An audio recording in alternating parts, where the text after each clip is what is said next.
His life shattered the second a superhuman wiped out his entire family. Since that tragic day, he hasn't stepped 1 foot outside his front door. Then, the system glitched his reality, gifting him a bizarre ability. He doesn't throw punches himself anymore. Instead, he deploys avatars to conquer other dimensions. Every proxy gets stronger, every duplicate builds an empire. While the public watches titans rise and fall across the globe, they're all just puppets controlled by one recluse gaming from his bedroom. Heroes, nightmares, monarchs, all moving in perfect sync.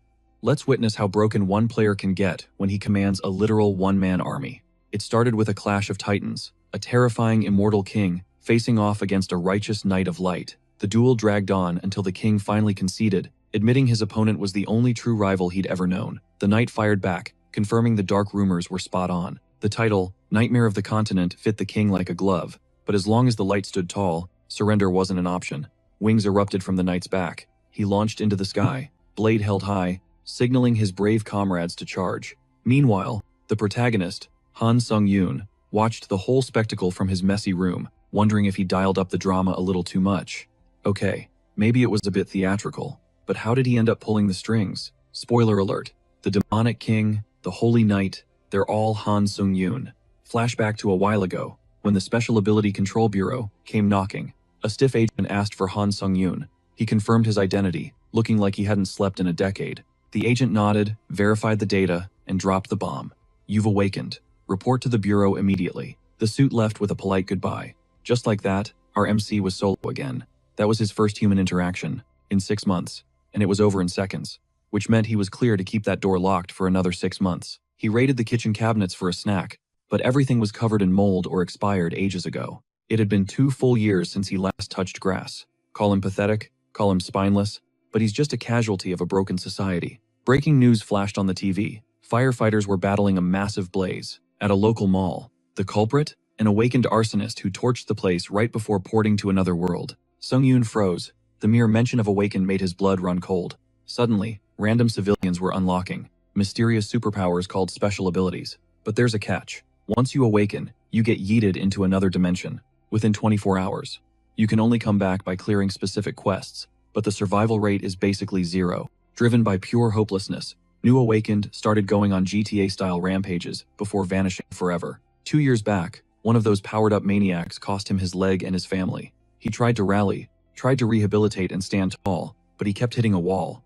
He locked himself away to train, but it was useless. Just desperate, flailing in the dark. Why is he so terrified of the outside world? If he just had a shred of grit, maybe things would be different. If only he could escape this apartment. Suddenly, a holographic system window popped up. Dimensional distortion detected. Connecting to Akasha system. Unique skill awakening in progress. He stared at the glowing blue screen, heart pounding. So this is the awakening everyone's talking about. The system pinged, confirming his unique skill, Avatar. Then the countdown started. 24 minutes until forced teleportation. Panic mode. Activated. This felt like a sick prank. The system warned him, miss the portal window, and he'd be dragged across dimensions by force. He scrambled to throw a survival kit together. Rumor had it a return trip takes a year in Earth time. But since the other world moves 10 times slower, that's a decade of grinding for his life. Could he even survive 10 minutes? He grabbed every essential he could find and stumbled back to the portal. 3 minutes on the clock. Anxiety clawed at his throat, making him gasp for air. He wanted to step through, but his legs wouldn't move. He couldn't even walk to the corner store, let alone a monster-filled dimension. No strength, no combat skills. He was dead meat. Then, a light bulb went off. He has skills now. He's awakened. That means he has a loadout. Deciding to test his luck, he triggered the avatar skill. He blinked, and his jaw dropped. Standing right in front of him was a perfect clone. A splitting headache hammered his skull. Suddenly, his vision split into 2 screens he was seeing through his own eyes, and the avatars simultaneously. He turned away, refusing to believe it. He glanced around, confirming the doppelganger was seeing the exact same room. The sensory overload was nauseating. He tried to move the puppet, but dizziness hit him like a truck. Controlling 2 bodies at once was impossible. The system flashed a red warning. 1 minute until extraction. Facing a forced transfer to a nightmare dimension, he let out a heavy sigh. Honestly, in a mess like this, having an avatar felt completely pointless. Trash ability for a trash user. If only some sucker could take the fall for him. Wait, that would be the absolute dream. A crazy idea sparked. He locked eyes with his avatar, gears turning in his head, and decided to shoot his shot. He shoved his clone straight toward the swirling portal. The system chimed instantly. Awakened identity. Confirmed. It was happening. Song Yun squeezed his eyes shut, focusing hard as the air around his avatar erupted into blinding sparkles, charging up the warp. A notification pinged, his eyes snapped open, and he literally hit the deck in total shock. No way, it actually worked? The portal took the bait, and the clone instead of him. His avatar vanished into the void, and the system announced, transfer to the etheric dimension complete. But right then, reality warped. Suddenly, he's standing in a dense, alien forest. He stared down at his hands, freaking out, thinking, the avatar was supposed to go, not me. Why the heck am I standing here? The system chimed in. Return to Earth available via the Karma store. You gotta grind adventures to earn karma. And his balance? A big fat 0. Suddenly, a splitting headache spiked through his skull. His vision split. He could see his messy room and the alien forest simultaneously. He wasn't there. He was looking through the avatar's eyes. Relief washed over him, followed by intense nausea. Processing 2 realities at once? Yeah, that made him want to hurl. Snap. Back in his real body, bile rising fast. He clamped his hands over his mouth to hold it back, and sprinted to the bathroom.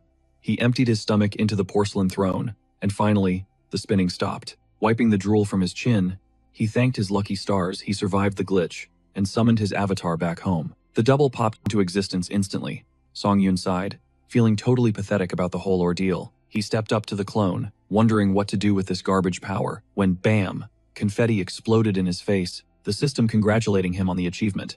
Return to Earth without using the Karma store. Reward acquired. Interdimensional portal. Now he could zip back to that other world once a day for free. Checking the portal, he stared at the blue system window, jaw-dropping as his karma counter started spinning like a slot machine. Impossible, he yelled. He just became the first awakened in history to speedrun a return trip. The payout? Nearly 2 million karma points. Even the system seemed confused by the glitch. Because he yanked the avatar back instantly, the system bugged out and gave him 10 years worth of survival points. Usually, karma depends on your impact over there, saving lives, killing monsters, whatever. It's all about influence. You use points to buff stats or buy a ticket home. He couldn't shake the feeling this was a massive error. Was the system gonna force him back? Whatever. No point overthinking a lucky break. Time to spend that cash. He pulled up the shop. Return to Earth cost 1 million. Upgrade unique skill was 300,000. Or he could dump points into his status. He was already home, so the ticket was useless. But that last option caught his eye. He tapped status improvement, and it wasn't just strength. You could upgrade biological functions. Like regeneration. That hit home. With his crippled leg ruining his life, this was his only shot. He smashed the upgrade button. A warm sensation flooded his limbs instantly. He twitched his leg, and it moved. Smooth, painless. The agony was gone. That injury had been more than physical. It was the reason he cut off his family and hid from the world. It was the reason he rotted in this room. Slowly, he stood up on his own 2 feet as a notification chimed. Regeneration has exceeded maximum levels. New skill acquired. Super regeneration, boosting his recovery speed to God tier. Just like that, the glitch money fixed what doctors couldn't. He hopped on his dusty exercise machine, pumping the pedals. His legs weren't just healed, they were powerful, bringing a massive grin to his face. But he still had a mountain of karma points left. What next? The system recommended a skill upgrade. Purchased. Now, what about his other half? He dumped points into the avatar. Looking at the results, he smirked. Damn, I really am a Chad. The avatar flexed. Body's looking insane. Must be all that grinding, huh? Song Yun laughed. Yeah, purely hard work. Post-awakening, his consciousness had fractured perfectly. He could pilot both bodies or switch freely. Plus, that weapon upgrade unlocked something wicked. A new skill called Center of the Mind. He unlocked a customized filter for the neural link. He controls exactly what data feeds back to his brain. That means 0 motion sickness and, crucially, he can toggle off pain receptors. Even if his avatar gets absolutely wrecked, he won't feel a thing. He pushed the sync to 100% to test the limits, scanning his messy room. It hit him he can literally isekai himself to another dimension. Snug in a blanket on his couch, he grabbed the controller. It's go time. He's got total control, moving the character just like an RPG. But the roster is growing. There are 3 of them now. It sparked a worry.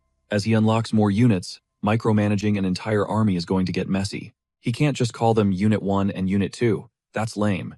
He needed identities, but his brain was coming up empty. The 3 clones stood there while he brainstormed. Then, his eyes landed on his desk clutter, a cup of coffee and a packet of ketchup. Inspiration struck. The pioneer avatar was dubbed Hans, and the second, Heinz. They weren't just skins, they had unique stats. Hans rolled high on mana attraction, while Heinz was a vitality tank. Hans looked stoked about his new tag, but Hines struck a pose so cringeworthy, Song Yun physically recoiled. Time for the main event. The ultimate quest, crossing the threshold. Hans warped straight into the fantasy realm. Meanwhile, Hines got the glorious mission of taking out a year's worth of accumulated garbage. Hans was already gone. Hines hesitated at the front door. He cracked it open, stepping into blinding sunlight for the first time in ages. The glare was intense. Song Yun paused, monitoring his vitals. Heart rate steady, no anxiety. His mental command center was stable, which meant he was ready for player 2. He shifted consciousness into Hans's body. He spawned in a dense forest. It was the dead of night, pitch black. He scanned the perimeter. Silence. It seemed peaceful enough. Then snap. The bushes rustled. He spun around just as a massive black panther launched itself from the shadows.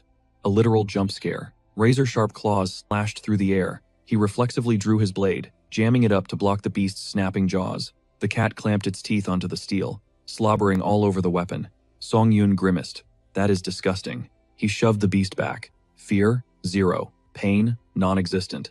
To him, this was just high-definition gaming. He charged the blade with blue mana and delivered a critical strike, slicing through the predator. The monster slumped over, dead. Song Yun crouched to loot, inspecting his sword. That fight felt weirdly tough. Is he underleveled? If a random trash mob is this tanky, he's going to get destroyed if he runs into a real boss. Through the trees, he spotted lights. A village. He headed straight for it, and was intercepted by a friendly-looking NPC named Malcolm, the village elder. The guy seemed impressed. Hans survived the monster-infested death road at night. Song Yun laughed it off. No big deal. He did an awkward head scratch, playing the humble hero card.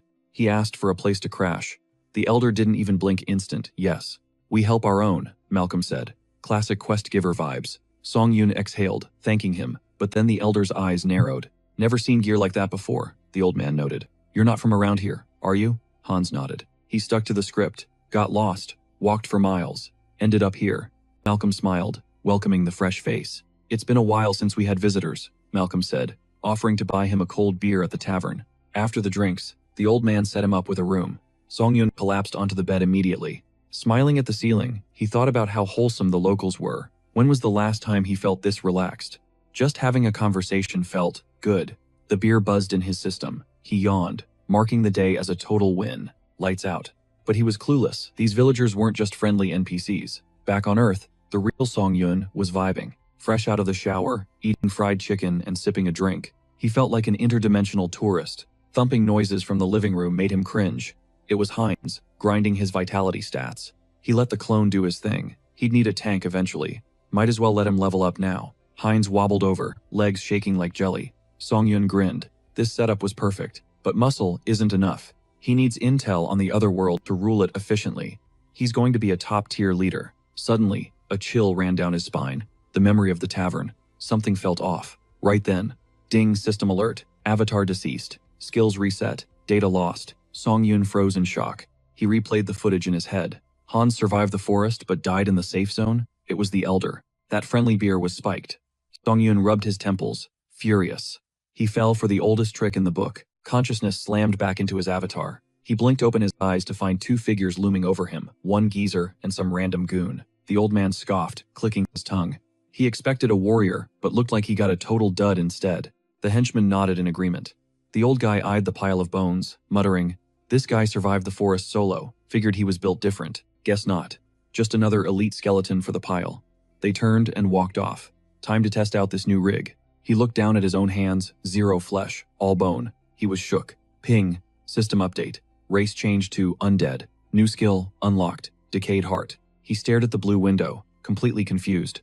Undead? Seriously? But thanks to the Mind Center perk, he wasn't losing his marbles. He scanned the room to get his bearings. Big mistake. A literal mountain of corpses lay right in front of him. A chill rattled his ribs. Did these psychos actually turn the entire village population into a zombie army? Suddenly, the door creaked open. Snap. He froze, sitting bolt upright. Who's this? Wait, he recognized that face. The guy from the tavern. Are these creeps actually dark mages? Jeffy dragged himself into the room, looking dead tired. How much longer are we stuck in this dump? Jeffy grumbled. Then, he locked eyes with the skeleton. Jeffy squinted, suspicious. Song Yun panicked internally. Why is he staring? Does he know I'm awake? Did he figure out the MC had his senses back? Nope. Jeffy just clicked his tongue in pure annoyance. Why are you over here? I gotta clean up everyone's mess. He jabbed a finger at the crowd of standing bones. Get over there, he barked. MC thought, if I still had a heart, it would have exploded right then. Suddenly, his body jerked forward, autopilot engaged. The skeleton marched toward the group on its own. He felt it an invisible string pulling his bones against his will. He realized if he focused, he could snap the connection. But playing along was safer for now. He fell in line. Jeffy kept whining, why's the old man so obsessed with checking these freaks? Jeffy stormed out, slamming the door. Bam! Silence returned. Song Yoon analyzed that feeling. It was familiar. The same energy that puppeteered his corpse before. Mana attraction, he realized.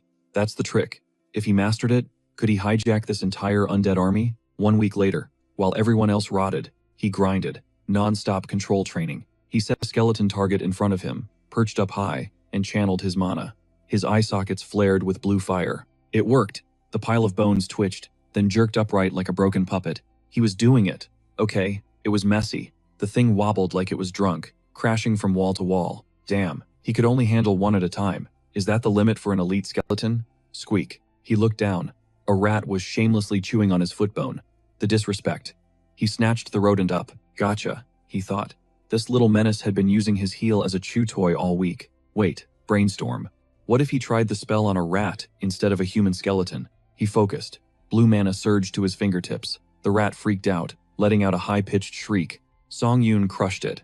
Literally. Then, boom, skeletal magic revive. Success. Welcome to the team, Alfred, he sent his bony spy into the vents. Operation Nightwatch, live. Through the rodent's eyes, he had full surveillance. He tracked down that guy Jeffy. And surprise, Jeffy was whining again, trying to dodge work. Jeffy unlocked a heavy door. MC zoomed in. What's behind door number 2? More zombies? He steered Alfred to follow, but suddenly, a wave of pure dread washed over him. Even with his emotions toggled off via the system, his instincts screamed, run, do not enter. Jeffy stumbled out of the warehouse. His buddy was waiting for him. Rough shift? Jeffy groaned, rubbing his temples. When is this maturation thing gonna be over? That Immortal King fragment is brutal. Feels like it's eating a piece of my soul every time I walk in there. The friend shrugged. Almost done. The master is stuck in there 24/7, so quit crying. Jeffy spat. Why do we even guard this place? The village is rigged with traps. Not even a mouse could get in. Alfred skittered right past them. MC smirked. Thanks for the intel, boys. So that terrifying aura was the Immortal King's fragment. He needed more info. Where was the old boss? He scanned the area through Alfred's eyes. Suddenly, thwack, something sharp impaled the rat. Pinned down by a magical spike, the guy is totally trapped. The old man steps up, smirking like, yeah, I figured it was something like this. But joke's on him, it's just a mouse. Song Yoon is sweating bullets, thinking his cover is blown, while the elder squints at Alfred the rat. Is this thing undead? He asks, confused. He doesn't sense any black magic, but the critter is absolutely radiating dark mana. He yanks the spike out. Did the ambient mana turn a rat into a zombie? There is only one spot in town leaking that much dark energy. He rounds on the guards. Isn't Jeffy supposed to be watching the warehouse today? The two guys look absolutely terrified. Meanwhile, our MC is heartbroken. He apologizes to Alfred, swearing on his life to get revenge. Watch over me from rat heaven, buddy. Jeffy catches wind of the rat situation and storms the basement, kicking the door off its hinges with a massive crash. Who cares if a rat showed up? Why the drama over a rodent? Totally triggered, he decides to vent his rage on the poor undead captives. He points a shaking finger at one of them. Why are you slouching? He barks at the corpse to stand at attention. Calling him a useless freak, Jeffy winds up and smacks him across the face with full force. I said stand straight. The blow knocks the undead flat. Jeffy peers at the face, chuckles darkly, and yanks the guy up by his hair. Oh, look, it's the arrogant loudmouth who tried to stand up to me, the guy who swore he would kill Jeffy if he touched his family. Go on, say it again. But oh wait, he can't. Jeffy ripped his tongue out ages ago. He drops the guy, letting out a bored sigh. This is getting old. It was way more of a rush when they were hunting these idiots down in the village. The undead starts twitching. Jeffy ignores it, turning to the others. You should be grateful, you know? Your wife is right here with you.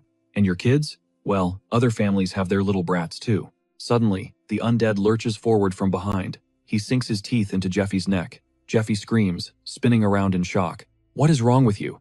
He sees the undead closing in again and screams, Stop. I said stop, but they are totally ignoring his commands. He tries to cast some black magic, but another undead lunges, clamping a hand over his mouth. Muffled groans escape as he tries to scream, eyes wide with terror as the rest of the horde descends on him. Pure dread washes over him. Watching them tear him apart, Song Yoon thinks, this is just the appetizer. True revenge starts now. Scene shift. Another avatar, Haynes, rolls into the village. The MC instantly transfers his consciousness into the new body and tries to walk in, but the guard blocks his path. Hold up. Haynes plays it cool, claiming his brother lives nearby. The gatekeeper sneers, saying that guy left ages ago. Why would you even think we would let a stranger in?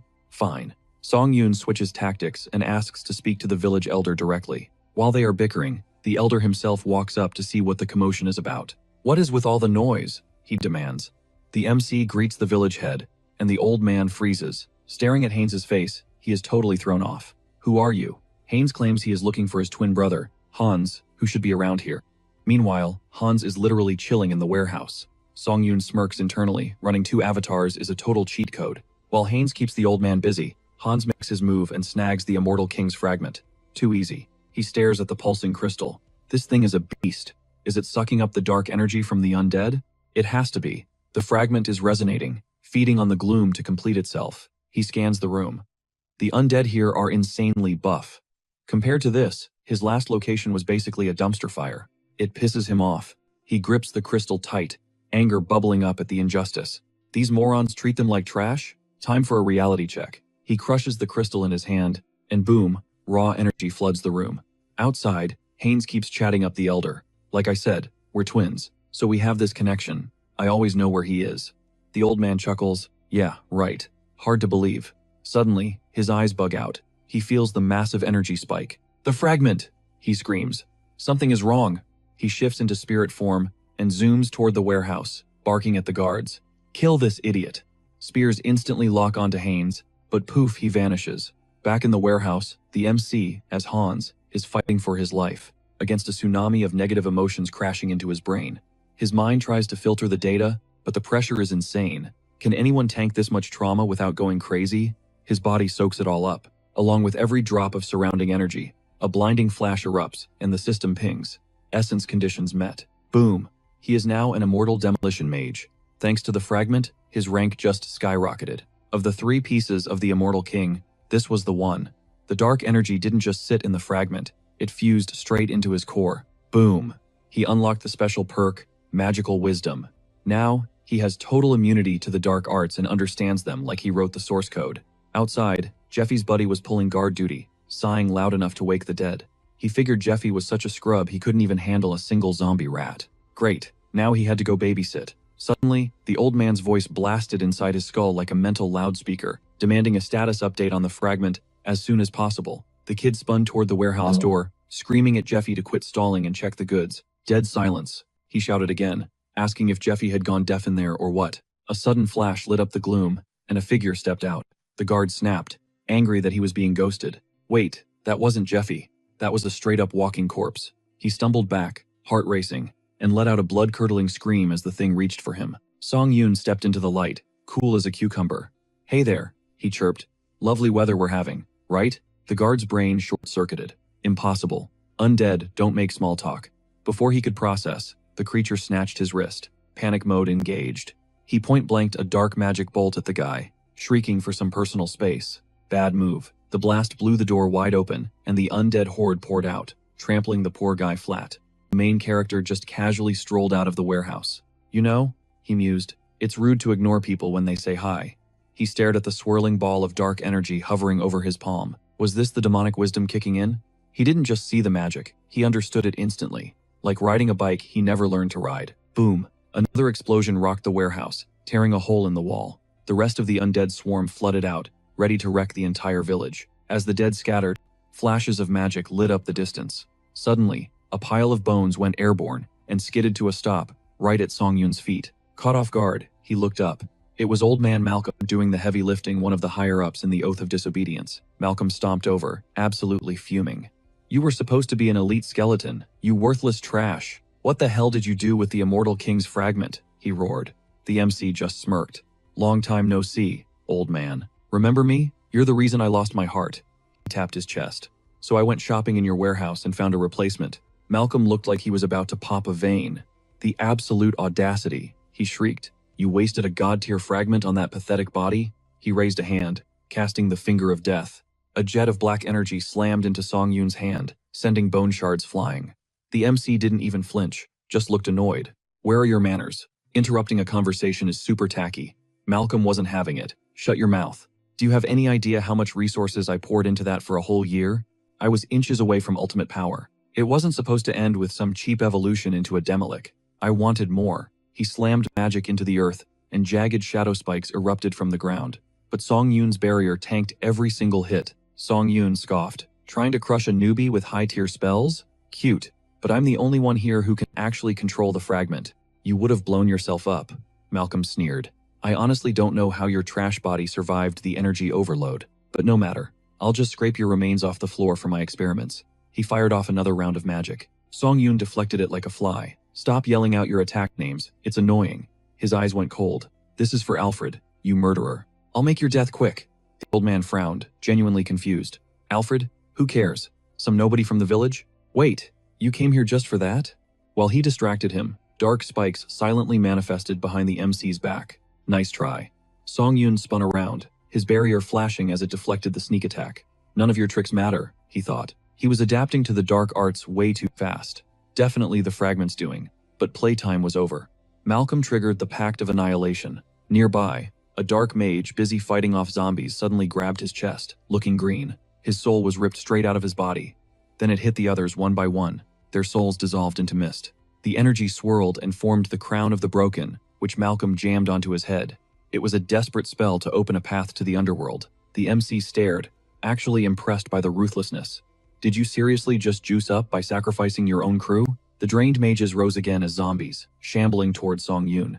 Malcolm screamed, if I had that fragment, I would have crushed you by now. But this is the end for you. He started chanting the final spell. Zip, a tiny magic bullet tore straight through his chest before he could finish.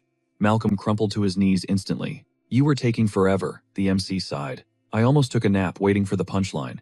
Just wanted to wrap this up. The dark magic settled around Song Yoon like a cloak. Malcolm's last thought was sheer confusion, dying for nothing before everything went black. Song Yoon gazed up at the full moon. Alfred, you catch that? He whispered.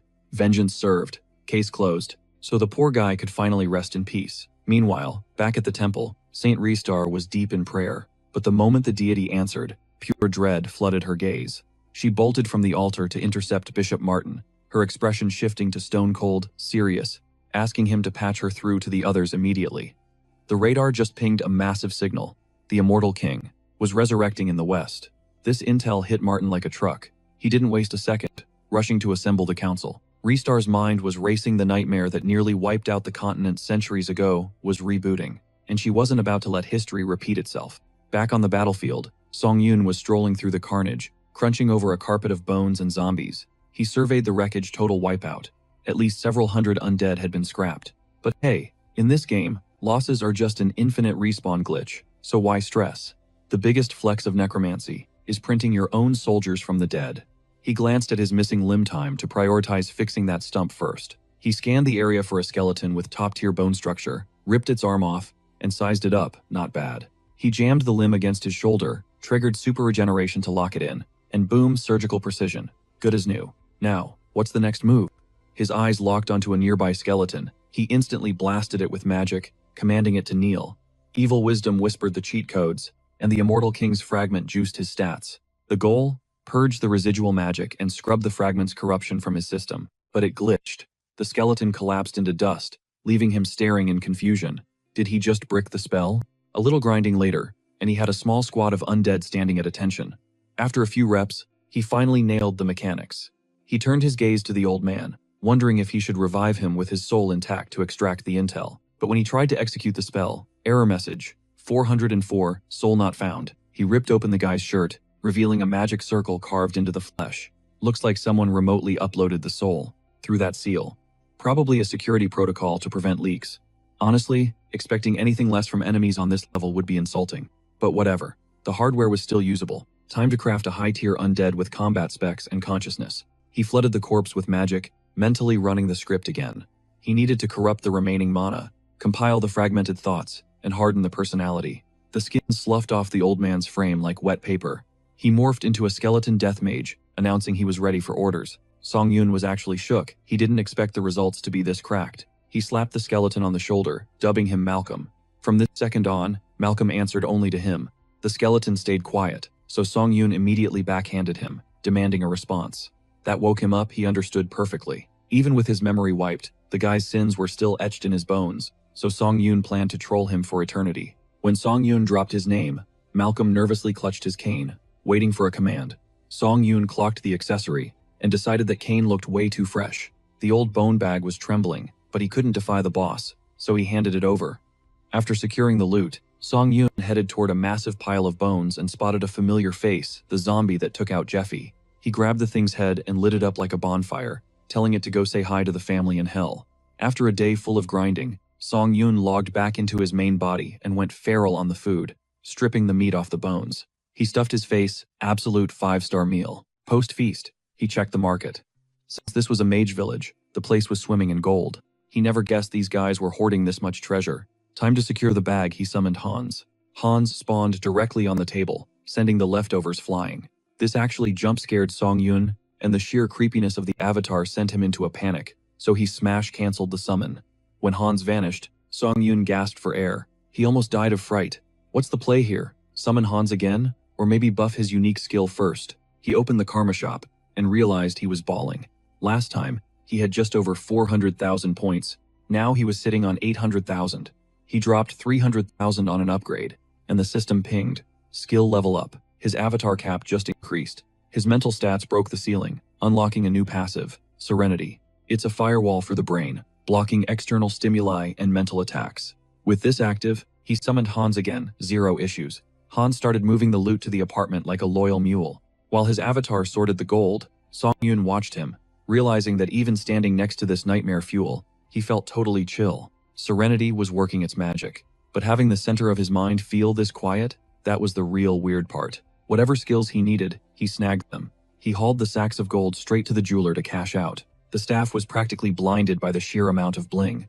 Song Yoon, cool as a cucumber, told them to wire the funds directly to his account, then dipped. The employees actually followed him out, bowing and thanking him like he was royalty. He flashed a chill smile and waved goodbye.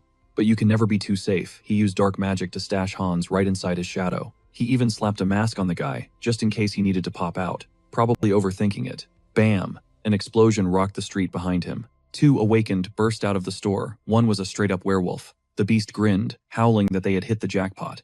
Who knew a spot this far out would be swimming in so much gold? His partner cut the chatter. They had to bounce. He hopped on the werewolf's back, and the duo bolted. The staff screamed, "Villains!" As the 2 barreled straight towards Song Yoon, he just stared, totally shook. Villains awakened, scumbags abusing their powers. Usually, hunters protect people from clowns like this. The scene triggered a flashback to that cursed day, leaving him paralyzed. The werewolf body checked him, snarling at him to move. Song Yoon figured the guards would track them down eventually, because he was useless right now. The beast laughed, shouting that the plan was flawless. They had a window. Guards were still 3 minutes out.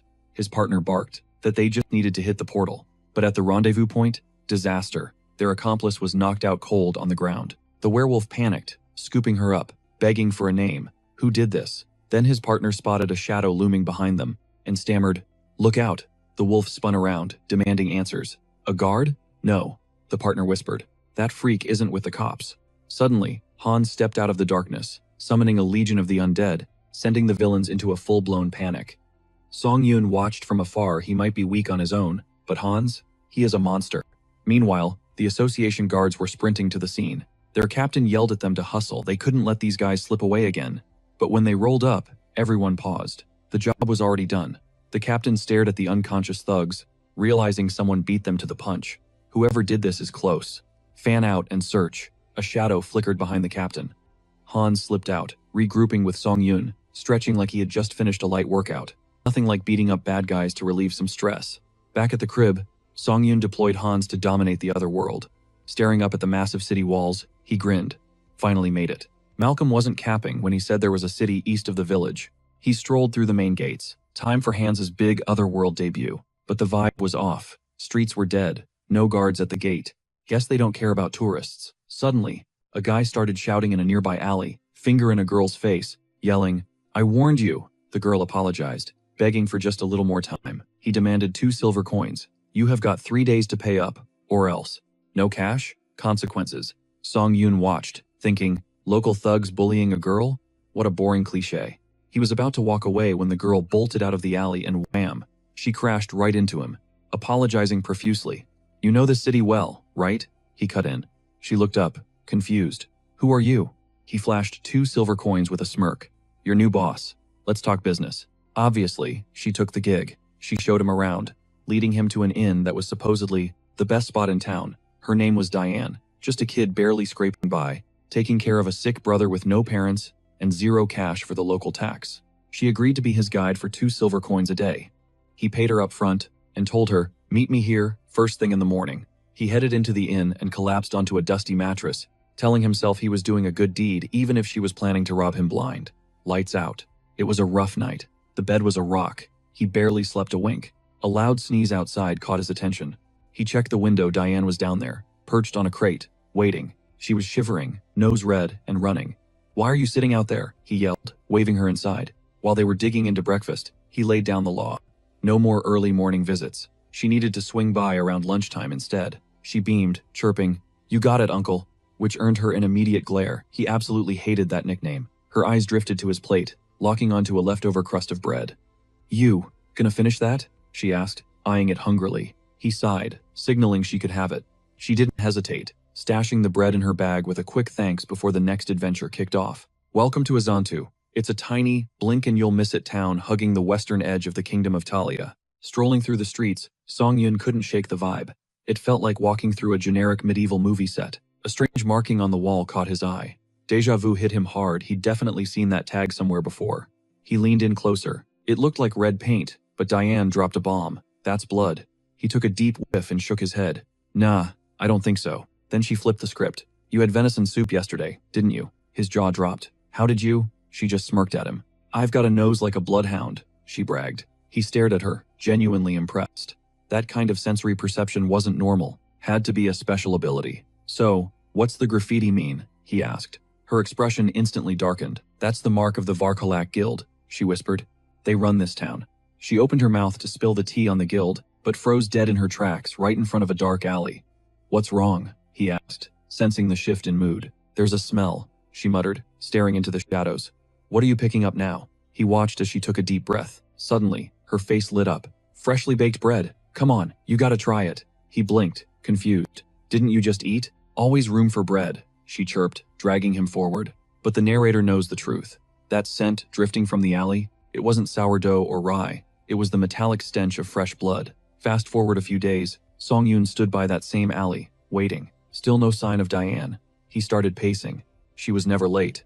A knot of worry began to tighten in his stomach. Suddenly, 2 hulking goons blocked his path, looking menacing. "We need a word, pal." His heart started hammering against his ribs. Was this it? Game over? Panic set in. Thinking fast, he fished out a handful of silver coins. "Look, I'm a little light on cash, but hopefully this helps keep the peace around here." He handed over the bribe, praying it was enough. The thugs grinned, weighing the coins. "See, we speak the same language." Crisis averted. Song Yun let out a breath, thankful he'd packed emergency funds for exactly this kind of shakedown. Then he saw it. The same crimson symbol tattooed on the big guy's neck. Diane's warning flashed in his mind like a neon sign. "Stay out of the shadows. Get out of town as soon as possible." He scowled.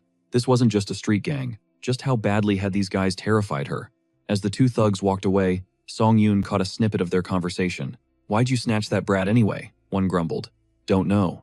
Just following orders," the other shrugged. Song Yun's blood ran cold. Were they talking about Diane? Did they grab her? "Hey!" he yelled out, fists clenched, adrenaline spiking. "Timing is everything," he told himself, trying to stay cool. "If this goes south, I just cancel the avatar summon." He stared at their backs, heart racing. "I need to know something," he shouted. Suddenly, a familiar voice piped up behind him. "Diane." He spun around, totally flabbergasted. But it was too late. The goons were already pissed, knuckles cracking as they turned back. "What's your problem, hero?" Panic mode re-engaged. I just wanted to ask if the silver was enough." They stripped him clean of every last coin he had. Once the coast was clear, Song Yun spiked his empty money bag on the ground in a rage. He turned on Diane. "You were supposed to be here ages ago. Where have you been? Do you have any idea how much that just cost me? We are officially skipping dinner tonight." But she wasn't listening. Food was the last thing on her mind. Tears streamed down her face. She wiped them away, voice trembling. "My little brother. He was finally getting better, because he could eat. But now he's gone. I can't find him anywhere." Song Yun froze. The thug's conversation echoed in his head. Wait, were they talking about him? He looked at her. Could the Varkalak Guild have taken him? What are the odds? I heard them mention a kid. The moment the words left his mouth, she looked like she'd seen a ghost. She grabbed her head in terror. He was confused by her reaction. Hey, relax. If they want a ransom, I'll help you pay it. We'll get him back. But she was spiraling. No, you don't get it. Aaron is going to die, she screamed. They don't want money. They want blood. And then she dropped the horrific truth. This city isn't a home. It's a pantry. We're just living juice boxes for vampires. Meanwhile, miles away, the vampire Lord Varric touched down in the Dark Mage's village. He inhaled deeply. The stench of dark mana was suffocatingly thick here. He surveyed the carnage corpses everywhere. Did they slaughter each other over the Immortal King's fragment? He mused cold-heartedly. What a waste. I wanted to crush that thing myself. The moment that artifact hit full maturity, it vanished into thin air. He didn't see the thief's face, but he knew exactly where the loot was headed. Tracking it down? Child's play. Meanwhile, Diane was spilling the tea to Song Yoon, dropping the absolute bombshell about the Varkalak Syndicate. The vampires run this whole city, she trembled. There's no escape. Nobody gets out of here alive. She told him they were fighting a losing battle, holding on by a thread day after day. Finally, she broke down, sobbing uncontrollably as her knees hit the floor. My little brother, they're going to eat him, she wailed. Smack! He slapped her cheek, hard. Snap out of it. If that's true, the clock is ticking. Do you have a location? He demanded. Her tears paused as she stared up in shock. Wait, are you actually going to help me? It's suicide to go alone, she whispered. He just smirked, radiating main character energy. Relax. I eat morons like this for breakfast. And just like that, Operation Rescue is a go. Cut to the tavern. A bunch of lowlifes are tossing cards when one thug squints at his buddy. Yo, you're drowning in cash, he asked. Since when does a deadbeat like you hold that kind of paper? The guy laughed, flashing a jagged grin. Rolled some loser this morning. Easy money, creak. The tavern doors swung open, and the MC stepped into the light. Who the hell invited this clown? A thug barked, annoyed. His buddies smirked, recognizing the face immediately. Hold up, boys. This is the mark we fleeced earlier. He patted Song Yoon on the head like a dog. Back for seconds? You here to donate to the charity fund? Guy must really love sharing his wealth. But hey, how'd you get past the bouncers? Slip him a coin? Song Yoon's expression went ice cold. I'm only saying this once. Where are you keeping the kid? The thug jabbed a finger in his face. You got a death wish, pal? Do you have any idea who we are? That was the last straw. Shink. Song Yoon whipped a blade from behind his back and buried it in the guy's neck. Yeah, I know exactly what kind of idiot you are. Scum who destroy families for pocket change don't deserve to breathe. He yanked the blade free, sending a spray of blood across the table. One down, 2 targets remaining. The other thugs didn't hesitate, they lunged at him like rabid dogs. He charged head-on, banking on his stats. I've got super durability and regen skills, he thought. I can tank this. He swung wild total miss. Thwack. A thug shanked him right in the ribs. Clang. The blade stopped dead against his skin, refusing to pierce. The thug froze, eyes bugging out. Wham! MC smashed the knife hilt into the guy's skull. Korean-made bulletproof vest. Genius, he smirked. Suddenly, the third goon tried a sneak attack from 6 o'clock. Song Yoon spun around, deploying a shimmering magical barrier. The attack bounced off harmlessly. What the? Where'd you get a magic tool? The thug gasped. Before he could finish, Song Yoon gutted him. He glanced down at his utility belt. Glad I packed the heavy artillery, he mused. The final thug hit the floor with a heavy thud. He exhaled, the adrenaline fading. That's it? I brought a whole arsenal and barely used half my inventory. But the party was just starting. Heavy footsteps thundered from the second floor. A fresh wave of enemies poured down. MC gulped. Okay, we've got a situation. But numbers didn't matter. He went into berserker mode, tearing through the mob. Jesus, was that a clown car? He panted, losing count of the bodies piled up. He ripped a stray dagger out of his shoulder. His regen skill kicked in, closing the wound instantly. He planted his boot on the biggest guy's face. The boy you snatched today. Speak. The brute spat blood. You think I'm gonna snitch? You're just a tourist, aren't you? You have no idea who runs this town. When the boss gets here, you're dead meat. It's game over. Thanks for the intel. Now, worry about your own skull. Crack. Song Yoon knocked him out cold. He swept the building fast. In a back room, he found a trembling figure. Hey kid, you Aaron? The boy curled into a ball, sobbing. Please don't hurt me. The MC stepped closer, voice softening. Hey, easy. I'm not with them. Your sister sent me to get you out. Aaron peeked up, confused. You know Diane? Yeah, I'll explain everything once we're safe. Suddenly, a screech echoed outside. A bat swooped straight into the tavern. The creature morphed midair, landing as a vampire. Who dares interrupt my dinner? He hissed. And why are you touching my food? Song Yoon spun to face the threat. The vampire cocked his head. Are you with the oath of disobedience? Or perhaps kin to this appetizer? You know the penalty for defiance? MC stepped in front of Aaron, shielding him. Relax, Dracula. I'm just a tourist your boys tried to mug. Found the kid, by pure luck. The vampire yawned. Boring. I prefer fresh meat anyway. Die. Dark blood magic swirled around his hands. Crap, Song Yun thought. He threw himself over the boy. Run, now. A high-pressure jet of blood magic blasted toward them. Boom. The blast smashed through the floorboards, sending them plummeting into the darkness. Crash. The wine barrels below shattered on impact. Alcohol flooded the basement floor.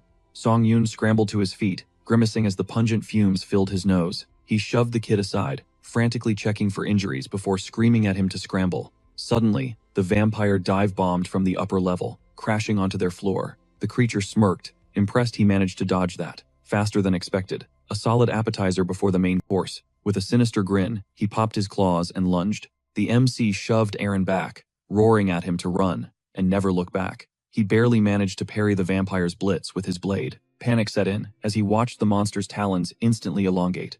The razor-sharp claws ignored his bulletproof vest and shredded right into his chest. The vampire scoffed, noting the guy's durability and insane healing factor. Song Yun gritted his teeth, sweat dripping down his face, realizing the power gap was absolutely massive.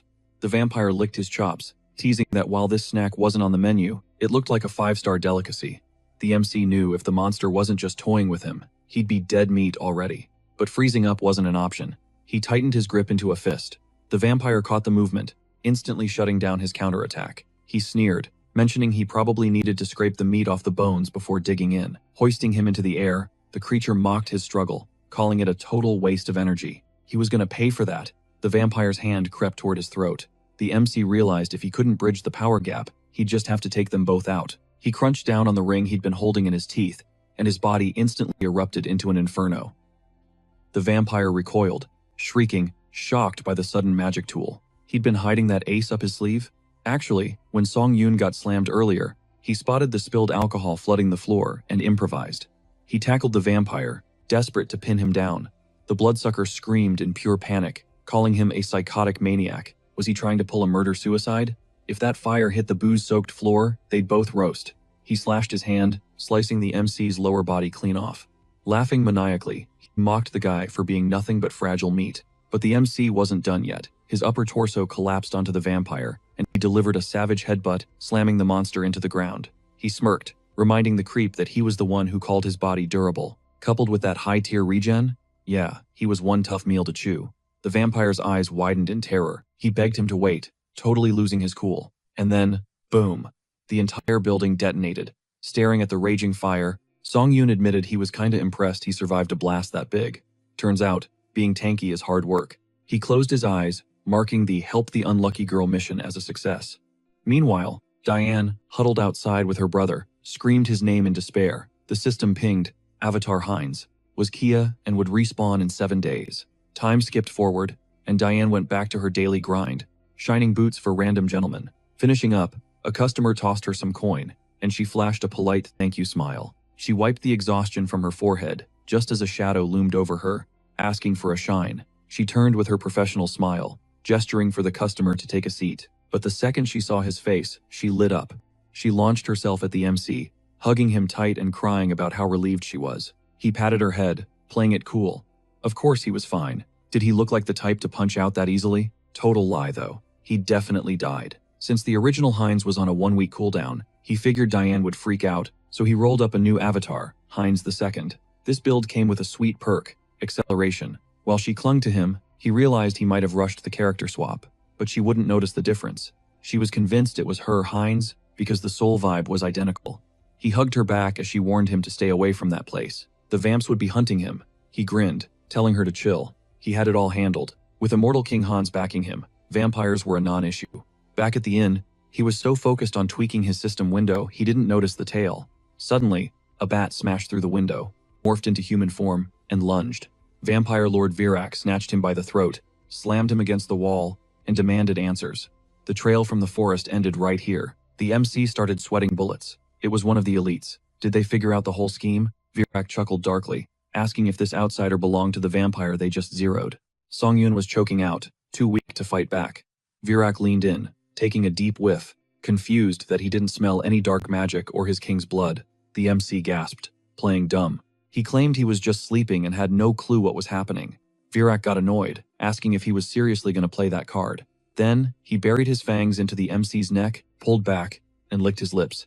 He said he'd ask one more time, but slowly, because lying wasn't going to be an option anymore. That bite wasn't just a wound, it was a catalyst, sending the virus blitzing through his veins like wildfire. Even his mental firewall couldn't block the agony. Fangs popped, claws ripped out, he was evolving in real time. Through the torture, he wondered, why is this happening again?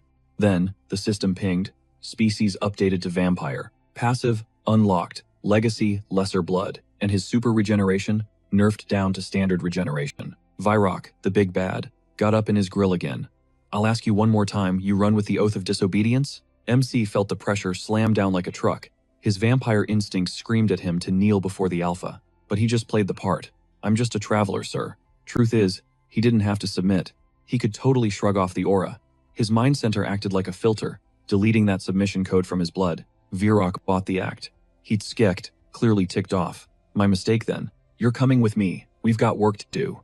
Songyun smirked internally, perfect chance to scoop up some intel. The Lord dragged him to the Azantu branch Varkalak HQ.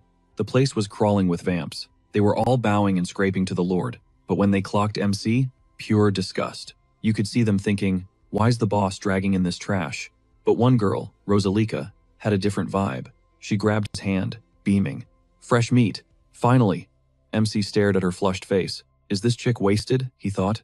He dropped his name, and she shoved a glass in his hand. Don't be rude, handsome. We're both low bloods here. Drink up, it's fresh squeezed. MC realized he had to drink it to blend in. One sniff of that red liquid, and his throat burned. Even with his mental shields, the thirst was insane. But drinking raw blood? Risky. He muted his sense of taste and smell, then downed the whole thing in one go. Wiping his mouth, he lied. Delicious. She tapped his chin, grinning. My type, exactly. If you were human, I'd drain you dry right now. MC laughed nervously. You called me a low blood. What's that about? She looked at him like he was an idiot. You knew? Low bloods are the grunts. Pure bloods are the nobility. Like Lord Virak. Then you got the true bloods, the kings. And sacred blood? That's God tier. The prophet. We do whatever they say. No questions asked. Suddenly, a ringing noise cut through the chatter. Virak was tapping his glass on the balcony. Listen up. The room went silent. Since the gang's all here, let's get down to business. He was flanked by two other pure bloods, Parita and Tiapo. The immortal king's fragments are missing. They entered the city, and then, poof, gone. Vanished into thin air. There's a chance they're already hiding in the city. Songyun was stunned. Immortal king fragments? For real? Rosalika whispered. Yeah, some dark mages were farming them nearby. MC froze. The mages from the Oath? Is that who she's talking about? Virak barked orders. Starting now, scour your sectors. Turn over every stone. If you find anything weird, report it immediately.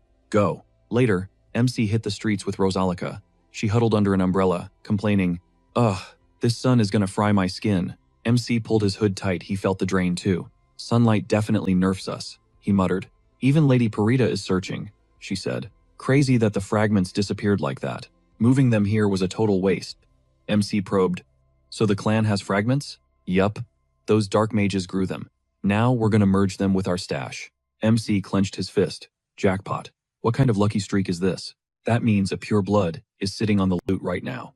He grabbed Rosalika's shoulders, spinning her around. Where? Do you know where they're keeping them? She laughed. Chill. Handsome. How would a grunt like me know that? Later, MC met up with Diane. When he told her the scoop, she dropped a bomb. I know where the fragments are. MC stared, stunned. That easy? I'm not 100%, she admitted. But a year ago, I cleaned the tomb. Every Friday, Varkalak guys went into the stone chamber. And every time, it reeked of rot inside. Sungyeon made the call he was going in. Aaron just nodded, realization finally hitting him. Now I get why you told me to steer clear of that place. He dropped a quick thanks for the intel and pushed away from the table. I'm handling this investigation solo. You guys lay low for now. He turned to leave, but Diane snagged his sleeve, her eyes wide with concern. Wait, you smell different. A dark grin spread across his face, revealing razor-sharp fangs, sharp nose. Yeah, turns out I joined the undead club. Don't stress, I'm not gonna hurt you. She stood there, stunned by the bombshell, then hesitated. If the hunger gets too bad, you can take some of mine. Her hand trembled as she reached out, terrified but willing to bleed for him. Just a sip, okay? Like, a tiny bit. Bonk. He lightly chopped her on the head, cutting off her panic spiral. Chill out. I'm good. Just give me the coordinates. Cut to nightfall. We find Teopel lurking in the shadows of the target zone. He barked at a trembling man. Freeze! You got a death wish? A cruel smirk played on his lips. I'll give you one last shot. Land a single hit on me, and I'll send you home gently. The guy's knuckles turned white as he strangled the hilt of his sword. With a guttural roar, the guy lunged at the vampire. Teopel just laughed, weaving blood magic in the air. Aw, playing dirty?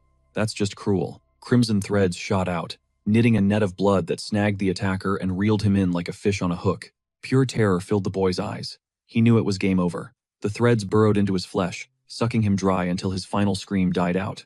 The vampire tossed the empty husk aside, wiping his mouth. Ugh, boring. Total snooze fest. He waved a hand at his slave. Clean up this trash, and bring me a real fighter for the next sacrifice. The minion dragged the corpse from the web, then froze, peering into the gloom. Wait, who's out there? Click-clack. Skeletons burst from the darkness, swarming the vampire. Teopel recoiled in disgust. How did this filthy undead trash get in here? Fury blazing. He pointed a clawed finger at the mob. Destroy them. His servants immediately threw themselves into the fray. A shadow darted beneath the skeleton's feet. Boom! Massive obsidian spikes erupted from the floor, but Teopel managed to parry the ambush just in time. Who goes there? He snarled. Oath of disobedience, scum? How did you find this hideout? Hans stood stone-cold silent. Silent type, huh? The vampire shrugged. Whatever. You don't want to talk nice? I don't care. I'll just interrogate your severed head. He crushed his fist, drawing blood to fuel his spell, and swept his arms wide. The blast sent the skeletons flying, shattering them into dust. Sungyeon mused. Leave only my head? Bold plan, buddy. Dark energy swirled, honing the shattered bone shards into razor-sharp projectiles. With a flick of his wrist, he launched them at the vampire. Try dodging this, he projected mentally. As the bone spears rained down, skeletal hands burst from the earth, locking onto Teopel's ankles. Teopel's eyes widened. He was pinned. The spell was too fast to evade. That's when Hans stepped into the kill zone. My lord! Sungyeon shouted, acting the part perfectly as he dove in front of Teopel, taking the hit from the spikes. Reinforcements? Teopel gasped, relief washing over him. Good timing. Did the boss warn you about the ambush? Affirmative. Sungyeon lied smoothly. Lord Varak's crew is waiting outside. Let me assist you. Teopel bought it hook, line, and sinker. Help me with this undead freak. We just need to stall until backup arrives. Splatter. Warm liquid hit Teopel's cheek. He froze, brain short-circuiting. Why was there blood on him? He looked down. His savior was tearing into his shoulder. Have you lost your mind? Sungyeon's dark magic locked Teopel in place, paralyzing him. You're working with the undead? The vampire sputtered in disbelief. How is this possible? Panic set in as he felt his life force draining away. Stop. You're withering me. How can you drink the blood?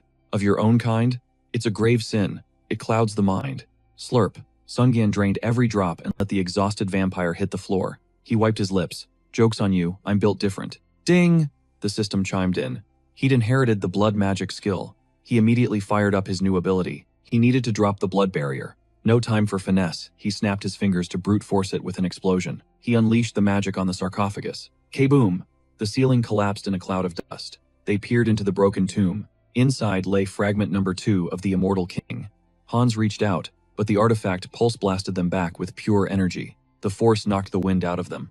Sungyeon fought to keep his footing, his mind racing. Even with his mind center filtering out the bad vibes, the negative energy in this fragment was off the charts. He channeled every ounce of mental power from his clones into Hans. Dark sparks erupted, shooting a beam of black fog straight into the sky. Through the gaping hole in the roof, Varak watched the beacon rise, face pale.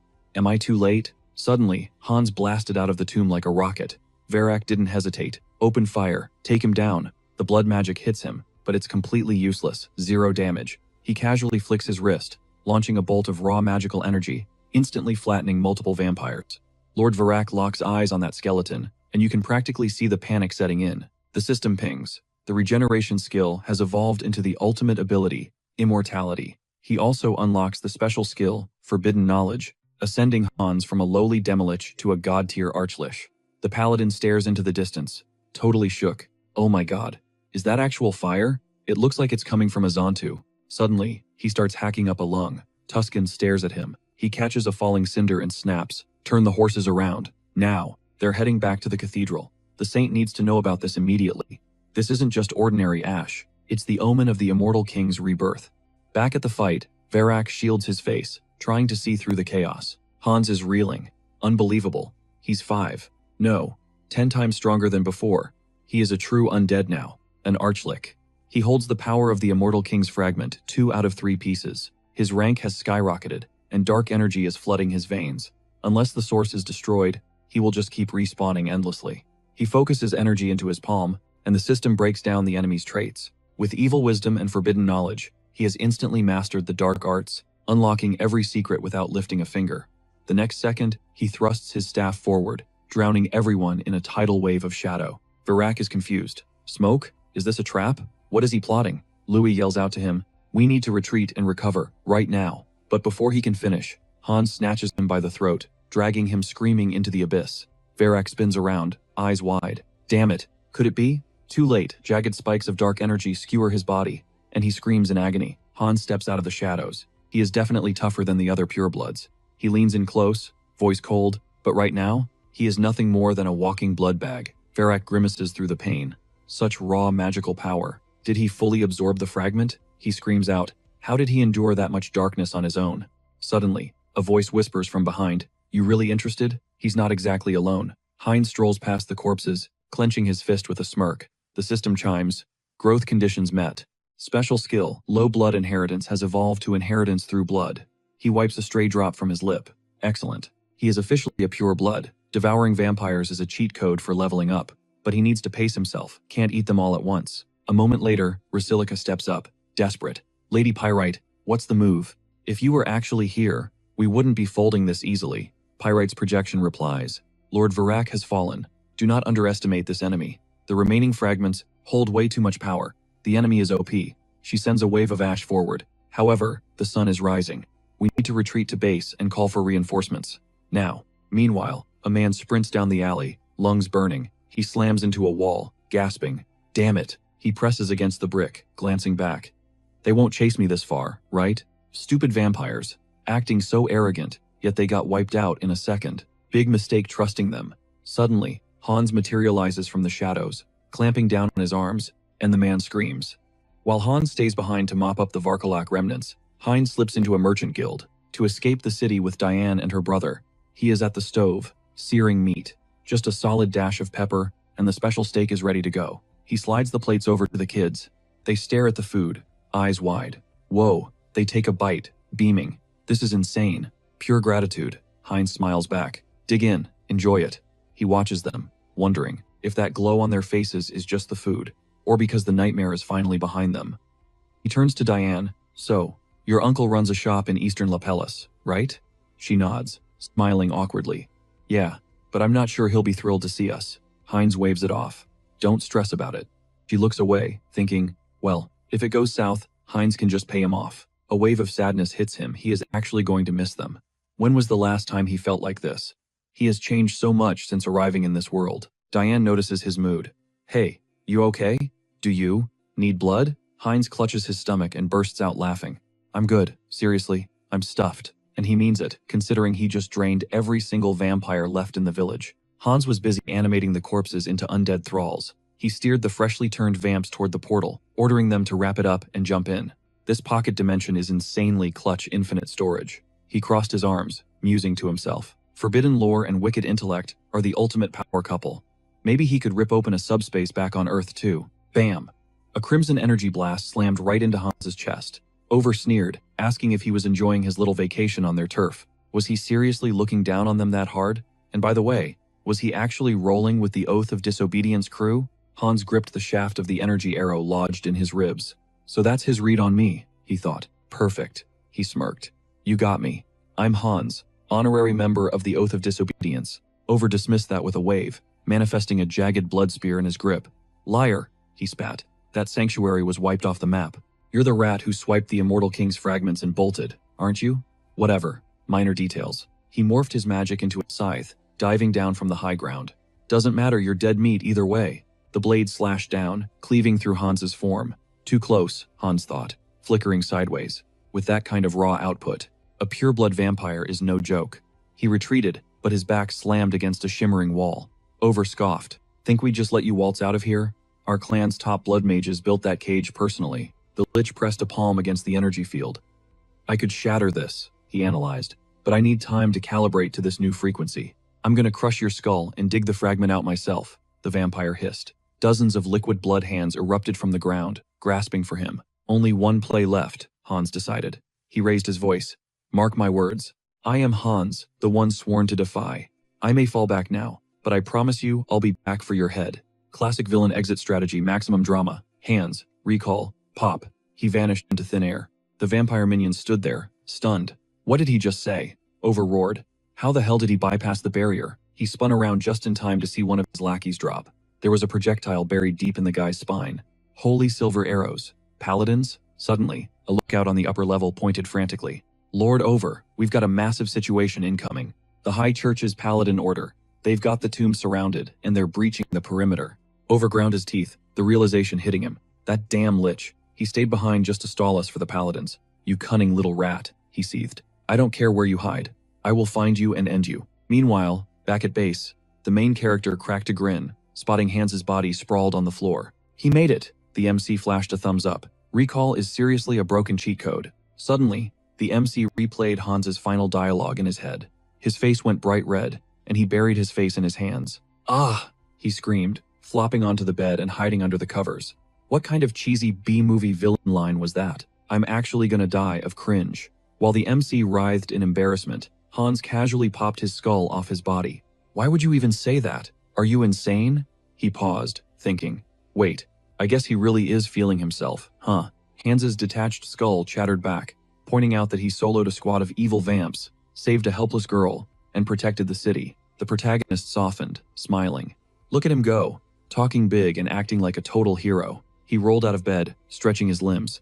All right then, all that drama must have racked up some serious karma points. He summoned the Karma Store interface. One look at the numbers, and his jaw dropped. Huh? 700 grand?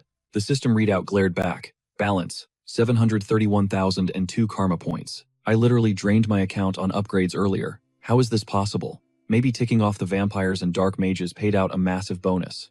Okay, let's see if I can juice up my special skill again. He tapped the screen. Ding. Notification. Avatar summoning limit increased. Nice, more avatar slots.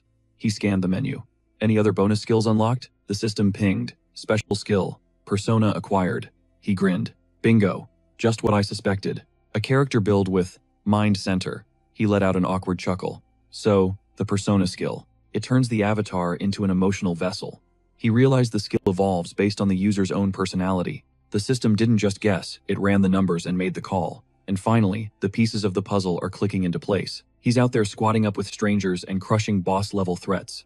Pretty wild for a guy who hasn't touched grass or left his bedroom in 2 whole years. He pulled off those god-tier feats because, in his head, it was just a game. But, in real life, he's still that shut-in trapped within his own 4 walls. But you can't dodge reality forever. All that suppressed toxicity, the crippling loneliness, the rage, the depression, it's crashing down on him like a tidal wave. He turns to Hans, eyes dead serious.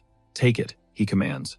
Pour all these toxic emotions right into the vessel. Boom. Dark energy blasts off him like a shockwave. He exhales, thinking, man, that's a detox. But deep down, the heavy vibes didn't vanish. It felt like he just stuffed the trauma into a mental shipping container. He glances back, curious. Wonder how Hans is handling that emotional nuke. Hans barely flinches. Chill. Pain and despair are basically my besties. They don't faze me. The MC blinks, caught off guard. Wait, that's exactly my line. But something shifted. The vibe is different now. Hans clutches his skull, a dark grin forming. I get it now. That avatar isn't just a shell anymore. It's running on pure, unfiltered emotion. Whoa, he mutters, surprised. Suddenly, his head snaps to the side. An explosion? What's going down over there? He peers out the window, scanning the skyline. Another villain arc starting up? This city's going to hell in a handbasket. He shakes it off, clutching his head. Whatever, not my circus. Let the hero guilds handle the mess. It's not like they're spawning right in my face like last time. Not my business. But Hans cuts through the excuses. Do we really need a logical reason to stomp out evil? They lock eyes. The MC realizes something profound. Now that he's dumped his negativity into Hans, the fog has lifted. Avoiding conflict? That's just his default setting. Deep down, he's dying to be the hero, to crush the bad guys. But he's always hiding behind lame excuses because he's terrified. Hans pulls out a mask, the atmosphere darkening. The rules are broken. The rats are crawling out of the sewers. He slides the mask on, Time to become the law. And just like that, whoosh, he's gone. Down on the street, thugs are staring at a wrecked building. Damn. Again? How many times does this place get hit? One grunt spits on the ground. Freaking morons trashing the place. His buddy grumbles. Why haven't we called for backup yet? High above, perched on a rooftop like a gargoyle, Hans watches. Looks like a villain reunion, he thinks. Too bad their clock just ran out.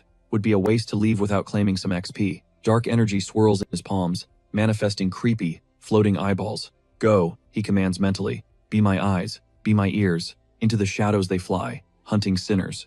One thug stands there, cigarette dangling between his fingers. Yo, he sneers. Someone get me an ashtray. His goon grins, pinning a trembling victim by the shoulders. Got a human one right here, boss. The bully grabs the kid's face, laughing like a maniac. He brings the burning ember closer to the victim's mouth, open wide. Best ashtray in town. The kid screams in pure terror. Please, no. Elsewhere, a woman curls around her child, shielding him with her body. Where can we go? She sobs, panic in her eyes. A man looms over her, belt swinging. Don't you lie to me. Smash cut to a store window, shattering a robber vaults in, chuckling. The thief heads for the register. Easy money. High above, Hans narrows his eyes. I've seen enough. Time to take out the trash. Death is too easy. He's going to give them permanent PTSD. He materializes from the shadows like a nightmare. Snatch, he chokes the robber. Crack, he grabs the abusive husband by the skull. His grip tightens. Trauma is the only lesson you'll understand. Next, he intercepts the bully's hand. He plans to carve fear directly into their souls. You seeds of evil. You're going to remember this night forever. The moment you try to sprout again, the darkness will be waiting. As the adrenaline hits, he realizes. He's getting used to this power. It's intoxicating. He needs more. More. Dozens of floating eyes spawn around him, swirling like a halo. I need to purge it all, he thinks. I'm scrubbing this whole city clean. He flicks his fingers, sending the eyes scattering in every direction. Dawn breaks. Hans stretches his legs, letting out a long, satisfied groan. Spent the whole night taking out the trash. Gotta say, feels good. He inspects a floating eyeball. These eyes of darknesses are handy, but the nerf is real. Sunlight hits them, and poof, they're gone. I need a surveillance system that works 24/7. Can't exactly have zombies roaming the streets downtown. What's the play? Splat. Something wet lands on his head. He looks up pigeons. You little winged rats. He wipes his head, fuming. I should kill you and turn you into minions right now. He pauses, staring at their flapping wings. Wait. Mobile. Unnoticed. Everywhere? Bingo. Dark enslavement. The spell warlocks use to mind control beasts. Cut to later. He's standing there, looking like the Pigeon King, surrounded by a flock. Why isn't it clicking? He glances at a stray cat in a cage. I need something that blends in perfectly. Something normal. But the contagion rate was key. If he stripped down the mana cost just to fix the visuals, the infection potency would tank. He injected dark energy into the containment unit, finally realizing why game devs rage quit when debugging spaghetti code. Contagious enslavement was a programming nightmare. Revision, final, version 3. Moment of truth. Did the patch stick? Boom. The cage imploded. The test cat lunged forward, screeching like a banshee total glitch. It leaped away. A failed experiment. Hans sighed. 3 weeks of grinding. 0 XP gained. He eyed the dove's cage. Last life. This run has to be perfect. He grabbed the bird. Just die for 1 second. Damn it. Focus. He tweaked the mana output. Dark energy surged. Contagious enslavement. Revision. Definitely final version 3. He exhaled. Execute. Snap. The dove ripped free from his grip and bolted behind him. Hans yelled, You gotta be kidding me. But wait. It looked stable? Now for the real stress test. The spread. The dove landed in a flock. Contact. Instant network connection. Every bird's eyes flashed crimson. We are online. Success. Living surveillance drones. He waved, commanding the swarm.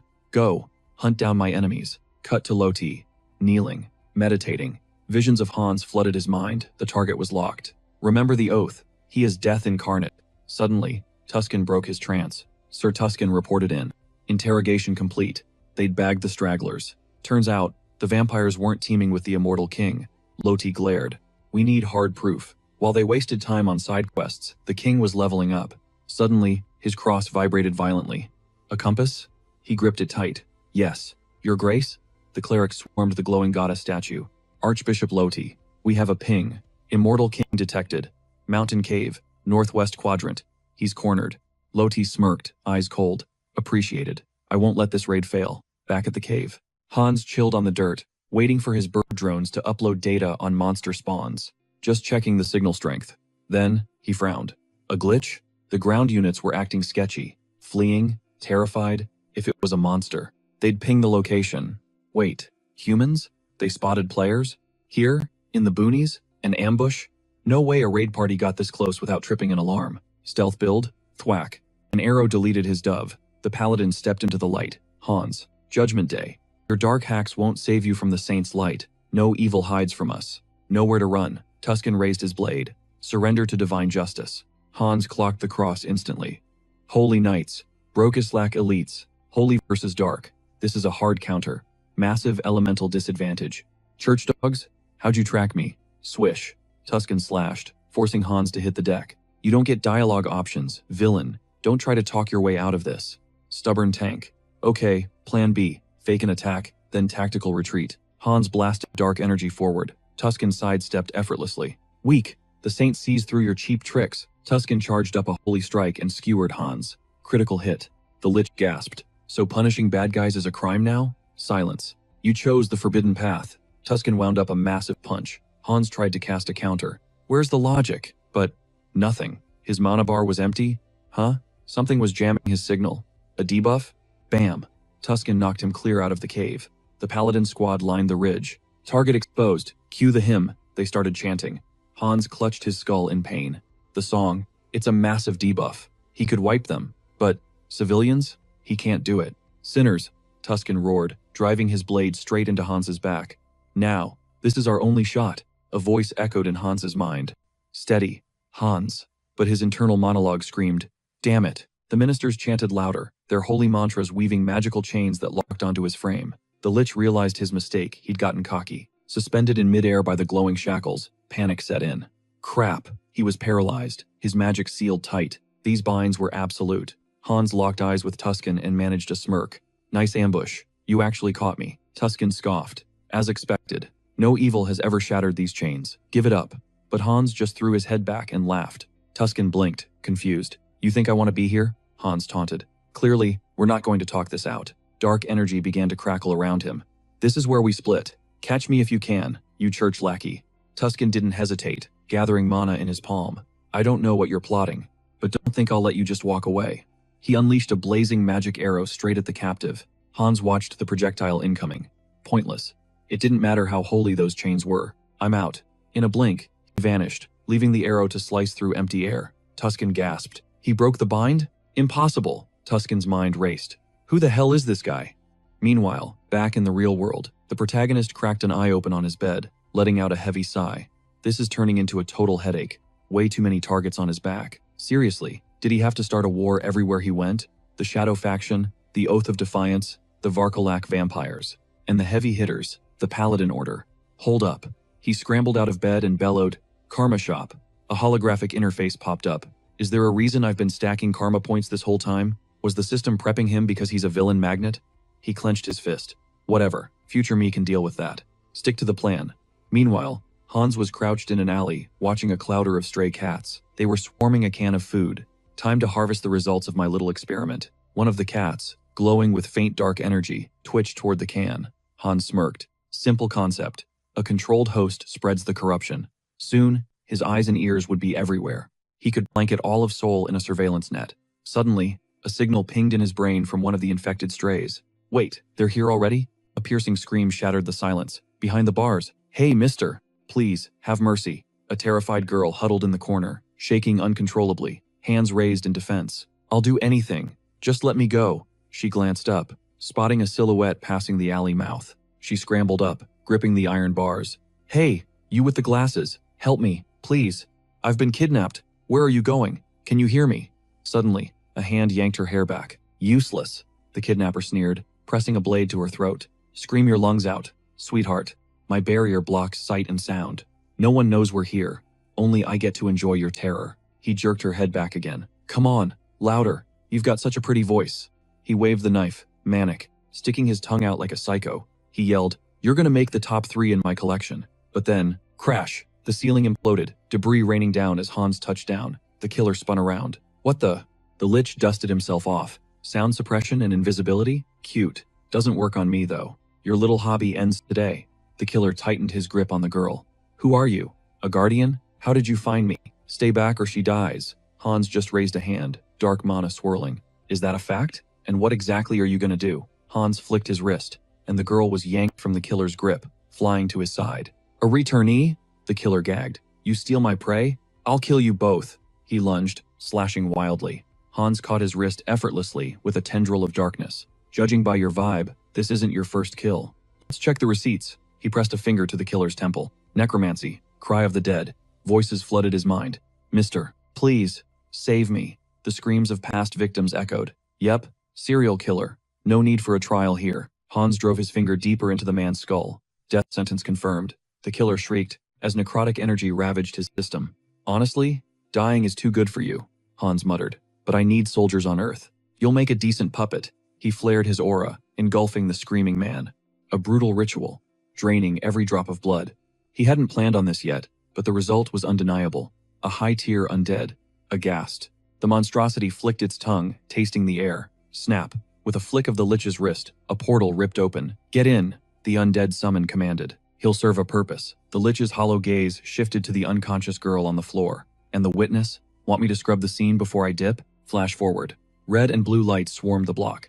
Park Hansel, the big boss of the Special Capabilities Bureau, stood in the center of the chaos. Down in the grim basement, the head of criminal investigation surveyed the carnage. His rookie, camera rolling, broke the silence. Chief, we just ran the footage against the database. It's him, that slippery serial killer we've been chasing for months. Hansel narrowed his eyes. And the guy who smoked him? Definitely a returnee. The rookie nodded. Grim. Zero doubt. No body, but the place reeks of dark mana. Blood everywhere. Whoever did this didn't just kill him. They obliterated him. At least the trash took itself out, Hansel muttered, rubbing his temples. But damn, this case is turning into a total headache. The team leader pointed a gloved finger at a scorch mark on the wall. Look at this. Playing hero. That's exactly what this vibe is. Self-appointed executioners. They're ticking time bombs. Who is this psycho? I need to look him in the eye, just once. High above the flashing lights, Hans stood perched on a rooftop edge, cradling a stray cat, watching the ants scurry below. Cut to the Returnee Association, Seoul branch. The office hummed with tension. A nervous aide whispered, branch manager? She cracked the door open. Sorry to interrupt. She tiptoed toward Yoon Ji-yoon, who was passed out cold on her desk. Fixing her glasses, the aide nudged her boss. Wakey wakey, Ji-yoon. Come on, pull it together. Major situation unfolding. Ji-yoon blinked, wiping drool from her chin. Ugh, what time is it? Did the world end? Special Ops sent a distress signal, the aide replied. Ji-yoon squinted at the file. Wait, the jewelry heist crew? Does this link back to that fresh homicide case? Her brain started churning. Is this connected to the recent murder spree? She paused, connecting the dots. Long coat, mask, definitely fits the dark mage profile. She slapped the file onto her forehead, leaning back with a groan. Public safety is a joke right now, and they won't send backup. I was this close to dumping this mess on that guy. The aide gaped. Wait, the idiot killer? You wanted to hand a federal case to a psychopath? Genius move, boss. Ji-yoon shot up, slamming the desk. Hey, he's got skills. If we leash him right, he'd be the perfect attack dog for the Bureau. She threw her hands behind her head, daydreaming. Why can't he just sign up as a guardian already? Ideally, yesterday. Ma'am, the aide sighed. I know you're swamped, but quit the fanfic and focus on the paperwork, please. Ji-yoon exploded, sending documents flying like confetti. I just want to rip these villains apart with my bare hands. Is that too much to ask? Meanwhile, back at the window, Hans flexed his biceps, feeling the power hum. Destruction. It really is addictive, he mused. If they weren't total monsters, I would have just hit him with a terror curse and called it a day. But they crossed the line. A dark smirk played on his lips. Guess I need to pay these clowns a personal visit. The Villain League is getting bold, but I've pretty much stabilized things on Earth. He paused. Time to check in on the other side. Dimension shift. A tearful man dropped to his knees. Diane, Aaron. He scooped the kids into a bone-crushing hug. You've been through hell. You guys were so brave. Diane patted his back, voice steady. We're okay, uncle. Really. Hans watched from the shadows. Good, he thought.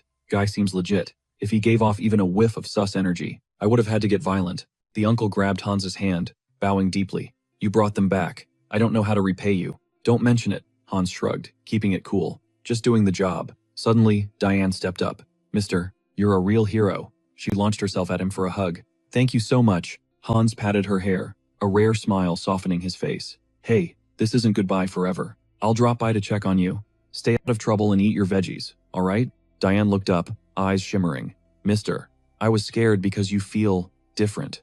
Like you're changing. But deep down, I know you're still one of the good guys. Hans paused, pointing a finger at his own chest. You think I've changed? Must be the persona bleeding through, he thought. The craving for attention. But this new avatar is different. Heinrich is built on schemes and lies. Yet somehow, he's totally chill, stable. So, she wiped her eyes. Where to next? A pilgrimage, Hans replied simply. Cut to the glistening capital of Talaria. This was the target. The only reason he crossed dimensions.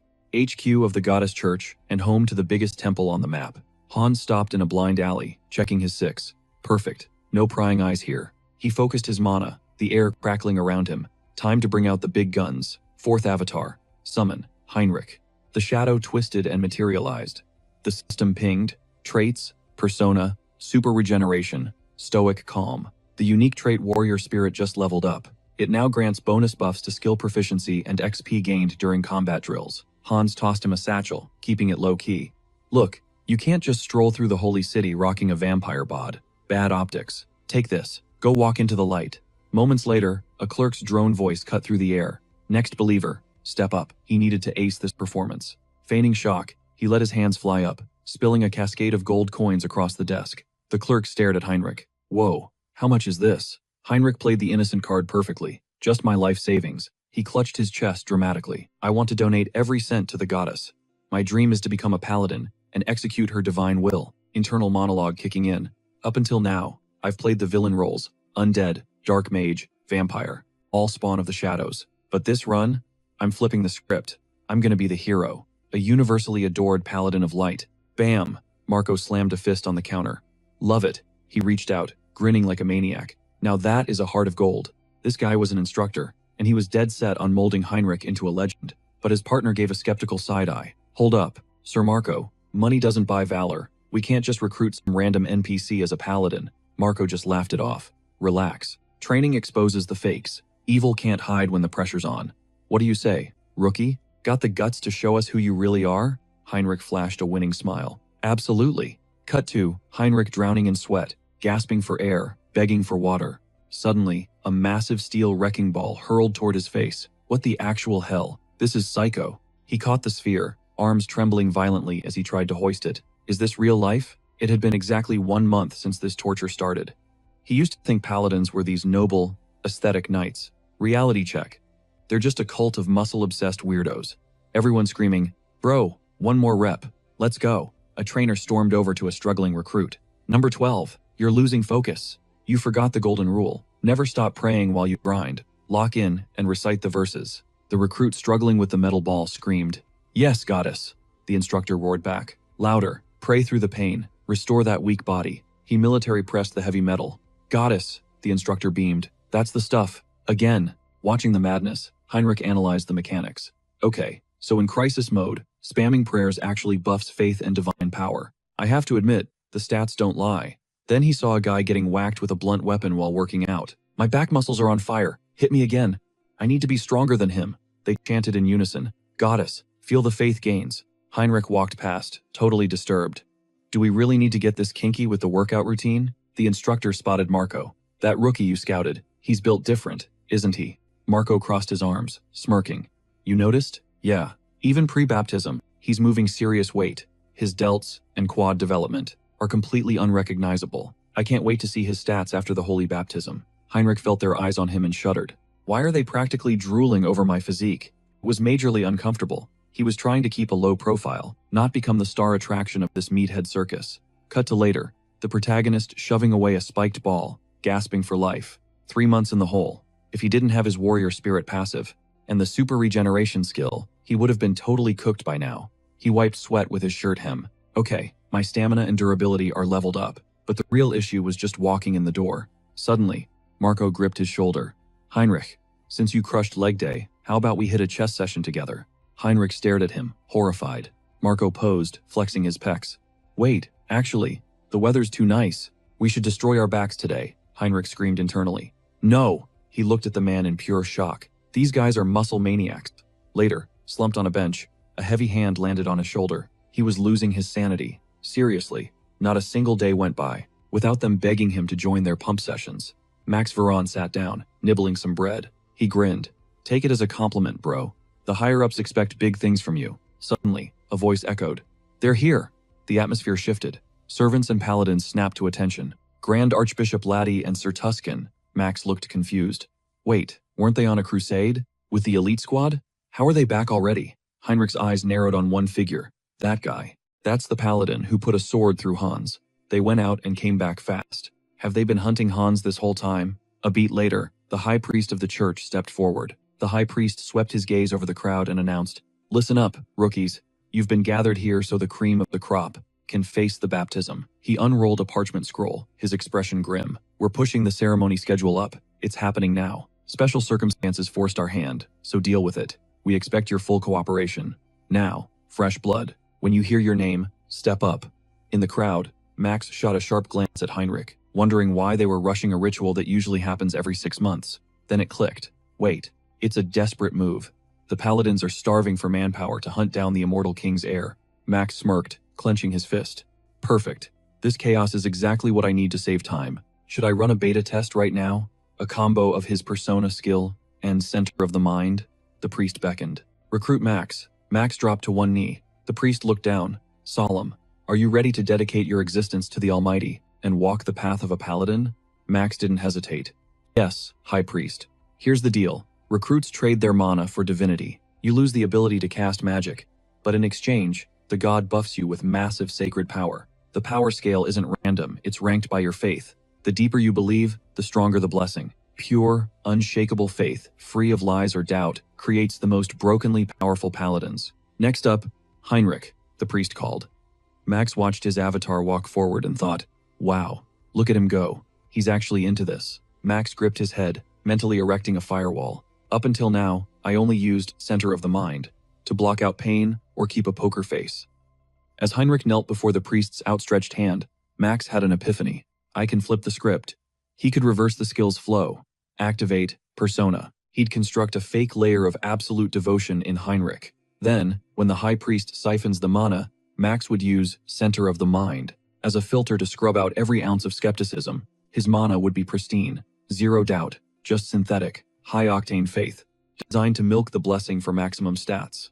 Max focused, channeling all his spiritual pressure into Heinrich. Boom! The high priest flinched, shielding his eyes as a blinding shockwave of holy energy exploded outward.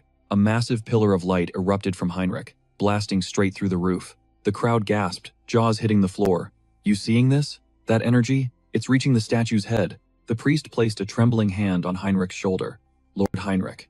He hastily made a holy sign. To hit this level instantly. Incredible. Your rank is basically equal to a high priest already. That faith is terrifying. The priest smiled warmly. Train hard, son. Heinrich beamed back, locking eyes with him, and nodded thanks. Ping. A system window popped up. Skill acquired. Holy baptism. Holy baptism. Optimizes spiritual power distribution between avatars for maximum efficiency. Max stared at his glowing hand. Is this the power cap? Phew. That was a relief. He honestly wasn't sure if a scam built on fake faith would actually work, though it felt like the skill still had room to grow.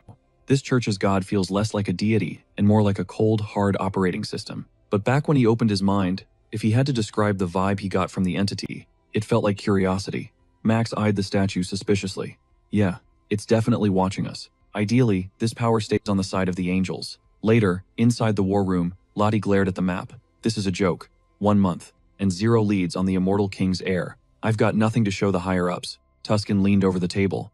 It gets worse. The kingdom of Talia is cutting our funding. It's getting tight. There's a vampire cell embedded in the kingdom, pulling strings. Lottie slammed a piece onto the map. That mess with Hans and the Oath of Disobedience really screwed up our relations with the vampires. He picked up the figure, tone dark. Since our hit squad failed, Talia is squeezing us politically. They smell blood. They're using our failure as leverage. He rubbed his temples, exhausted. The assassination unit is officially disbanded. Sir Tuscan. Tuscan nodded grimly. Copy that. He walked out, his mind racing. We're cornered on all fronts. The paladins aren't enough to hold the line. He paused in the hallway, letting out a heavy sigh. What's the play here? He glanced over the railing and froze. Are those the rookies? Wait a sec. Down below. Max slashed at Heinrich's chest, but Heinrich tanked it and countered with a brutal elbow, sending Max flying. Heinrich wins, a referee shouted. Suddenly, a blue screen flashed in Max's vision. System update. Avatar has achieved enlightenment through combat. System alert. New skill unlocked. a top-tier Crusader combat technique. Suddenly, the gash on Heinrich's body starts knitting itself back together. He realizes this is the combo of super regeneration and holy power. Without missing a beat, he grabs Max, clapping a hand over his mouth. You tanked that hit on purpose, didn't you? Max grins under the hand. Totally worth it. Classic Heinkel strats, right? But inside, Heinrich knows. This level of power isn't enough. To survive what's coming, he needs a serious upgrade. Right on cue, Tuscan steps in. Exactly. Look at the kid's holy output. He's got the raw mana of a high paladin, but zero finesse. He's got the stats, but lacks the XP to be a true paladin. Heinrich blinks, caught off guard. Wait, paladin? Tuscan looms closer, his aura shifting. This kid senses things others miss. I'm going to turn him into a weapon. He holds out a hand, locking eyes with Heinrich. Pack your bags. We're heading to the Rosilia Temple. Heinrich freezes. Excuse me? Me? Going to the Grand Rosilia Temple? Tuscan nods. Yeah. You got a problem with that? Heinrich instantly reaches out. No way. I'm absolutely down for. But before he can even finish his sentence, Tuscan cuts him off. Good. Follow me. No time for goodbyes. They're leaving immediately. They step toward a glowing warp circle, and Heinrich, scrambling to keep pace, stammers, Can I at least get 5 minutes to pack my gear? Tuscan doesn't look back. Have your people handle the logistics. They step into the center of the array. Tuscan grips Heinrich's shoulder. I know this is sudden. I'll brief you on the other side. Heinrich nods, steeling himself. Understood. Zap. In a flash, the scenery shifts. Heinrich looks up, jaw-dropping. Standing before him is the legendary Great Temple of Rosilia, the absolute headquarters of the church, sitting dead center on the continent map. They drop to one knee in respect. Heinrich thinks, this is it, the Vatican of our world, where the Pope and the goddess actually live. Suddenly, a warm voice breaks the silence. Welcome back, Tuscan. And hello, Heinrich. Rhea beams at them. You must be exhausted. Tuscan gives a silent nod of thanks. Heinrich's mind is racing. He's standing on holy ground, the literal house of the goddess. This is the ultimate grinding spot. A smirk creeps onto his face. Here, I'm going to evolve into a top-tier paladin. Time to level up. Meanwhile, cut to Haynes, chilling on a skyscraper rooftop, embracing his role as the shadow vigilante. He checks his phone, scrolling through the headlines. Ha-Ho Mask, the devil hunter, human trafficking ring obliterated. The media is calling him the modern Dark Knight. Great, he mutters. I'm officially viral. The syndicate is history, wiped off the map. But he pauses, staring at the screen. Something doesn't add up. What was that Divine Retribution Society? The thugs kept mentioning it. He recalls their panic. If I mess this up, the society will kill me. I need to silence this idiot, or the Divine Retribution Society won't forgive me. It smells like a massive conspiracy web. Haynes stands up, cracking his knuckles. Well, he sighs, guess I'll just have to hunt them all down. But first, payday. Cut to the city streets. Haynes is prowling, mask secured. He realizes a problem. If the Ha-Ho Mask starts dumping legendary loot on the open market, he's going to get flagged instantly. He needs a fence, a discreet place to wash this loot. He ducks into a shady establishment. Welcome. Haynes slams a heavy bag on the counter. I'm selling. The clerk doesn't even look up from his comic book. You think this is a pawn shop, kid? Beat it. We don't want your junk. Haynes tilts the bag, pouring a cascade of gold and tokens onto the desk. Oh really? I heard you guys specialize in unique items. The clerk freezes, picking up a specific badge. Wait, these are insignias from that trafficking syndicate. The crew the Ha-Ho Mask just massacred. Haynes leans in. So, do I have your attention now? The clerk sweats, forcing a smile. Back room, now. And don't try anything funny. Haynes pushes the door open. Inside, the real broker greets him. So, you're looking to cash out? Haynes nods, stepping into the dim light. He holds out the loot. But I don't want cash. The broker raises an eyebrow, fingering a gold coin. Not cash? You want trade goods? What's the play here? Haynes holds up a single finger. A lottery ticket, a first prize winner. And I need it yesterday. He thinks, stacks of cash are suspicious. I can't spend them. I need clean, taxable income for my civilian identity. Song Yun.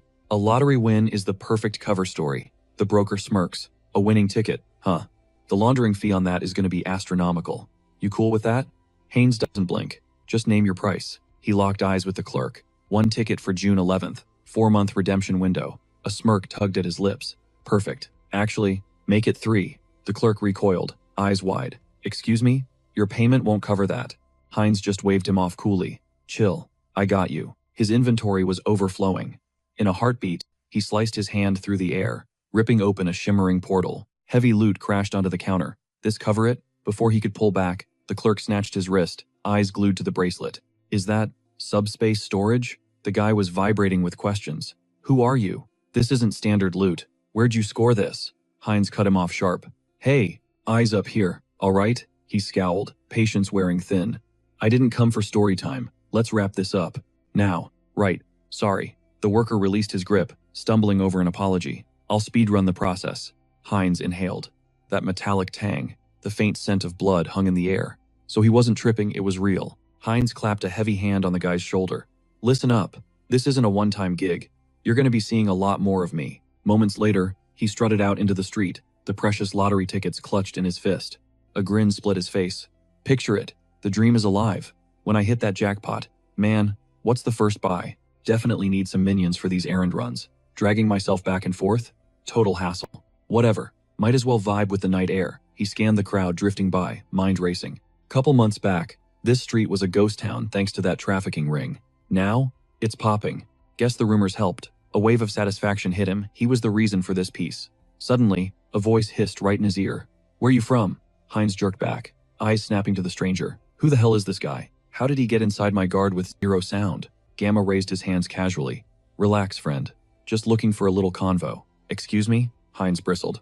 What's your damage? You creep up behind me and sniff me? Psycho behavior. What's the issue? Gamma leaned in, voice dropping. You're a vampire, aren't you? Busted. Level 6. Origins in the dot-mirror dimension. I need a name. When did you touch down on Earth? Hines narrowed his eyes, mind spinning. Great. Another dimension hopper. He needed a lie, fast. Then he needed to bounce. But before he could speak, a strange energy rippled through the air. Name's Hines. Been back on Earth a short while. He clamped his mouth shut, teeth grinding. What? Why am I spilling my guts? Is this mind control? Gamma waved a hand dismissively. Makes sense. You're a rookie, fresh off the return trip. Allow me to introduce myself properly. He flicked a business card toward Hines. I'm Gamma. I rep the Blood Pack. We're the umbrella for every vampire currently walking this planet. My gig? Rounding up the recent returnees like you. Hines snatched the card, skepticism written all over his face. An actual organization? Seriously? Gamma spread his arms wide, letting out a heavy sigh. Look, survival 101. Stick together or die alone. Not much of a choice. He paused, eyes glinting. By the way, that level thing you mentioned, what does that mean? Gamma grinned. Hook, line, and sinker. Why stand here yapping? Let's take a trip to HQ. Keys jingled in Gamma's hand. Hines spotted a sleek, foreign whip parked nearby. Door already popped open invitingly. Fine, lead the way. Nearby, Jin Soron watched from the shadows, pressing a finger to her comms. Headquarters. Target is mobile. Sticking to the plan. She shadowed them as the car rolled up to a massive structure. Welcome to the crib, Gamma said, pushing the door open. Hines trailed him inside, looking around. What is this place? Every vamp has a vampire factor. It dictates your raw power. We measure it, rank it, and assign your level. That circle over there? It scans your factor and spits out your number. Gamma gestured to a glowing array on the floor, surrounded by vampires stationed at the star's points. Hines froze. A magic circle? Yeah, that screams trap. Gamma shoved a hand forward. What's the holdup? Step inside. Chop chop. If this goes south, I'll just cancel the summon. Then, his gaze snapped to the side. Wait, is that a skull? Dark magic residue. He scanned the room, mind racing. No, it's not just dark arts. That's shamanism, curses, alchemy. It's a cocktail of every discipline. How? Returnees have only been back for, what, 20 years? Magitech is supposed to be primitive. Magical tools are rare because the energy laws change from dimension to dimension. But fusing them into one system? The Blood Pack isn't just a club, they're legit. Way more dangerous than I gave them credit for. A vampire stepped up. Give me your hand. Just a little pinch. A blade flashed, slicing Hines's palm. He hissed in pain. Just a heads up, this is gonna bite. He didn't hesitate, carving a quick, shallow nick into the palm. Hines flinched, a sharp yelp escaping his throat as the sudden pain hit home. In a split second, crimson droplets burst from his hand wound, hovering in midair. The vampire analyzed the floating liquid. 5 blood orbs. Only level 5, huh? He scrutinized the formation, noting the dense magical bonds connecting the spheres. Regeneration is top tier though. He calculated that etheric purebloods usually clocked in around level 5 or 6. Gamma crossed his arms, visibly unimpressed. I was actually nervous. Came here showing humility, something totally new for me. But he's just a level 5? What a waste of anxiety. You don't need to chop off limbs for a measly 5. Start the procedure. The subordinates nodded. Yes, Mr. Gamma.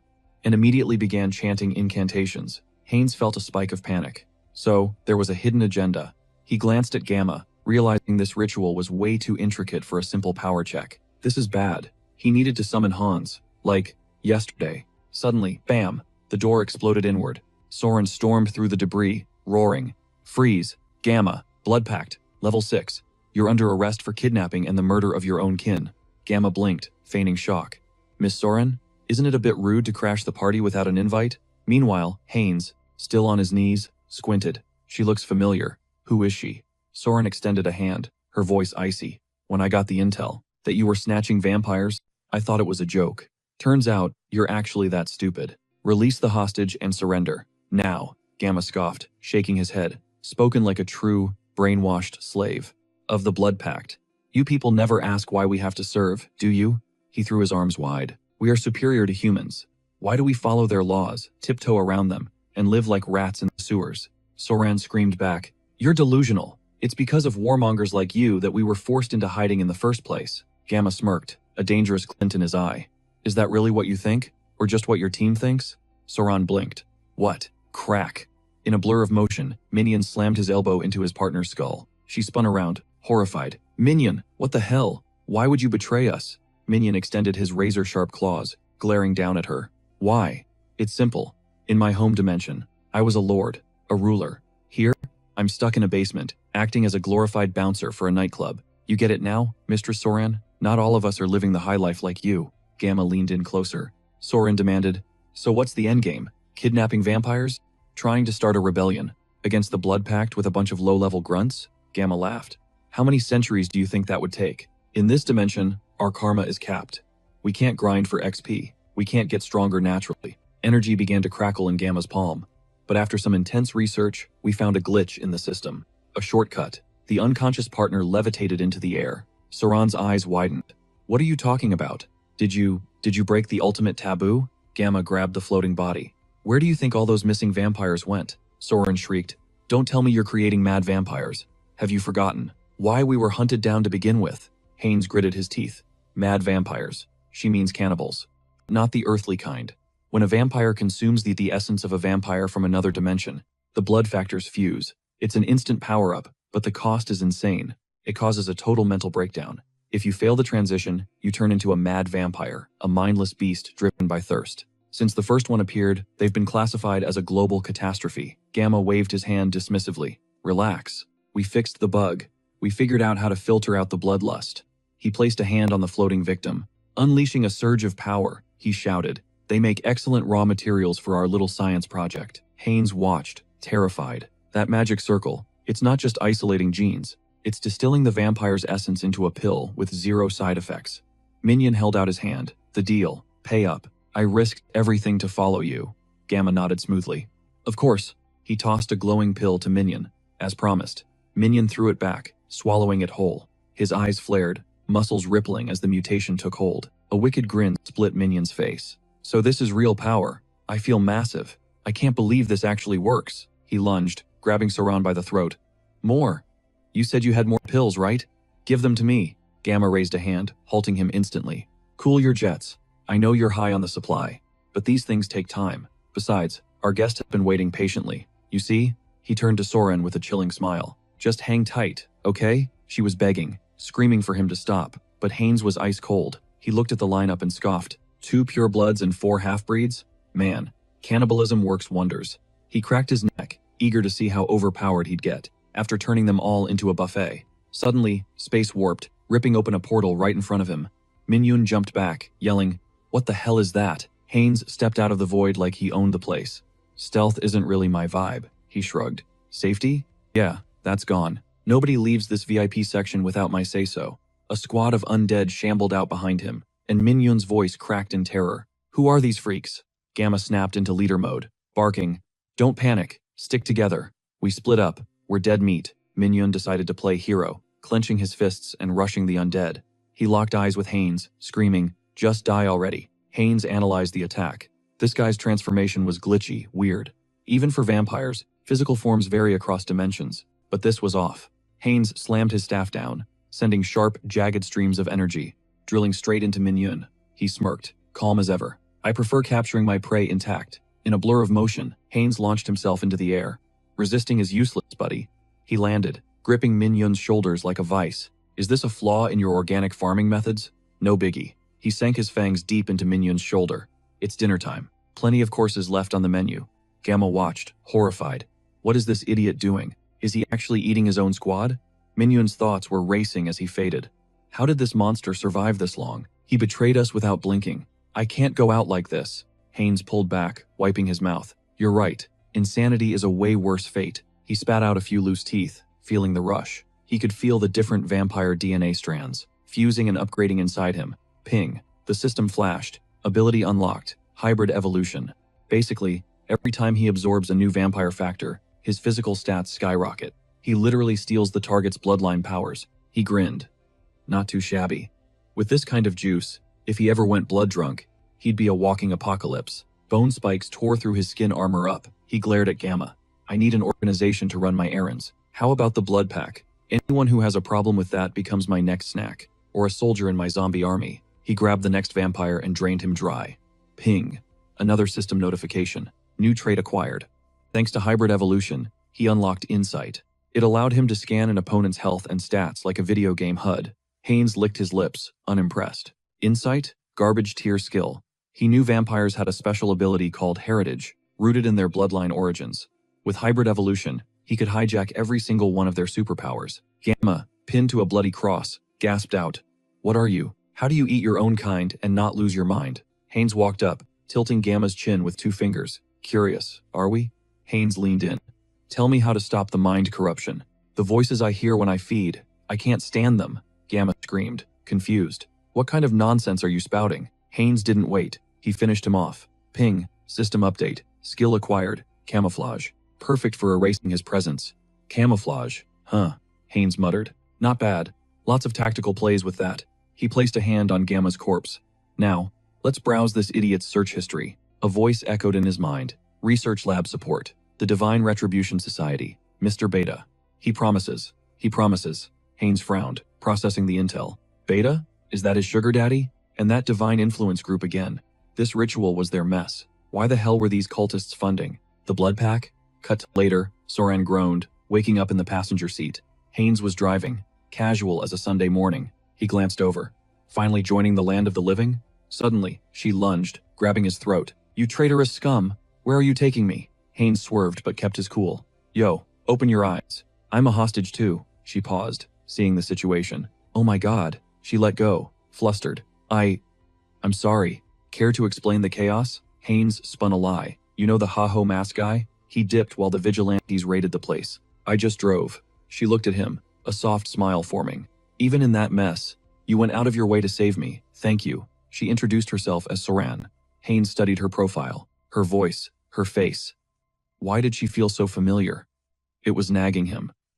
So, he asked, what actually went down? Back there? Blood pack members fighting each other? She stared out the window, her expression darkening. It's complicated. The blood pack was torn in 2 radicals versus moderates. Tensions were sky high when they found proof that the radicals had snatched one of their own. Sauron and her squad raided the place immediately. It was a close call, but they made it out in one piece. They even cracked the kidnappers' agenda. Time to alert the brass and shut this circus down. But watching her optimism, Hines scoffed internally. Does she seriously think it's going to be that easy? It was painfully obvious that the corruption went all the way to the top ranks. Sauron cut his train of thought. So, who is he connected with? The Savior? Hines shot her a look. The Savior, huh? She shrugged, playful. Call him whatever. Can I call him Appa then? Hines dodged the flirtation. I just got back to Earth. No network, no allies yet. I'm just tailing you because the blood pack caught my interest. Sauron's eyes lit up. Then join us. Everyone's doing it. We moderates aren't savages. We've got a steady supply from blood banks. Thanks to legit partnerships. Hines raised a brow. Yeah? Show me. Bet, she replied. Full access. Moments later, they rolled up to a safe house. We're here. A kid, Naki, sprinted out. Sauron scooped the girl into a crushing hug. Heard the news. You okay? She squeezed back. I'm good, little Naki. You good? Sauron pointed at the towering figure behind her. Say hi. This is Mr. Hines. He's joining the crew. Naki blinked up at him. Hello. Sauron patted Naki's head with a warm grin. Show Mr. Hines to his room. Then stay put and play, okay? Okay, hurry back. As Hines trudged up the stairs, he muttered, that kid, she's tiny. Just a visual quirk? Sauron paused on the landing. No, Naki isn't a returnee. Heinz halted. I thought all vamps were returnees. Sauron gazed at a family portrait on the wall. Not her. Earthborn and raised. Her dad was a foreigner, turned her himself, to save her from a terminal illness. Click. It all made sense to Heinz now. Why? The government kept vampires on such a tight leash. They weren't just people, they were walking biohazards. Sauron continued. It's rare though. Turning someone on Earth takes massive energy. Her dad burned his life force so she could walk in the sun. He gave everything. She threw open a door. Here we are. Holler if you need anything. Get some rest. She flashed a dazzling smile, did a specific finger wave, and chirped, Alrighty then. Bye. Heinz froze. That voice, that sign-off. He knew it. He pointed an accusing finger. Streamer Orchid? Sauron shrieked. What? Her face went nuclear red. She cupped her cheeks in horror. Ugh, that outro is stuck in my head. Wait, you're not a subscriber, are you? Heinz laughed nervously, waving it off. No, just the algorithm. Saw you on the feed a few times. Sauron exhaled. Oh, thank God. I used to be an idol trainee, quit and felt lost, so I started streaming. Trainee? Heinz asked. How old are you? 22, she replied. Awakened at 18. What about you, Appa? When did you awaken? Heinz's eyes darted away awkwardly. Bam! He slammed the door in her face. Tell you later. Sauron stared at the wood, baffled. Huh? Did I say something weird? Inside, Heinz leaned against the door, sighing. I thought she was younger. I've been talking down to her, but she's actually older than me. He flopped onto the bed. Whatever. She did look familiar. Famous streamer, huh? Let's check the receipts. He pulled up her channel. Latest post. Announcement. Hi guys. Just letting you know. Taking a 1-week break for some business. Gonna wrap this up fast. And be back before you know it. See ya in 7 days. Heinz stared at the screen. She posted this right before heading to the raid. If he hadn't stepped in, that break would have been permanent. Next morning, chaos. A scream tore through the silence. What do you mean? Heinz bolted upright, clutching his pounding head. Too early for this drama. He headed downstairs. Sauron was losing it. No evidence? How is that even possible? Heinz approached the panic. What's the damage? Sauron whipped around, eyes wide. Did you sleep? Listen. My team went back to the crime scene yesterday. Scorched earth. Nothing left but ash. Tracking the radicals just hit a brick wall since all the evidence was incinerated. Heinz thought, overkill much? They wiped Hans's trail clean, but he still needed intel. He needed the location of the radical base. Her eyes went wide. The base? She latched onto his arm, practically screaming. Don't you dare ask me that. He ignored the blood bag comment. Flashing a disarming, awkward smile, he lied through his teeth. Chill out. I'm just saying those idiots are dangerous. Wouldn't it be smarter to know where they are, so we can avoid them? She clutched her chest, the logic actually clicking. Okay, that actually makes sense. She tapped her screen, grinning. Hold on a sec. Meanwhile, Heinz's inner monologue kicked in. He's sitting on the edge of pure blood territory. By Earth standards, that's easily level 6 or 7. Time to evolve him into a pure blood using his parents' power. Then, the moment broke. Sauron shoved the phone at him. Here, steer clear of the marked spots and you'll be fine. She paused. Since you're awake. Want me to whip up some dinner? Heinz glanced at the map, hand raised in refusal. Hard pass. Thanks, but don't worry about it. He scanned the area, eyes narrowing. There's plenty of fine dining around here. I'll take a walk, grab a bite. He licked his lips. Cut to later smearing fresh blood from his mouth. Delicious, he muttered. 5-star meal. The camera pans out to reveal a pile of vampire corpses at his feet. One survivor crawled out, screaming, Hey, you moron. You think you can walk away from this? Our clan will strip the marrow from your bones. Heinz tilted his head. Talking to me? How do you even know who I am? Right. I stole their disguise. These guys are blinder than bats. He marched up, grabbed the guy by the collar, and hoisted him up. Let's try that again. Where are your buddies hiding? Suddenly, a voice crackled through a comms device. Attention all units. All Gamma personnel gather at the villa tomorrow. Mandatory meeting. Heinz tapped his forehead, processing the intel. The radical leadership in one spot? It's the perfect kill box. I need to move. Now.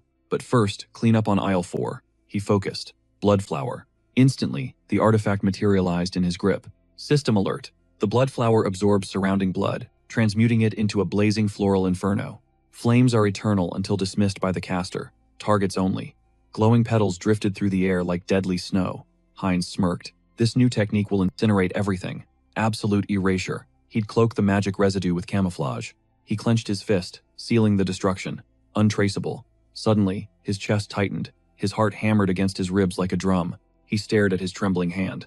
This sensation, Am I evolving again? The blue system window popped up. Effect. Hybrid evolution triggered.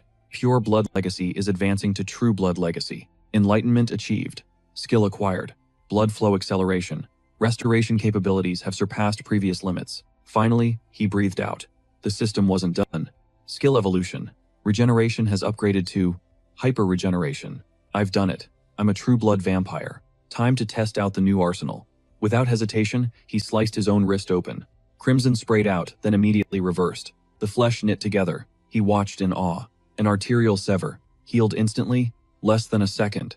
The synergy between blood control and hyper-regeneration is broken. If I siphon blood from the environment mid-fight, I'm basically unkillable. If true blood is this OP, what kind of monsters are the sacred bloods? Meanwhile, back at the stream, a donation notification blasted. 1 million cheese. The message read, "Saw the notification that Orchid is back. Came running faster than a dog for dinner." Soren flashed her best streamer smile. "Oh my god, thank you so much. A whole 1 million cheese? You score 1 million points in my heart." Internally, she was doing the math. Yes, jackpot. That covers a full month of blood bags. Suddenly, the door creaked open. Heinz stood there, looking stunned. "I know, hustling for cash is tough," he deadpanned. "My bad. Don't let me ruin your vibe." Soran's face went beet red. She shrieked, "Learn to knock, you creep." Once she calmed down, she sighed. "So? What's the news?" Heinz dropped to one knee, offering a sealed envelope like a knight. "Delivery for you." Soran scanned the contents. "Wait, is this hard evidence of the radicals' crimes? Who sends detailed intel like this anonymously?" She frowned. "This style. It feels like Hahu's mask. But I never told Hahu about this. I only told Heinz." And the tips started rolling in right after she spilled the beans to him. Are they partners? Or is the universe just playing games? Cut to. High above the city, Heinz and Hans stood on the rooftop. Heinz eyed the towering structure, smirk playing on his lips. "So, this is the spot? The radicals' little hideout?" The Lich chimed in, a strategy meeting to counter Tao's mask. In a heartbeat, the vampire activated his enhanced vision, and boom, there it was. A cloaked blood barrier wrapping the building.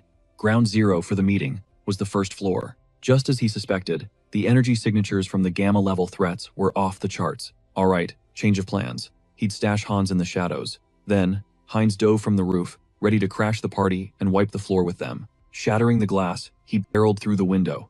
He stuck the landing and announced, "Surprise, dirtbags." He scanned the room, confused. What the hell? It was a ghost town. He could have sworn they were right here. Empty? Suddenly, the barrier behind him started to fracture, a voice oozing from the cracks. "Damn, I was fishing for the Haho mask. Instead, I hooked a stray vampire." Space warped and shattered around them as Sebastian strode out from the void. He asked if the intruder could track him too.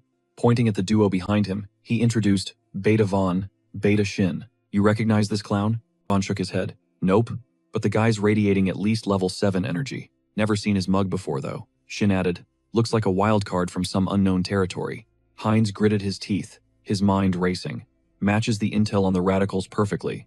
The Alpha sits at the top, controlling 2 betas and 13 gammas. So, both lieutenants are here? The real headache is that masked squad, Divine Retribution crew, looks like. 0 energy signature from them, can't figure out their gimmick yet. Sebastian barked an order. "Bring that moron to me. And grab his little shadow buddy too." He pointed straight at the darkness behind Heinz. Heinz thought, "They busted us already?" Then he scoffed, "I don't do warning shots. If he wants a fight, let's speedrun this." He overclocked his blood flow and hit the gas, blitzing through several vampires instantly.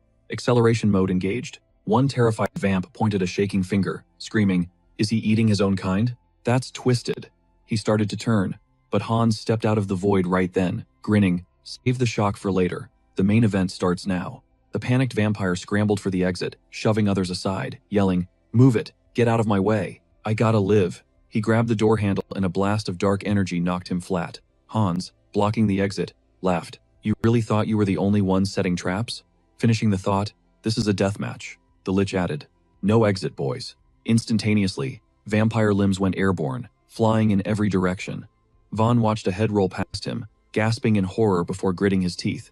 "Is this guy psycho? What the actual hell? He's way past level 6 or 7. This feels totally sus." He charged forward, but Heinz unleashed his claws. Vaughn panicked. Too fast. As the claw swiped at his eye, he popped skin reinforcement, his body armoring up instantly. Heinz grinned. "You tanked that? Guess I gotta put some real muscle into it." He clenched his fist, focusing his aura, and slammed a punch into his chest, shattering the armor like glass. Vaughn thought, no shot. How? I've never been bodied while using skin reinforcement. He's faster and stronger. Vaughn collapsed to the floor. A grunt hauled him up, shouting, crap, we gotta stop him. Protect Mr. Beta Vaughn at all costs. Hines aimed his palms at them, chuckling. Stop me? You guys are way too confident. Pathetic trash. Blood tendrils exploded from his palms, skewering the vampire. Standing guard. Vaughn, fueled by rage, thought, this is insanity. Snacking on a comrade mid-fight? Dangerous savage.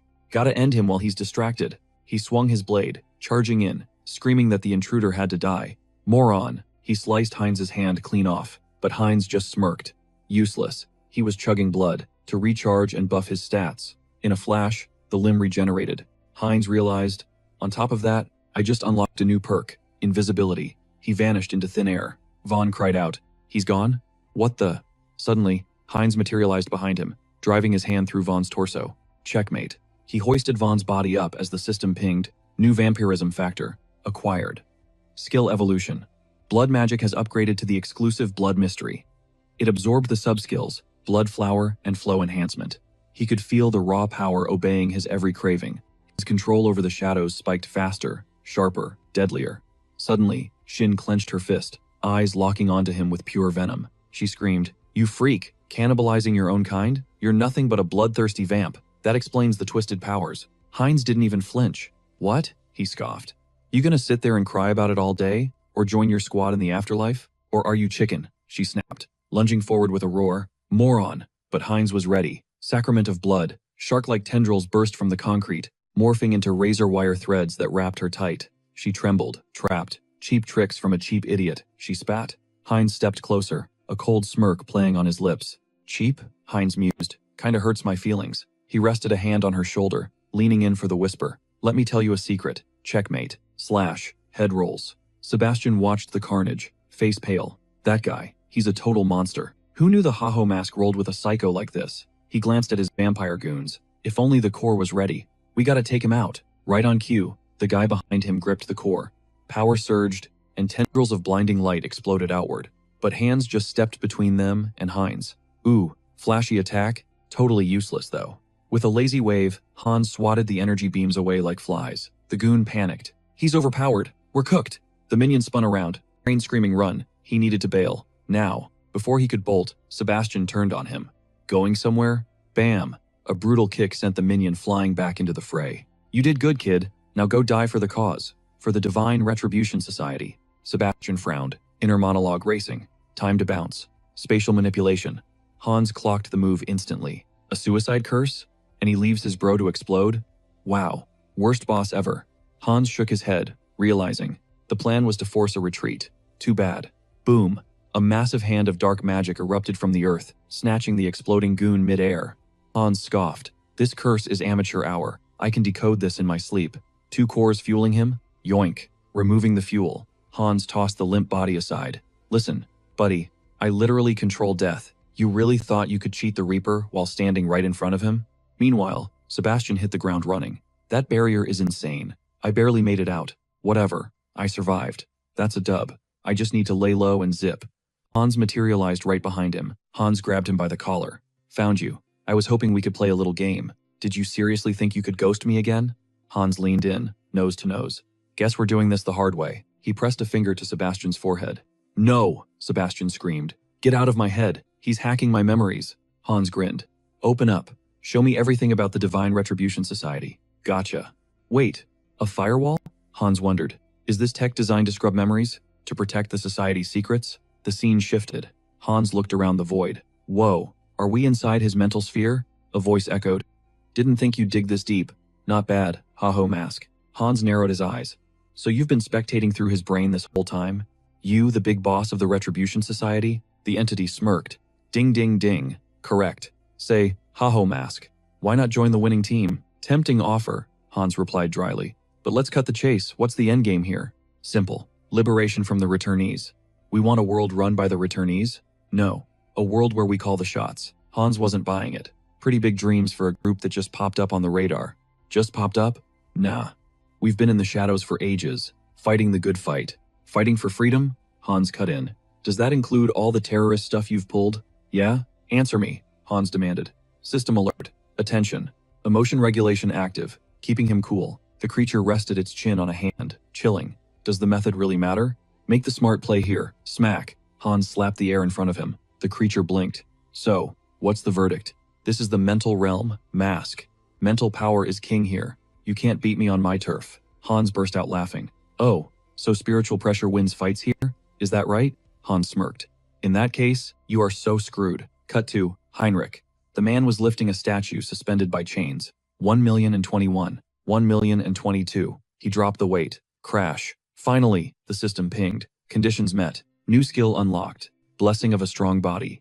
Acquired. Autherica. Sacred arts via pure grind set. Heinrich stared at his fist, grinning. I can feel it. I'm stepping into god-tier territory. High priestess vibes? Hold up. He literally can't believe it. Did he just max out his physical stats purely through grinding? Either way, he's officially checking all the boxes for a paladin class. Time to unlock the next tier? Snap. A noise cuts through his thoughts. He glances sideways. Internal monologue. That's a saint. He sizes her up. Even for a VIP of the Great Divine Order, she gives off major regular NPC energy at first glance. Then she locks eyes with him, flashing a bright smile. He grins back, realizing that facade is fake. Pure light is pouring off her, that divine aura is blinding. He shoots a greeting back, asking what she's doing solo in a spot like this. Her excuse? She was mesmerized by a ladybug in the meadow. It was just spinning around, so cute. She totally lost track of time. He realizes she wasn't admiring the flowers, she was obsessing over the bugs. Typical. Then she drops a bomb. Mr. Heinrich? Did you finally score a blessing? She's beaming, congratulating him. He stares, impressed she's got that saint intuition. She read him instantly, but he smirks. Blessing? Nah, you don't get a body this shredded from handouts. It's all hard work. She nods, agreeing he should be proud of the grind. Then she glances at the bell tower. Service time. She steps forward, pointing the way. Shall we walk to church together, Sir Heinrich? He doesn't hesitate. Absolutely. Following her lead, the lore finally starts clicking. Now he gets why the saint is so fixated on Hans. Ancient history lesson. The first immortal king turned half the continent into a literal graveyard. The whole world teamed up to raid boss him, but his heart got patched up by his ride-or-die ally, a dark sorcerer. He respawned in the second immortal king's camp and obliterated a massive Western empire. His heart was nearly destroyed, but it shattered into 3 pieces, scattered to the winds. Every time rumors pop up about the immortal king's return, the divine order goes into DEFCON 1. Makes sense, countless lives were lost. For a saint who loves her followers like family, hating the immortal king is just instinct. But honestly, it's overkill. The guy is surprisingly chill and kind-hearted. Alright, time to focus spiritual energy on Hans.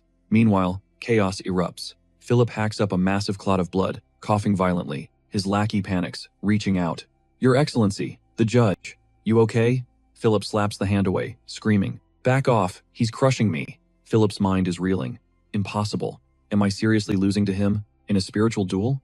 How is that even possible? Just then, Hans lands a critical hit on Philip's essence. Crack. It shatters, sending Philip's spirit flying. Philip thinks he had the advantage before, but now his power is spiking like crazy. It's spiraling out of control like he's got a whole squad backing him up. Another blow. Philip's essence starts disintegrating. He's panicking. Why is he losing? It's not just raw stats. It's a massive skill gap.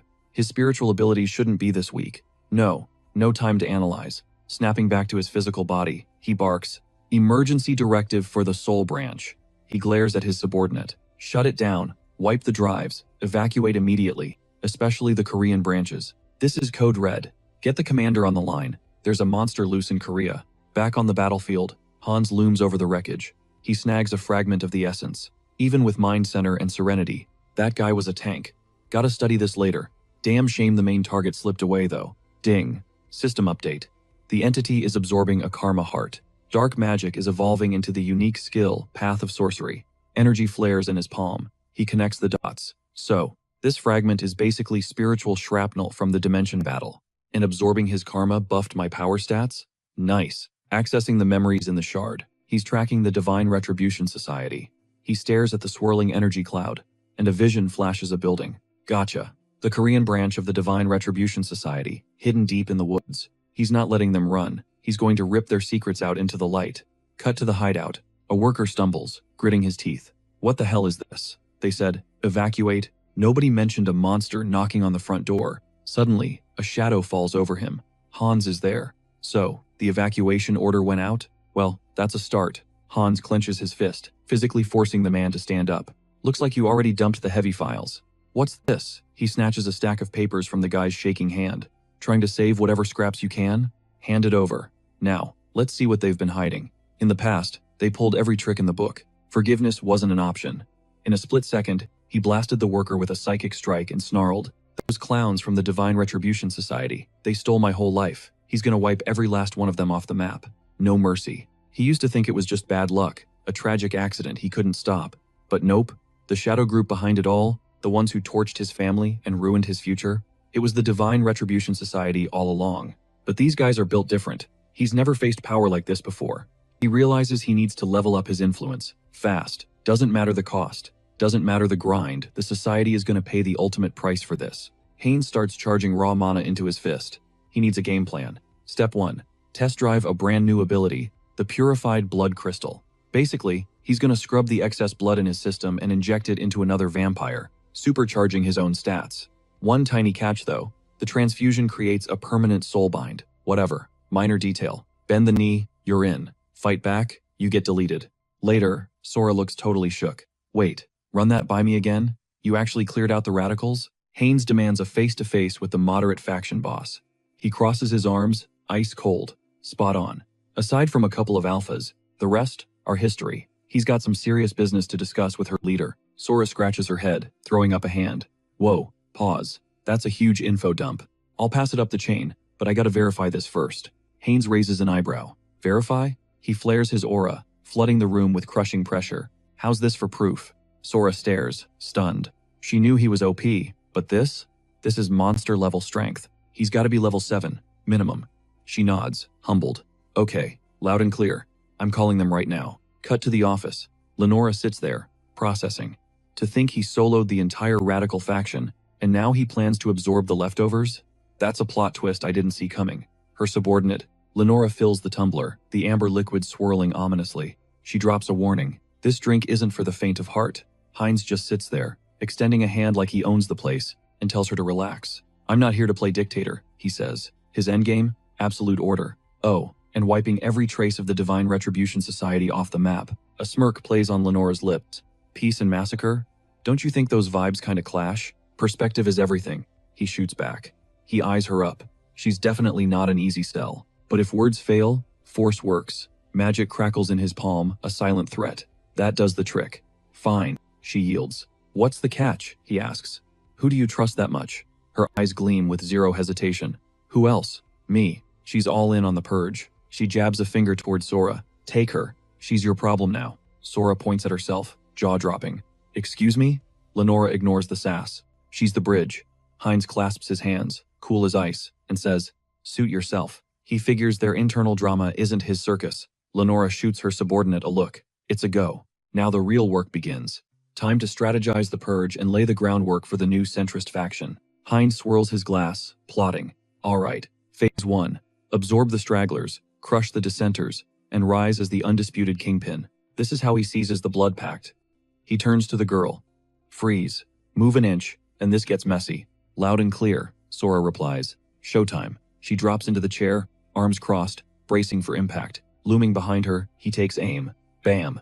He blasts the raw crystal energy straight into her spine. She tries to process the sensation. The purified blood crystal surges in, turning her blood to lava. Her heart hammers against her ribs like a drum solo. Bone density spikes. Muscles coil tight. It's a full system reboot. She feels like a stranger in her own skin. A 30% stat boost? That's massive. Power coursing through her. She looks up. What's the play? Lord. Hines blinks, arms crossed. Lord? Did I hear that right? You heard me, she confirms. They've birthed a new bloodline here on Earth. That means a new hierarchy. We need a brand, she insists. He smirks, mulling it over. A name, huh? He wants something iconic. The crystal didn't just buff them, it mutated them. They're evolving. They're adopting his dominant traits. Crazy to think a hybrid like him is rewriting their genetic code. Heterosis, he declares. The ultimate hybrid vigor. From now on, that's who they are. A predator's smile spreads across his face. We wait. We ambush the stragglers. And we become untouchable. Consider it done. Back in reality, the protagonist leans back, cracking his neck. The Hines arc? Wrapped. He glares at the monitor. It's not enough. The Divine Retribution Society is still a threat. Gone from Korea, maybe, but they're global like a virus. He needs a nuke, not a bullet, for when they resurface. Time to grind. He needs massive influence in the other realm, and a stockpile of karma. War? He jumps up, jaw clenched. Whoa, hold up. What kind of psychologic is that? Collateral damage is a no-go. He needs a crisis. He can control 0 innocent casualties. Is that even doable? His eyes land on a book resting on the desk. Could that be the key? Bingo. He flips it open. The classic trope, Demon King Hans versus the righteous hero Heinrich. Hans rallies the corrupt elite, playing the villain. Heinrich smashes them, playing the savior. It's a perfect gameplay loop. He grins, thumbing the pages. I take out the trash, and farm karma at the same time. Absolute win. Alright, let's script this out. He spins around. You're up, Harley. Behind him, another avatar is busy pumping iron. System alert. Harley, Song Yoon's 5th avatar. Trait. Adaptation. Guy survives anything, anywhere. The protagonist walks over. Time to push this meathead past his limits, and really bulk him up. And while he's at it, he's gonna power level that adaptation skill. He knows just the trick. Scene shift. Hans stands there, grinning. Yep, X marks the spot. The society left breadcrumbs in this underground lab. He walks past rows of grotesque flasks, creatures floating in preservative. 6 science projects. They were splicing demon DNA into humans, chimera style. And the prize he wants is right here. The ultimate mutagen. Absorb, evolve, dominate. The legendary dragon's blood. He grabs a test tube. If Harley's body can handle this cocktail mixed with his meta-knowledge, he's going to be a living WMD. Outside, the sky opens up. The saint watches the rain fall, oblivious to the storm coming. She let out a heavy, desperate sigh. Heinrich stepped closer, his voice laced with concern. What's eating at you, saint? She spun around to find him, already shielding her with an umbrella. Why are you soaking yourself out here? She asked. Nothing's wrong. She lied. Just the weather, playing mind games. The gloom was suffocating, pressing down on her chest like a physical weight. You're gonna catch a cold, he insisted gently. Let's get you back inside. She nodded weakly. All right. Meanwhile, Hans smirked. That's our saint for you. Even way out here in the boonies, with double barrier lockdowns, she still sniffed out this hideout. Rains hovered nearby, adding, lucky for us, she didn't pinpoint the exact spot. Hans swirled the test tube, eyes gleaming like a mad scientist. Perfect. Now we can run the full protocol. Dragon blood is a slow burn, stealing the traits of whatever it devours, courtesy of the Divine Influence Society's forbidden archives. With that, he stalked over to Harley, who was strapped to a table, wired up like a Christmas tree with monitoring gear. Behold, the ultimate lab rat, Hans grinned maniacally. It's showtime. Later, a voice cut through the silence. Lord Heinrich, you are the shield of justice. Do you vow to join the Great Divine Order as a paladin and defend the weak? Heinrich dropped to one knee. I do, Your Grace. She held out a gleaming cross. Then by the power vested in me, I name you paladin. As Heinrich accepted the holy symbol, a blue system window popped up. Conditions met. Achievement unlocked. Enlightenment. New skill acquired. Blessing. Leap. The priest's jaw dropped as a holy light exploded around them. Enlightenment? A blessing during the rookie ceremony? The gods are truly smiling on us. Suddenly, Heinrich felt a phantom grip on his shoulder. Not again. For a split second, that heavy divine presence washed over him just like back at his baptism. It was watching him, studying him. Why? Because he's an isekai traveler? That gaze felt alien, not human. He flashed a polite smile, but his mind raced. Should I have tested that skill? Hang on. The system description mentioned transcending space. His heart skipped a beat. Transcend space? Are we talking actual teleportation here? No cooldowns listed? That's S tier broken. Gotta love generous gods handing out cheat codes. He composed himself, eyes locked forward. I am humbled by the Lord's touch, he shouted, bowing his head in theatrical prayer. Thank you for your guidance. The crowd was eating it up, wiping away tears. What a pious young man. Heinrich mentally agreed he was good at this. Okay, drama over. Time to pick a guild. Later, a guy walked up, clapping him on the back. Congrats on the promotion, Paladin. Now comes the fun part. Meet the Holy Orders. He gestured to a lineup of tough-looking dudes. Recruiters are here to scout you. Different gear, different styles. Choose wisely. Immediately, a tank of a man stepped up. He slammed a spear into the ground. Order of the Heavenly Shield. Good to meet ya. We hold the outer walls. Spearmasters only. Another guy cut in. Order of the Sun Wolf here. We're the vanguard. Big swords, big damage. A third vet grinned, flashing a classic sword and shield combo. Thunderclaw, veteran at your service. We keep the peace inside the city. Perfect balance of offense and defense. They all leaned in, eager. So, rookie? Who's it gonna be? Easy choice. Heinrich smirked. I'll take 'em all. He thumped his chest confidently. The recruiters recoiled. Excuse me? Heinrich doubled down. With my warrior spirit and accelerated growth perks, why settle for one? I'm mastering every paladin art you've got. Then, his gaze drifted sideways. He pointed at a silent figure in the back. What about him? He's with an order, right? Why so quiet? The recruiter chuckled. Oh, him? That's obvious. The silent figure finally spoke up. We only recruit the absolute elite. He crossed his arms, stepping into Heinrich's personal space. Though, you're not terrible. With that much divine power, you might actually survive our entry exam. Heinrich sized him up. This guy's aura, it's stronger than the high priest's. What kind of insane standards does this order have? Walk with me, the elite said. As they strode down the hall, he dropped the intel. Our order guards a specific target, the Great Temple's most critical stronghold. Heinrich raised an eyebrow. Critical stronghold? What's inside? The man pushed open a heavy door. Pass the test, and maybe I'll tell you. Heinrich froze. A masked figure sat at the table. That cape, that mask, an inquisitor. The elite recruiter grinned. He stared at the board, focus intense.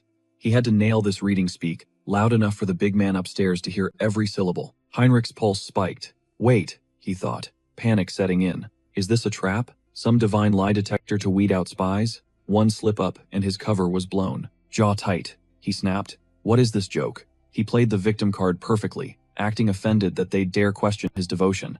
The guard just stared, unmoved, standard protocol. Unless you can't read? Heinrich mentally cursed. Damn it, tough crowd. He glared at the ancient scroll and belted out the lines, declaring himself the messenger and the living blade of the deity. I vow silence, he roared. To protect the faith, I'll walk through hellfire and brand this oath onto my very soul. Sizzle. A glowing magic sigil manifested right on his tongue. He clutched his jaw, screaming, It burns! The Inquisitor nodded solemnly. You're in. Back in the hallway, adrenaline fading, Heinrich pointed a shaky finger at his own face. What did you just do to me? Some kind of gag order? The kid shook his head. Gag? No, that was a blessing. The blessing of silence. It physically locks you from leaking classified intel. Heinrich's mind raced. So that's the secret. The kid motioned for him to pay attention. We are the Order of the Radiant Count. Our sole mission? Guarding the Great Temple's deepest dungeon with our lives. Take a good look. This is the first and last time you'll ever see this view. Memorize what we protect. Sync up. The knights drove their blades into the door mechanism with a heavy clank. Heinrich peered into the gloom, thinking, I knew they were hiding something, but this is next level. The reason the Order concentrated its entire army here, the layers of security, the magical NDAs, it all clicked. Deep in the belly of this massive temple lay the final piece, the remains of the immortal king. No way. It was hidden here all along, right under our noses in the great temple of Rosalia. The Divine Order wasn't just a superpower on the continent for show. Makes sense. No way those guys went 100 years without finding a single shard. He had the urge to snatch it right then and there. But with 4 nightly orders on watch, suicide mission. Even Hans couldn't ghost in and grab that fragment from the temple's depths. He needed a strategy. Suddenly, an order rep got in his face. That mark on your tongue? It stops you from spilling the beans. Technically, you can talk, but you physically cannot mention the seal itself to a soul. Heinrich flashed a charming grin. Got it. My lips are sealed. Literally, just between us. Later, Hans sat back, processing the intel. The final fragment? Huh? Talk about a lucky break. His mind raced with possibilities, but he had bigger problems. Harley's stats were erratic. He stared at the avatar's body on the table. What's the glitch? On paper, the build was flawless. Suddenly, Harley gasped. It feels like something is boiling inside me. Hans eyed the cardiogram. The dragon blood definitely took root. Maybe I need to crank up the intensity? He slammed the lever. Harley arched off the couch, letting out a gut-wrenching scream. Hans shouted over the noise, thinking, did we hit the regen cap? If he burnt out now, Hans would lose both the avatar and the research. Screw it, all or nothing. He injected the last drop of dragon's blood. Harley shrieked, louder this time, eyes flaring crimson. Hans panicked. What the hell? Did I brick the build? He turned to the exit, defeat in his voice. I messed up, Harley. Then he stopped cold. Wait, what? A holographic system window popped right in his face. You gotta be kidding me. The text glowed. Unique skill growth. His skills had leveled up, unlocking raw potential. His avatar slot limit just increased. Hans was floored. Growth? Since when? Where did this come from? Behind him, Harley sat up like the Undertaker. Ping. System update. New special skill, physical mutation. His regen cap was shattered. Super regeneration had evolved into true regeneration. Harley roared, flexing hard enough to snap the titanium chains binding his wrists like they were twigs. The notifications kept spamming. Adaptation had evolved into special mutation. Hans watched, eyes wide. Finally, the mind catches up. The gamble paid off. Harley smirked, patting his shoulder. So this is the mutation effect? He didn't just look stronger, he looked like a completely new species. Hans scribbled furiously. And it gets better. Check the stats. My avatar capacity naturally expanded. That's unheard of. We're making history here. Harley brushed off the notes, saying he'd figure out the new slot later. Right now, I need a test drive. Cut to the woods. Harley stood there, arms wide, inhaling the wild air. So this is evolution. Every sense was dialed to 11. He glanced sideways, eyes narrowing, and his senses were dialed to 11. He picked up the jagged rhythm of something breathing in the shadows. Suddenly, boom. A shadow panther burst from the brush, razor claws swiping straight for his throat. Harley locked eyes with it and scoffed. Deja vu? Much? It's the exact same breed of nightmare fuel he faced when he first isekai'd into this world. He grinned, nostalgic. He snatched the beast midair by the scruff and whispered, "Sorry, buddy, but I've leveled up a bit since back then." Crack. One solid haymaker, followed by a backhand for good measure. Lights out. He smirked, staring at the gaping hole in the carcass and the glowing core inside. To max out his mutation stats, he needed to grind, devouring monster cores and magic stones, was the meta. He plucked the glistening gem from the gore and flashed a savage grin. Gotcha. Down the hatch it went. He wiped his mouth. That fast? Alright, let's get this party started. The system dinged with a notification. Enlightenment achieved through repetitive grinding. He muttered. New concept unlocked, amplifying the effects through physical mutation. He flexed his hand, feeling the power surge. A tank build. Definitely has its perks in a brawl, huh? The system chimed again. Skill acquired, gluttonous feast. Basically, an iron stomach. He could inhale massive amounts of food and convert it to energy instantly. No leftovers. He crouched over the fresh kill, ripping off a chunk of raw meat. This mutation has me starving, but hey, gluttonous feast should handle the heavy lifting, right? He took a bite. It shouldn't have tasted good, but it was. Sweet. The blood hit him like an energy drink. Is this the mutation talking? A manic laugh bubbled up from his chest. Anyone seeing this would think he was absolutely unhinged. Feral. Just totally feral. Wait, didn't he hear about a confederation of savage barbarian tribes? Down south? The locals were shook. Whispers rippled through the crowd.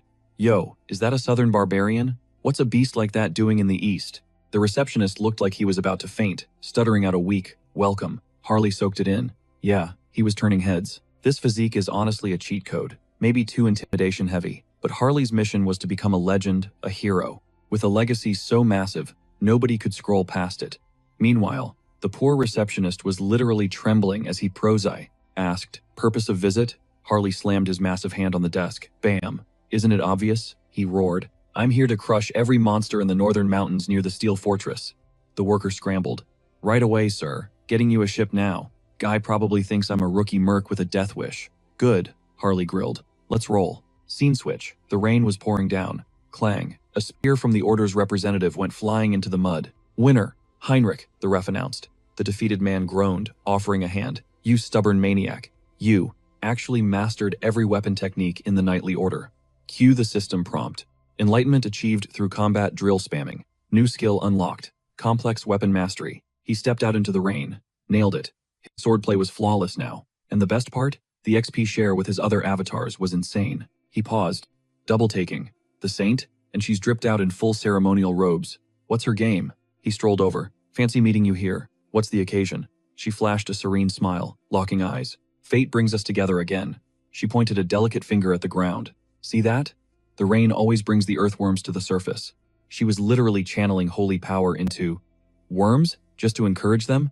Harley watched, perplexed. Okay, so we have holy blessed worms now. Please tell me they aren't going to mutate into giant sci-fi monsters like in Dune. He gestured to her outfit. You're dressed for a gala. Big event dropping? She nodded, that mysterious smile returning. A VIP is arriving. Someone capable of hunting down the immortal king. Heinrich scratched his cheek, skeptical. The immortal king? Seriously? He doubted anyone could track Hans through all those barrier layers. Who was this guy? Restar hesitated. It's hard to explain in words. But hey, if you're curious, come as my honorary guardian knight. Front row seats. Heinrich didn't hesitate. Count me in. Moments later, the herald announced, entering now, Lord Refori Granwood. Heinrich blended into the line of paladins, scanning the entourage. Never seen a squad like this. Can this guy really track Hans? I'll believe it when I see the receipts. Then Refori stepped into the light, flanked by elven guards. He bowed elegantly to the saint. Heinrich's eyes went wide. Wait. Those ears. Rafori placed a hand over his heart. I am a high elf of the kingdom of Elwyn. Heinrich's mind raced.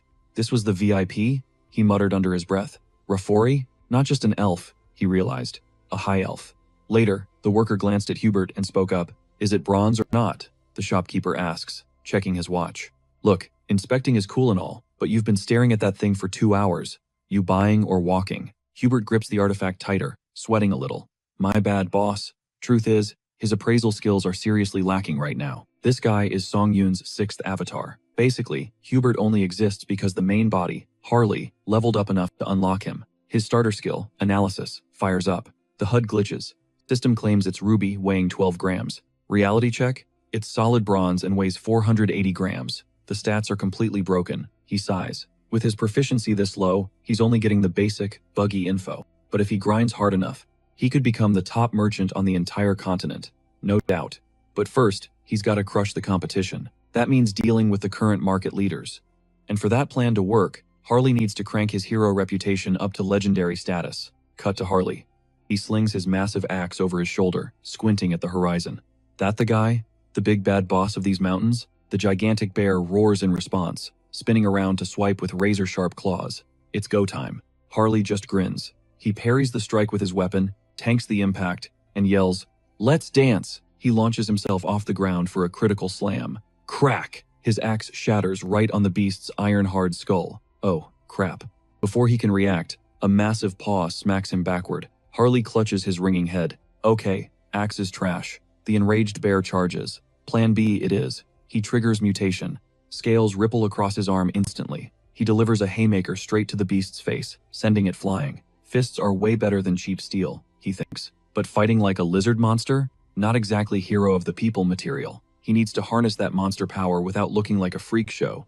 Can he drain the life force without the transformation? Let's find out. He clenches his fist, focusing. Don't warp the flesh, just channel the juice. The system pings. Conditions met. Enlightenment achieved.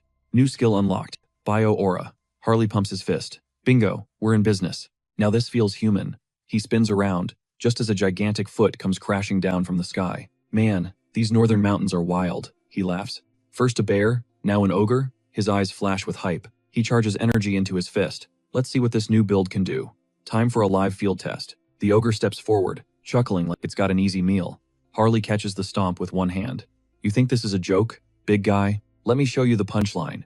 You're gonna feel this one. He explodes off the ground, sleeping forest ogre style. A flurry of slashes tears through the air in a split second. He lands, posing slightly. That's definitely going in the highlight reel. Hero status. Incoming. Suddenly, the vibe shifts. Dark energy. It smells nostalgic but nasty, like a dirty belly button. He tracks the stench to a hidden spot. Is this it? A rebellion pact? He stretches his legs, looking around.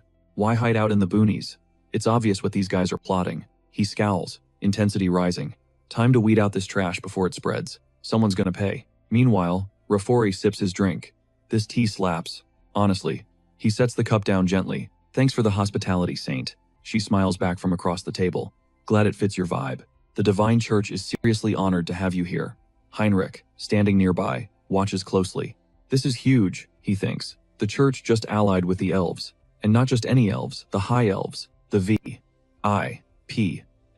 from the Anima continent who worship the World Tree. Even though they follow different gods, the church and the Elven Kingdom are tight.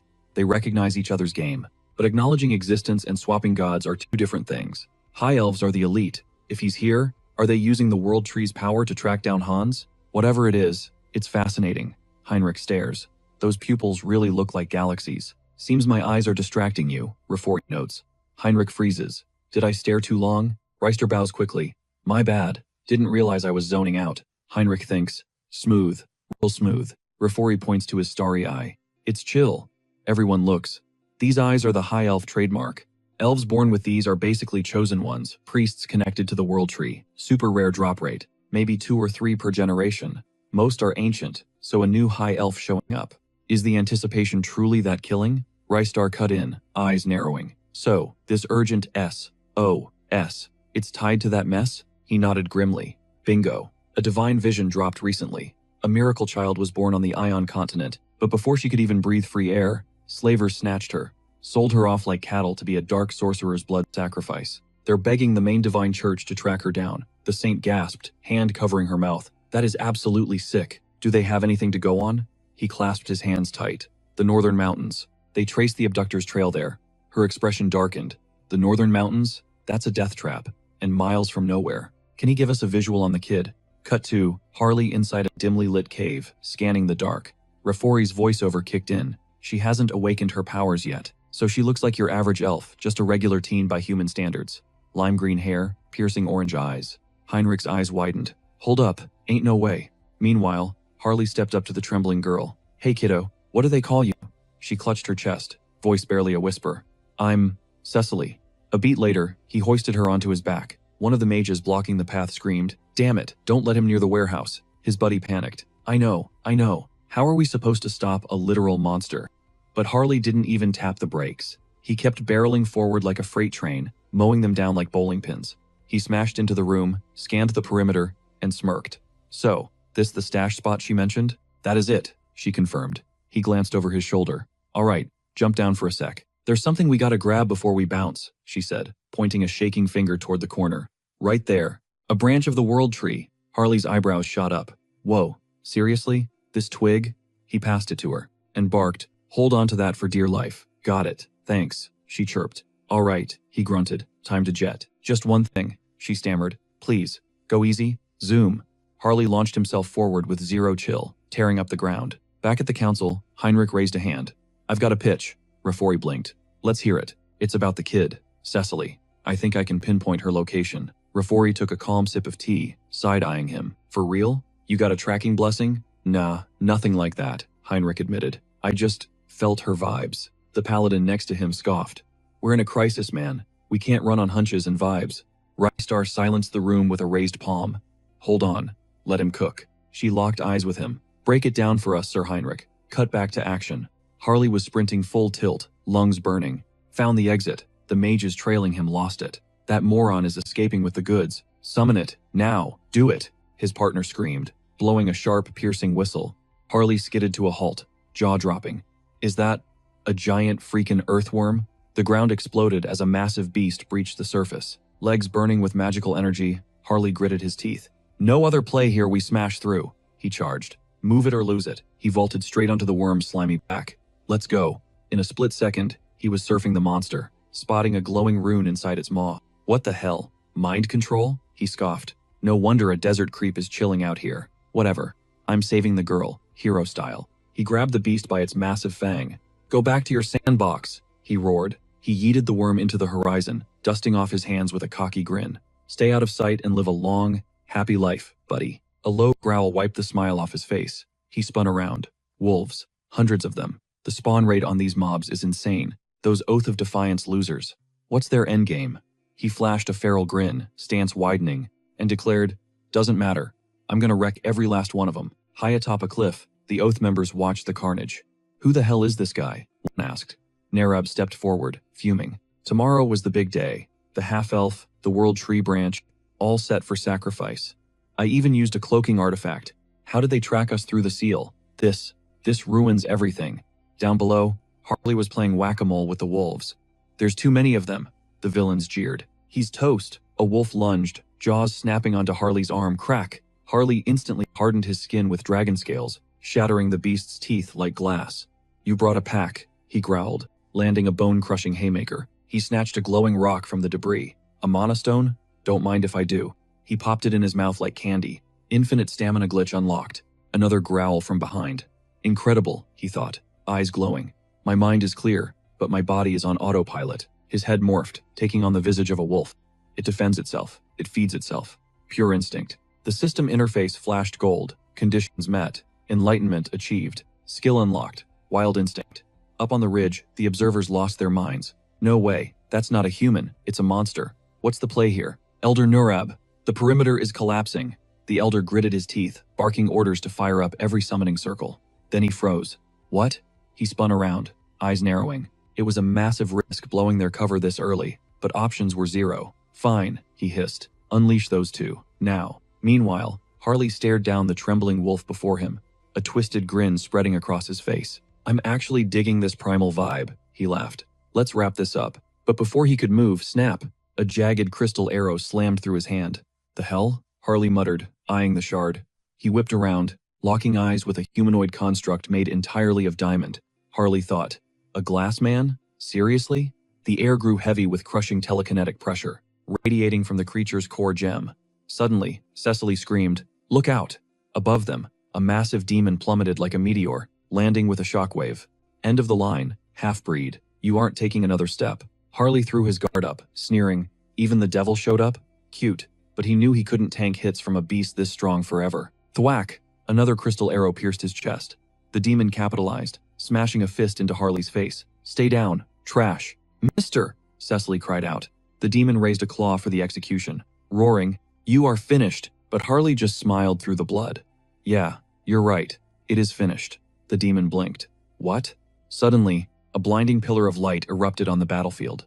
The cultists of the Oath shielded their eyes, screaming, "Where is this holy power coming from?" Harley smirked. Right on time. Heinrich the Paladin stepped through the light, heaving his massive weapon onto his shoulder. Flashback to hours ago, Heinrich had been skeptical. We're risking everything on a hunch? A hunch? The Saintess had snapped back. How can you question this, Sir Heinrich? After everything? I'm just saying, I don't see the logic. She pressed a hand to her heart. The deity has eyes on him. He will receive a sign. That's when Lafori stood up, slamming his hands on the table. Revelation. Suggestion. Who cares? If it gets us the kid, we move. I'm ready for whatever. Go. Follow Sir Heinrich. Back in the present, Heinrich launched himself at the demon, his sword glowing with concentrated wrath, and delivered a devastating overhead smash. The demon panicked. This power, divine energy, and master swordsmanship? This guy is broken. Meanwhile, Harley locked onto the crystal man. What are you staring at, glass boy? He swung a heavy fist, but razor-sharp tendrils exploded from the crystal body, rushing at Harley. Harley didn't dodge. He grabbed the enemy's head, ignoring the spikes. Not bad. Then, with a sickening squelch, he ripped out his own eye and growled, "I'll take this as payment."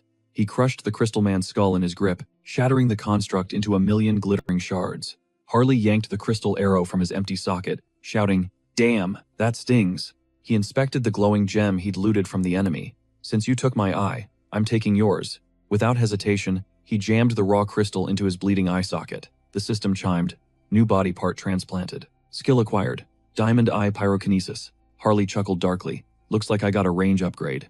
High above, the Elder watched in horror. Impossible. Even my secret weapons got deleted, a minion stammered. Who is that knight? The Elder hissed. Forget them. It's just one guy and a kid. Dump the rest of the monsters and prep the evac portal. The minion looked confused. Elder? Suddenly, a spiked morning star whistled through the air, crushing the guy's head. A mounted paladin roared, "I'm gonna smash every one of your skulls, you heretic scum." "The Order of Paladins!" the cultists screamed, backing into a circle. One shouted, "Damn it, Elder Nurab! What's the plan? Teleport?" The Elder grabbed his subordinate's arm, eyes manic. "Plan? There's no coming back from this." Huh? The minion gasped as the Elder began draining the life force straight out of his body. "I need soul fuel to summon the Archdevil." A dark sigil ripped open the sky above him. "Descend upon us. Avatar of greed, turn them all to ash." He looked up, expecting victory, but froze. That light, that's insane. Divine power. A spear of pure radiance shot down from the heavens, piercing the Elder and his summon instantly. Heinrich dusted off his hands. "Sorry about that. Only thing burning today is you." Nurab stared in sheer terror before a massive holy explosion leveled the cliffside. Heinrich watched the smoke clear and sighed. "Looks like we're done here." Just then, Harley spots Cecily cowering behind a massive tree trunk. "Hey, kiddo. Coast is clear." The poor girl is literally vibrating with terror. She's white-knuckling a branch, tears in her eyes. It was so dark, so tight in there. I couldn't breathe. She felt like she was going to get ripped to shreds. Harley just chuckles, flashing a reassuring grin. "Well, you're hearing my terrible jokes, so that means you're alive." Just then, Tuscan shouts over to Heinrich, "Talk about a buzzer beater. We only pulled this off because of you." Heinrich catches his eye. Tuscan grips his shoulder firm, acknowledging, "You were absolutely right about the location." "How'd you guess?" Heinrich shrugs, playing it cool. "Just a hunch." Suddenly, a blinding flash of light hits them. Lady Cecily. Rafori bursts onto the scene. He slides to his knees, hand over his heart. "Thank the stars, I found you." "Lady Cecily, I am Rafori, from the Elven Kingdom." Harley stares, totally shook. Holy crap. So that's what a high elf looks like. He bursts into laughter, shouting over the wind. "Man, am I glad you're back with the fam safe and sound." It's a total honor to assist, Lady Cecily. Rafori locks eyes with him, gratitude written all over his face. Thank you. How can I ever repay this debt? Harley keeps that $1,000,000 smile, waving it off. Nah, don't worry about it. No reward needed. Rafori beams. You're a saint. But seriously, I can't just let you walk away empty-handed after saving her. Harley blinks. Well, if you insist, I'll take it. Cecily giggles, stepping up. Okay, Mr. Harley, take a knee for me. He drops to one knee. She leans in gentle, ethereal, and plants a feather-light kiss right on his forehead. May nature's blessing be with you. Boom. A glowing green rune flares on his forehead. Is this actual world tree energy? It feels insane. Pure power. Rafori smiles, watching the magic settle. Hand on his chest again, Rafori explains. That's a high elf exclusive. Nature's blessing. It's a super rare buff. Limited uses only. Cecily grins sheepishly. I'm not technically a full high elf yet, so it's kinda the light version. Sorry. Rafori steps up. Please, give me your arm. He snaps a bracelet onto Harley's wrist. Consider this an IOU from the elves. This is our promise. You need backup? We're there. Harley smirks, playing the humble hero. Guys, stop. You're spoiling me. Then Cecily hands him a twig from a sacred tree. Keep it. Tuscan watches from the sidelines. Impressed. Dude is built different. His stats must be crazy to handle that energy. Arms crossed, he glances at Heinrich. He's your type of people, huh? You two buddies? Heinrich shakes his head. Nope. First time meeting him today. But honestly, I got a feeling we'd vibe. Tuscan mulls that over. If your gut says so, I believe it. The Order definitely owes him one now. Heinrich's mind races. This guy just scored points with the Elven Kingdom and the Divine Order. If Harley backs Hubert, he'll be untouchable in the market. Suddenly, Rafori speaks up. Lord Tuscan. He walks over. Thanks for the assist on this mess. Now, let us return the favor. We owe you. Tuscan nods, bolstered. Glad to hear it. We need one thing. For the safety of the entire realm. You have to help us track down the Immortal King. Heinrich freezes, eyes snapping to Tuscan. Oh, so this was the endgame? Using the High Elves as a radar? The World Tree is basically a magical network connecting every root in existence. High Elves can ping that network to find anyone near a tree. Rafori raises a finger. Actually, I can do it, but I need a boost. Tuscan blinks. A boost? I need a signature to track. I need the Immortal King's specific energy wavelength. Tuscan grins. Perfect. Right this way. Cut to the temple. Heinrich trails behind the group, sweating.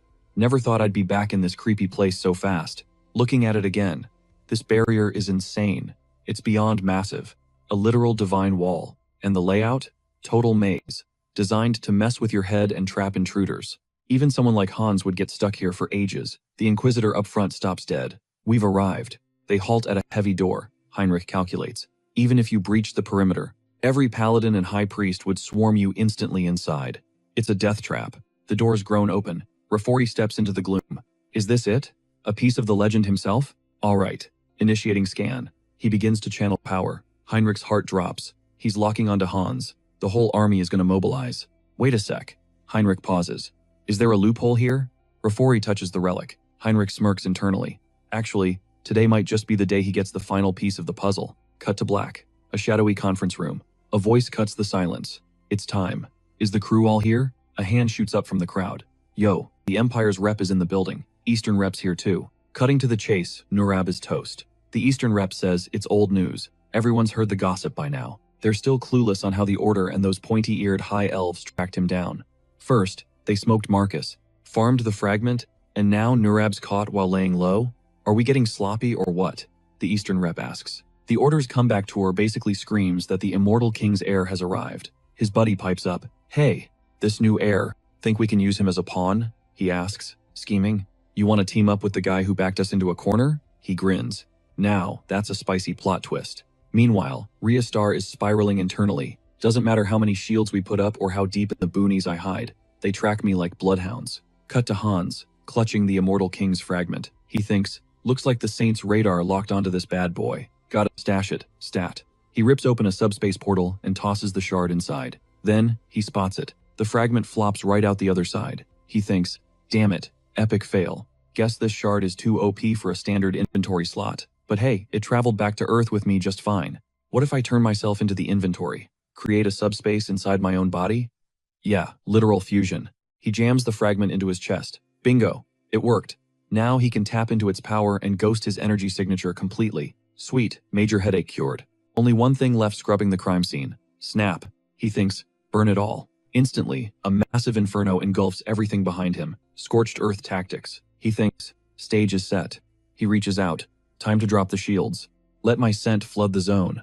Arms wide, leaking dark energy like a broken reactor, he screams, come and get it. I'm right here. Great divine order. You better show up. I'm claiming that last fragment personally. Meanwhile, Rafuri taps into the World Tree's Wi-Fi. Gotcha. Hand to his forehead, he announces. Trace confirmed.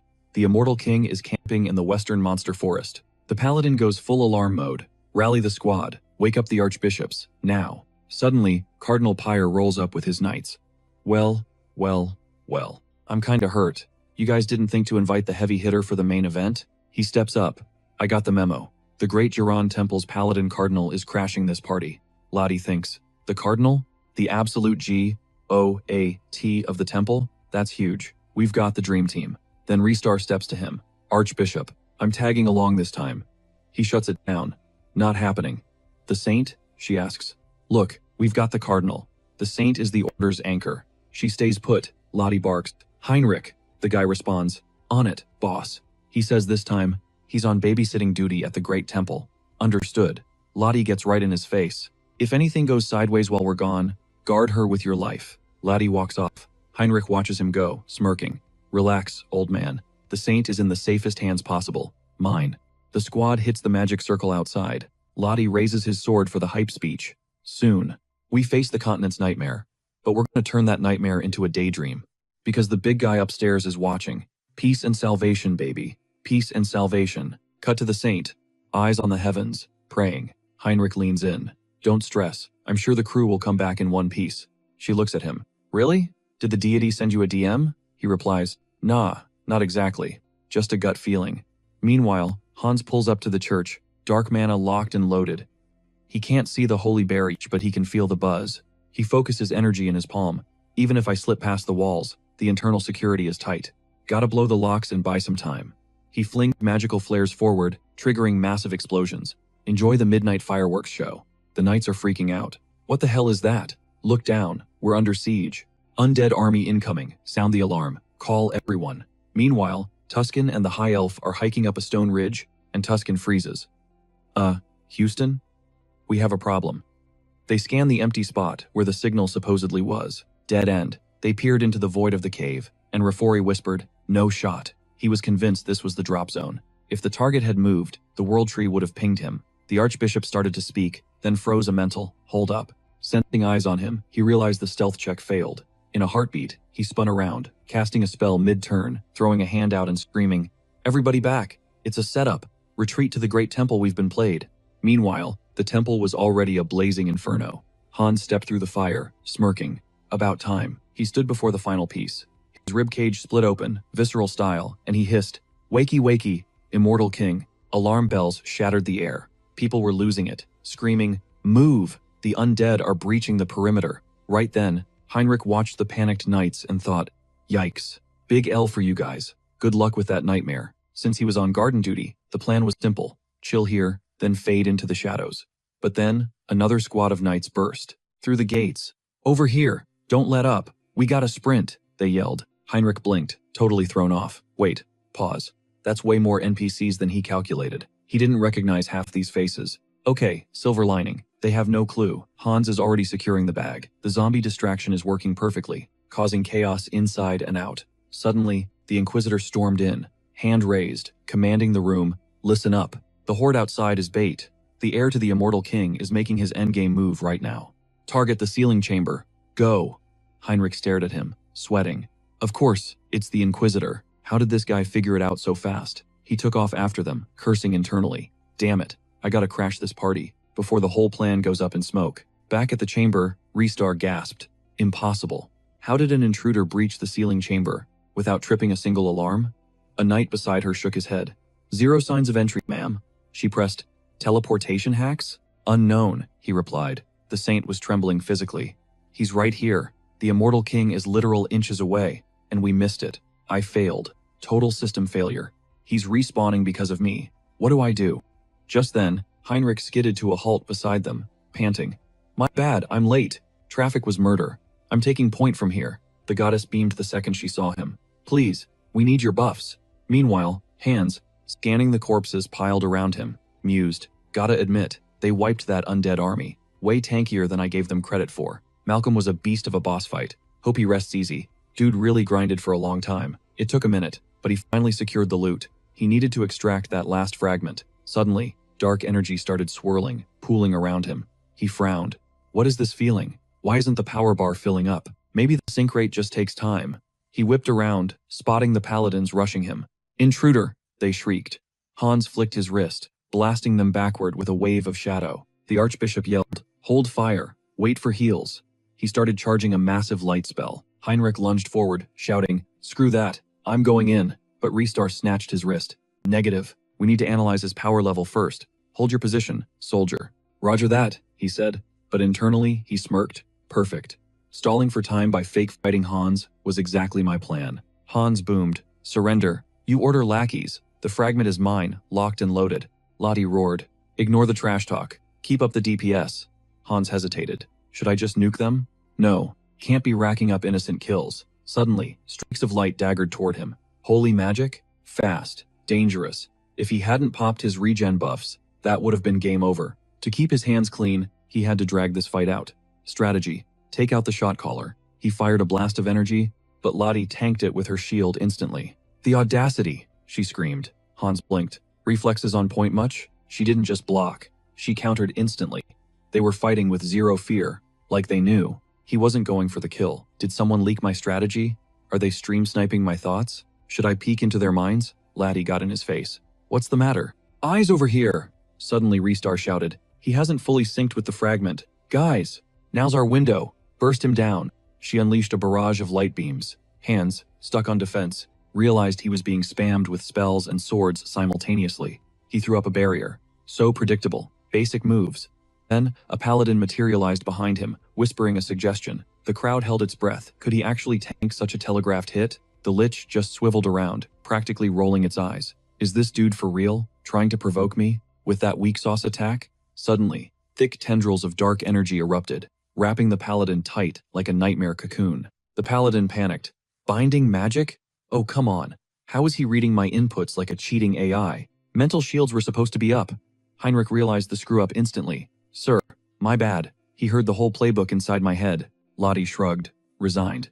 "It is what it is." Hans stepped up, a chilling chuckle escaping his lips. "Game over, folks. The Immortal King's shard isn't just inside him. It is him. Full merger complete." He threw his arms wide, basking in the dark glory. Maniacal laughter shook the room. The saint froze, eyes wide with terror. No, that energy signature. A single tear traced down her cheek. She clamped a hand over her mouth.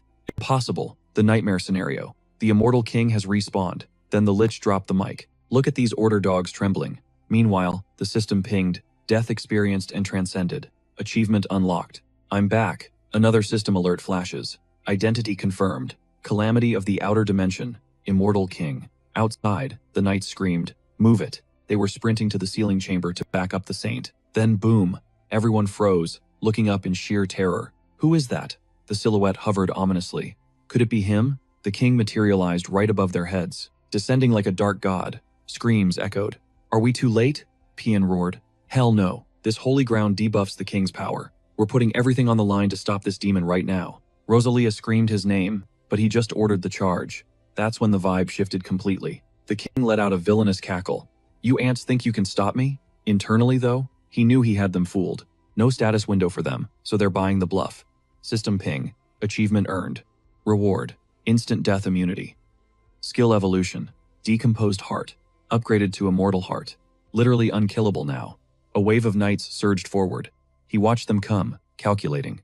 Time to show them what a raid boss looks like. He face-palmed, literally covering his face for dramatic effect. System alert. Eye of Darkness activated. The moment the knights saw it, absolute paralysis. Stun-locked by pure terror, they stumbled back. He wasn't just scary, he was hijacking control of the local demons. Gross factor 10 worms burst from his aura. People screamed, retreating. Pian yelled, "Don't look, it's the Eye of Darkness. Avert your gaze or you're done for." The king announced, "My turn. Legion, rise up." He raised a hand, commanding the dead. Rick spun around, confused. "What the?"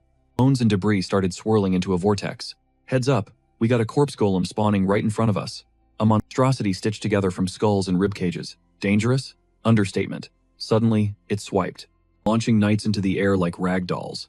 The king chuckled. My bad. Let's wrap this up, shall we? Rosalia clutched her chest, looking up with desperate hope. She had to lock in. Hesitation equals extinction for the church and the whole continent. No pressure. She turned to Song Yun. He blinked. My lady? Take my cross, she ordered. Take it and run. Get out of here. She shoved the holy relic into his hands. Get stronger. And come back to stop him. Song Yun stood there, totally flabbergasted, speechless. Rosalia whipped around to the squad. Clear a path for Heinrich. Protect him with your lives. He has to survive. She looked fierce. The knights roared back, adrenaline spiking. Understood. Blocking the king. They dove back into the fray, suicidal bravery on full display. The king swatted them away like annoying mosquitoes. Buzz off. I'll wipe you all out in one shot. Rick went for the stealth backstab, but the king paused. Glitch? The king pivoted, smirking. Rookie move. Wham. Rick got blasted by dark magic. Gritting his teeth through the pain, Rick grinned. Doesn't matter. Mission accomplished.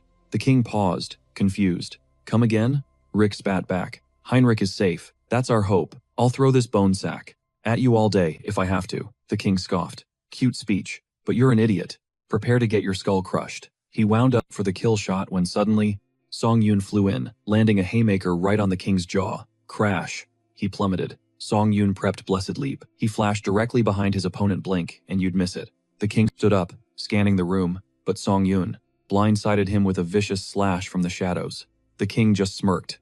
Not bad, kid. You got moves, he taunted. But that butter knife won't cut me. Time to die. The king charged up his dark magic and blasted a wave of energy straight at our hero. Song Yun froze, gasping for air, looking totally wrecked by the pressure. Wait, he's okay. It wasn't his flesh that tore, just the metal, the magic shards. Shredded his armor, but stopped inches from his skin. Talk about a close shave. Now, get ready for the grand finale. Boom! A blinding flash erupted on the battlefield. Terrified knights screamed out. Heinrich. Rosalia was a mess, tears streaming down her face. Why? She wailed. Why did you do it? I trusted you with our future. You should have run. Our hero just bowed his head and whispered, I only joined the church to save my own skin. But tell me, how can I protect the world if I turn my back on a comrade willing to die for it? Fury exploded. He gripped his cross tight, and holy light flooded the entire chamber. He stared down the immortal king. You called my blade dull? Even if it shatters today, I'm taking you down. Ding! The system flashed. Enlightenment achieved. Conditions met. Unlocked special skill. Blessing of the Sword of Light. Song Yun grinned at his glowing blade. That's the third blessing, he thought. Perfect. Almost complete. With renewed focus, he roared and lunged. He drove that sword straight through the immortal king's heart. What a performance. Oscar-worthy emotion. Time for the curtain call. And the final exit. The immortal king shrieked in agony. Church minister, who are you? My name, the protagonist declared with swagger, is Heinrich. He said it again, loud and clear. The king raged. How dare you hurt me? But then, a system alert popped up. Alert. Fatal damage detected. Instant death immunity triggered. The king glared. I won't forget this. And poof, he vanished into thin air. Song Yun was livid. Did he seriously just bail? That coward, he cursed. Suddenly, Rick rushed over and grabbed him. Heinrich, you stabbed the immortal king in the heart. Rick held him up as his knees buckled. Even now, this was the rise of the chosen one. Heinrich collapsed, totally drained. A tearjerker ending for the ages. Applause erupted everywhere. Song Yun realized the irony. Hans was reborn as the immortal king, and Heinrich took him down with a divine blessing. The ultimate showdown. Hero versus demon king. Story time's over. Pay up. Song Yun pulled up the system window to check his loot. Welcome to the Karma Shop. Current balance. Loaded. That unique skill upgrade cost 800,000 points. Almost 1 million? Seriously? He gasped. But hey, he could afford it. No hesitation. He smashed that upgrade button. System update. Unique skill evolving. New skill acquired. Customization. Customization? Song Yun blinked as the immortal king popped up on screen. Oh, so that's the gimmick, he realized. 2 new options flashed before him. Avatar creation and avatar modification.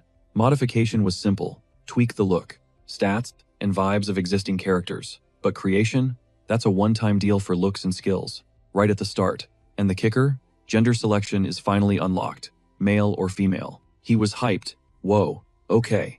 Not that I have any weird ideas or anything, he muttered. Just pure scientific curiosity. He clicked female to check out. The stat differences. Error. Option unavailable. Say what? He stared at the screen. You're locking me out? Why? The system fired back. Race creation requires special item. Special item? Songyun paused. Wait, create a race? It clicked. That world tree branch Cecily gave him. He just kept it around as a fancy air freshener. Guess it's showtime. He grabbed the pot. Want to build an elf? Gotta use the branch. A magic circle flared to life in his hands. The system pinged with a massive alert. World tree branch detected. Game on. He immediately started sculpting the elf race build. A tiny spectral bloom sprouted in the void, suddenly expanding to cocoon his entire form. Success. The synthesis was complete. The elf avatar was alive, right there in the character creator. Since full customization was unlocked, he wasn't holding back. He was sculpting a face that would literally stun gods. He tweaked the proportions, arms stretched out, giving major Slenderman vibes. But for elves, aesthetic is secondary to the stats. The meta depends on nature affinity. He locked in the name, Kairos, race, elf, trait, child of the world tree, top tier specs. Note to self. This wasn't a basic summon.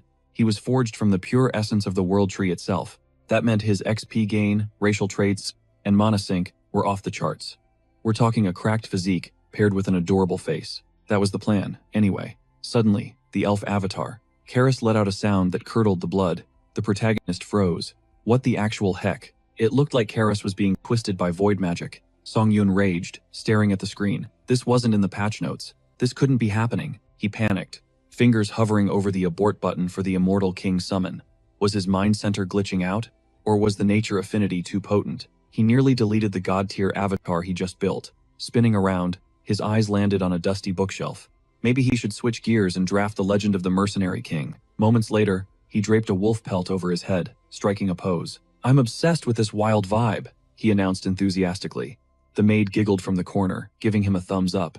Looks fire, sir. Just like that, the protagonist bounced, waving goodbye. Hubert had tracked down the ultimate loot for him. He pulled up to the City of Artisans. Songyun recalled rumors about some griefers causing drama at Hubert's shop recently. Time to school some noobs. But as he walked, the crowd whispered, eyeing his rugged drip. What's with the trash tier gear? The tribal ink wasn't helping either. The locals were sneering, calling him a southern savage from the Badlands. Classic discrimination. The tension was thick enough to cut. Harley locked eyes with the haters nearby. The silence stretched until it got awkward. He called one out. The guy flinched, blushing. What's your problem? Harley's voice boomed. Who dares disrespect the South? They clapped back, claiming he was the disgrace. Hold still, you freak, one shouted, winding up a punch to knock some sense into him. The thug swung a heavy club. Snap. The protagonist shattered the weapon like a twig with zero effort. Are you insane? The guy screamed. He crushed ironwood with his bare hands. Harley stood there, blinking, actually surprised by his own strength. Wait, were these guys actually Southern warriors? A light bulb went off. If he squatted up with them, he could fake his way into being a legendary Southern hero. With these guys vouching for him, his cover would be solid. Suddenly, the thug changed his tune, patting Harley's shoulder. Bro, do us a favor. Go buy some normal clothes. Hurry. That getup is for cosplay conventions and holidays only. Harley paused. Wait, really? Nobody rocks this fit daily anymore? The guy lost it. I'm done with this clown. I challenge you to a traditional Southern duel. Right now. Harley searched his database. Bare-knuckle brawling. Their heritage. Bet, he replied. Sounds like a blast. But I've got one rule, Harley added. You all fight me at once. The gang stared at him, jaws on the floor. Excuse me? You want a 1 versus 3? Are you mocking our honor? Harley shook his head calmly. Not at all. 2 of you rush me. The third one stays back to scrape the other 2 off the pavement. Incoming, he roared, launching himself at them. Their eyes went wide with pure terror as they sensed the massive energy spike. Boom! A millisecond later, screams echoed as a shockwave rattled the entire city district. Pure insanity. Dust settled. They looked at him suspiciously. No way he was a local, he didn't have the warrior's mark. Harley panicked internally. Wait, we need marks? Time to bluff. He addressed his new friend, solemnly. Of course I'm Southern, brother, but there's a tragic reason I'm unmarked. The guy blinked, totally confused. What are you talking about? Harley spun a tale. Picture it. 20 years ago, the tribe held the ultimate tournament to crown the next high chief. My father, a beast of a warrior, dominated the arena. The elders bowed down, offering him the victor's prize. According to the ancient laws, he was granted one wish. Anything he wanted. The tribe waited with bated breath. He didn't hesitate. He said, I fought for one thing only. I want to marry the chieftain's daughter. The crowd went wild. The girl in question was furious, screaming, You absolute moron. How dare you suggest something so twisted? She demanded an explanation. My father looked her in the eye and dropped the bomb. We can't marry. We're blood relatives. The color drained from her face. She spun to the chieftain, trembling. "Father, tell me this lunatic is lying." The chieftain couldn't even look at her. He stared at his boots, whispering, "I'm sorry, sweetie. It's true. You aren't my biological daughter." The girl gritted her teeth, rage boiling over. "Say that again?" And just like that, he spun around, pointing at the invaders. "Kill that insolent brat," he roared. But his father screamed back, "I'll hold them off. Take the baby and run." See, his mom was heavy with child pregnant with him and couldn't fight by his father's side. So his dad faced that entire warrior tribe solo. He fought like a demon, holding the line until he died a hero's death. His mother barely made it out, hiding in a cave like a hunted animal. She raised him on scraps before sickness took her too. Or at least, that's the tragedy Harley cooked up to explain his lack of a tribal mark. Did they buy the lie? You bet. These tough guys were trembling, tears streaming down their faces over a story that never happened. Guilt washed over them. They apologized profusely for doubting him and pulled him into a crushing group hug. In their eyes, he was the ultimate Southern warrior, a survivor of hell. Harley chuckled internally at the scene, realizing his acting skills were terrifyingly good. Moments later, they were tossing back drinks, toasting to Harley's survival. A new buddy leaned in, curious. "Wait, isn't the South miles away? How'd you end up here, man?" Harley smirked. "Oh, he had a script for that too. After Mom died, I was just a shell of a person. Lost, starving, no clue how to survive." He paused for dramatic effect. "Everyone ignored me, except one guy. A young merchant named Hubert." He stopped. He cared. "Now, he's my ride-or-die best friend. He gave me a life when I had nothing. A real benefactor, a brother." Harley's face darkened. "But I heard he's in deep trouble. Some bandit scum are shaking him down. I can't sit here while the man who saved me gets crushed." One warrior slammed his fist on the table. "Hell no. Your friend's enemy is our enemy." The whole squad rallied up, instant loyalty unlocked. They roared their support, swearing to smash anyone messing with a friend of a friend. Harley wiped a fake tear, thanking his bros as they hugged it out again. But internally, he was plotting.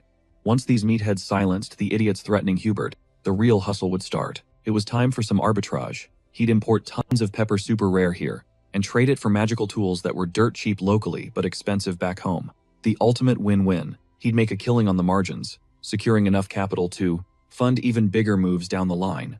Suddenly, the boys stood up, pumped and ready. "We're going to your boys' shop right now. Consider it guarded." Harley nodded. "Perfect. I'm counting on you guys." Having loyal minions, comrades, really smoothed out the gameplay. With Hubert's safety outsourced, it was time for the next arc, the elven debut. A quick transformation later, he was an elf, striding toward the palace gates where the guards waited. "Good afternoon," he said, smooth as silk. "This is the Temple of Rosilia, correct? I am Kairos, veteran mercenary and bestie of Harley, who happens to be tight with the Sacred Knights. Heard an elven envoy was in town. Mind if I crash the party for a quick chat?" He flashed a letter of introduction. The guards unfolded it to see a crude, grinning doodle of Harley. The note basically said, "This elf is legit, my homie. Let him in." The guards stared at it. That messy handwriting? That terrible drawing? Yep, that's Harley's work all right. One guard laughed. "Let him through. Take him to the envoy's VIP suite." Moments later, they reached the inner sanctum. The guard announced him to Lord Rafori. Karis bowed slightly, thanking the guard for the assist. He stepped inside with a polite apology. Rafori greeted him. "A pleasure. I am Rafori Granwood, High Elf. Please, sit. You are the mercenary Harley mentioned?" Karis nodded. "Indeed, I am Karis." He thanked the High Elf for the audience, sat down, and mentally sighed. Maintaining this persona was exhausting. Constantly pretending not to know people he actually knew? Tricky. But honestly, kind of a thrill. Looking through his new elven eyes, everything seemed sharper. And Rafori's eyes, they were hypnotic. The longer he stared, the more he felt like he was drowning in them. Suddenly, Rafori spoke up. "So, you truly are a cherished friend of Sir Harley?" The High Elf's gaze dropped to Karis's wrist. He was wearing the bracelet Rafori had given Harley. Busted. Karis panicked and grabbed his wrist. "My apologies. I only accepted it because it came from a fellow elf. If it offends you, I'll return it instantly." Rafuri waved the apology off like it was nothing. Actually, he was hyped, honored, even that his kin were vibing with it. But let's cut to the chase. He knew Kairos had something pressing on his mind. Kairos shrugged, trying to play it cool like it wasn't a big deal. He just wanted the cheat codes. Specifically, how to tap into nature's mana and forge contracts with spirits. He'd spent his whole life solo grinding, so he never unlocked those skill trees. Rafuri nodded slowly. He'd already clocked the situation. He'd sensed it the moment they met. This kid's aura was legit. There was zero doubt about his potential. "Mind stepping outside for a sec?" Rafuri asked. Kairos shot up from his seat. "Absolutely. As they walked, Rafuri kept the momentum going, pivoting back to the request for training. But then came the letdown. He couldn't be the sensei Kiros needed. He was bouncing from this place soon. But then he dropped a bombshell. How about you tag along to the Elven Kingdom? Kairos froze. Wait, seriously? His brain short-circuited with joy. That was the endgame zone. The Enamel Continent. Home of the legendary High Elven University. Kairos stammered that it would be a huge honor, but hesitated. Don't you need, like, elite stats to get in there? Rafuri smirked. Usually, it's a High Elves only club. But there is one loophole. He stepped into Kairos's personal space, locking eyes with intense focus. The pressure in the air spiked, heavy and suffocating. Kairos choked out. What kind of loophole? Rafuri's voice dropped an octave. The kind for elves, who are born different, who wield high elven power naturally. Rafuri leaned in. You felt it when our eyes met, didn't you? Did you? Kairos stumbled back, rattled. It was happening again. That trippy sensation like gravity was reversing, dragging his soul out of his body. He stared at his bracelet, vision blurring. Where the heck was he being warped to this time? Was this another mental dungeon? Like that nightmare realm where he threw hands with the Divine Retribution Society? No, the vibes here were different. Cleaner, purer energy. He spun around, trying to get his bearings, realizing this shouldn't be possible. He looked up. A giant leaf blocked the sky. He reached out to grab it, but the air shimmered. Suddenly, a figure materialized right in front of him. It was her, the elven goddess, and towering behind her, the majestic world tree. She was perched on a branch, then floated down like gravity didn't exist. She glided through the air effortlessly. Kairos panicked. What is going on? Before he could process the glitch in reality, the girl grabbed his head. He tried to speak. Seriously, what is happening? Why are you doing this? His mind was racing, pure terror and confusion mixing together. He was totally lost in the sauce. The goddess spoke, her voice echoing in an ancient tongue. This child must go. He belongs in the Elven Kingdom. Kiros threw a hand up. Are these leaves from the world tree? And what did she even say? The intensity ramped up. He begged her to stop, screaming that he didn't understand a single thing. Just as quickly as she appeared, the girl vanished. He shouted the question again. Blink, and he was back at Rafuri's estate. Reality snapped back. It's gone, right? He looked at Rafuri, trembling. Explain. Now. Rafuri's expression was grave. I felt the world tree's presence. Kiros blinked. I saw an elf. Was that actually the world tree? Rafuri broke it down. The goddess decided to manifest as the tree, but it looked like she chose an avatar familiar to Kairos to say hello. Translation. The world tree has taken a massive interest in him. Kairos was still reeling. What does that even mean? First the goddess pulls up, and now the world tree is stalking him? What is his life right now? Meanwhile, the scene shifts. We catch up with Hubert, who is currently having a very bad day. A group of thugs were pressing him, rehashing a conversation they thought they settled last week when they crashed his shop. One goon got right in Hubert's face, mean-mugging him. I told you to board this place up, he spat, and get out of my city. Why are you still breathing my air? Hubert, smooth as silk, replied, I'll ignore the attitude. But hey, this week's tea shipment is fire. Care for a cup? It might chill you out. The thug slapped the cup out of Hubert's hand, tea splashing everywhere. You're not listening, old man. You misunderstood the assignment. You leave today. Pack your trash and scramble. Unless you have a death wish? Hubert didn't flinch. So, I take it you're not a tea fan? Shame. My friends really dig it. The thug frowned. What kind of nonsense are you spewing? Bam! A fist connected with the thug's jaw. It was Harley, stepping in like a boss. The guy went flying, screaming as he hit the wall. The other goons froze. Who the hell are these guys? Harley stood there, squad assembled, ready to throw down for Hubert. Fast forward a bit. The shop was quiet. The sun had set. Harley gripped Hubert's shoulder, grinning. You're good now, Pop. We handled it. Tonight, drinks are on me. Grub's here. Don't be shy. One of the new crew members laughed, wiping his mouth. Barely broke a sweat, right? But yo, watching you fight? That sealed it. I need to get inked. Harley tilted his head. Inked? The guy started stripping off his shirt. Yeah, I need a mark like yours. A legit warrior's badge. He pointed to a symbol on his chest. Heard there's a shaman from the south in town who does custom work. We gotta go. What was the holdup? Why did he freeze when it was finally time to make a move? Harley yelled his name, snapping him out of it. Yo, what's the deal? He pressed. Why are you just standing there like an NPC? We move. Now. Luan panicked, clutching his cup. Bro, chill. I haven't even finished my drink. Harley didn't care. He grabbed Luan and zoomed off instantly. Meanwhile, cut to another shop. Those same goons were busy trashing a potion stall. The leader screamed, totally unhinged. You deaf, lady, or just senile? I'm not playing games. Pay up, today. The woman pushed back, desperate. I already told you. That amount is insane. Where am I supposed to get that kind of cash? The thug snapped, grabbing her collar and yanking her face to face.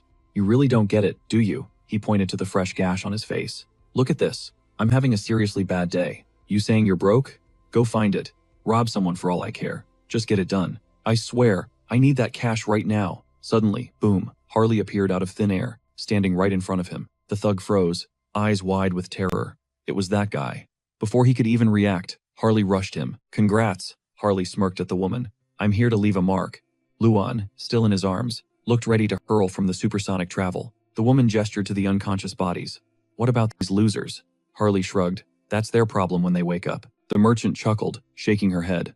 What a disaster. Fair enough. Later, stepping into the shop, she cut straight to the chase. You're the one hunting for the warrior's mark, right? Harley doesn't blink. You know it. She nods, a sly grin forming. I can hook you up. But listen close. This crest isn't just ink. It bestows raw, insane power. But it also siphons your life force like a parasite. Harley waves it off. Old news. That guy already gave me the full spoiler breakdown. Her eyes narrow, scanning him. Gotta be honest, I haven't seen a life force this monstrous in decades. I'm actually kind of jealous. With a gas tank like that, you could handle the ultimate sigil, the Martial Lord. Harley's jaw drops. The Martial Lord? Less talking, more inking. Let's go. Then comes the rug pull. Nah, can't do it, she deadpans. Forgot how. That technique has been dead for centuries. Besides, your screams would probably blow my eardrums out before I finished. Harley's hype train crashes hard. Wow, way to kill the vibe, he sighs. Fine, if the god tier is off the table, just give me a great warrior's mark. Like your buddy Luan's? She winces. Yeah, we got a problem there too. Harley snaps. What now? I'm out of mats, she shrugs. Plus, I'm rusty, haven't laid a mark in ages. But here's the kicker, you can't just buy this. You gotta earn it. You need a warrior's achievement. A legit feat. If you really want that great warrior ink, you need to head to the Iron Fortress in the Northern Mountains and smoke the ogre ruling that place. Luan goes pale. An ogre? Are you insane? He slams his fist on the table, rattling the cups. Do you have any idea what that thing is? You want us to suicide run? One of its heads is bigger than me. How is he supposed to solo a nightmare like that? Harley calmly lifts a massive, jagged skull. You talking about this guy? Luan scrambles back in terror, while the woman stares. Is that a legit ogre skull? She whispers. Please tell me you didn't drop that beast by yourself. Harley slams it onto the wood. Thud. Soloed it. No sweat. Killing an ogre? That's just a warm-up for me. The woman clutches her forehead, feeling faint. Okay, you're a freak of nature. I get it. She waves him off. But seriously, come back in a few days. I'm running on fumes here, feeling trash. To pull off this mark, I need energy, and I haven't even had a decent drink in ages. Harley smirks. Oh, you need fuel? Food and booze? Say less. Restoring the vibe is kind of my specialty. She spins around, confused. Wait, what are you talking about? She looks back and realizes he's already ghosted. Kid better not start a riot, she mutters. Moments later, screams echo from the street. Harley lands a haymaker on a familiar face. Wham. We gotta stop meeting like this, bro. The thug clutches his head, shaking in agony. Who are you? The guy wails. Why are you doing this to us? Who sent you? You messed with the wrong crew. You touched our shaman. The bandit freezes. The shaman?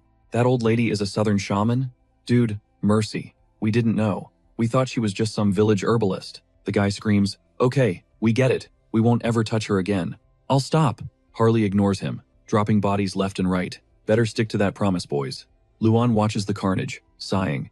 All right, they're toast. Now what's the plan? Harley wipes his hands. Knew this place was crawling with rats. Expected a fight. He points. Luan, grab those crates. Help me haul this. We're feasting tonight. Back at the shop, the woman is sweeping when shadows loom over her. Harley kicks the door open. Delivery's here. She stares, jaw hitting the floor. What is all this? Booze, meat, the good stuff. Harley grins. Brought you a buffet. Think you can handle it? That enough to get your mojo back? She looks at the pile, memories flooding back. If her son were alive, he'd be just like him. She shakes it off. Meat? At my age? You trying to kill me? My teeth can barely handle mush. Harley raises an eyebrow. So you're passing? She sighs. Fine. I'll nibble a bit, since you went through the trouble. Cut to. She's absolutely destroying the meat like a wolf. Harley chuckles. I knew southern ladies had an appetite, but damn, I didn't expect a vacuum cleaner. The woman pats her belly, satisfied. Finally full. Did she really eat all that? That hit the spot, she admits. Tanks are full. Let's do this, Mark. Her face goes serious. Just warning you, it's gonna hurt like hell. Harley scoffs. Pain? Never heard of her. She lights a candle, the flame dancing. You ready? Born ready. Don't sweat it, Grandma. I've taken worse beatings. Suddenly, she jams a scruffy stuffed animal into his mouth. My son clamped down on this toy when I marked him, she whispers. If the pain gets too real, bite this. She brings the needle down toward his chest. Harley braces himself, eyes wide. Clink, she freezes. His skin is so thick the needle won't even scratch it. Luan bursts out laughing. No way. Is there a plan B? Luan gasps. I knew Harley was the tank, but needle-proof? The woman smirks. Don't worry about it. She's securing that bag by any means necessary. Without hesitation, her hand blurs, driving the needle deep into the main character's chest. She screams, proving exactly what an elite shaman from an ancient bloodline is capable of. Bam, bam, she hammers his chest. The MC tanks the hits, and the system pings. Conditions met, enlightenment achieved. Just like that, he unlocks the Halco-style combat sense. The status screen flashes, Great Warrior. Harley's grinning ear to ear at the brand. He scans the stats, and he's hyped. This is leagues better than any basic bio or a buff at this level. No messy mutations needed. He can now drop bodies with just his bare hands. It's the ultimate build for him. Suddenly, the shaman clutches her temples. Her eyes roll back, and she collapses to the floor. Lights out. The protagonist spins around, panic in his voice. Yo, what's happening? Is she good? She waves him off, gasping that she hasn't burned this much mana in ages. She's totally drained. A quick recharge, and she'll be solid. Harley pivots to his buddy, dead serious. We've got work to do. His friend blinks. Excuse me? Harley barks back. We need more meat. She can't tank the backlash of finishing the mark without it. The woman glares, furious. This thick-skinned weirdo won't even let her catch a breath. Meanwhile, cut to another dimension. Saint Rista stands over the protagonist's form, chanting prayers. Pion steps up, asking if she's really still at it. Rista flinches, surprised. Pion presses the issue, warning that keeping this up is going to wreck her own body. Please, you gotta chill with the holy power. Rista nods solemnly. She knows the risks, but her heart won't let her quit. That nightmare is still on replay in her head. He marched out to face the immortal king and refused to back down. Pian watches her, whispering that it feels like witnessing the origin story of a new legend.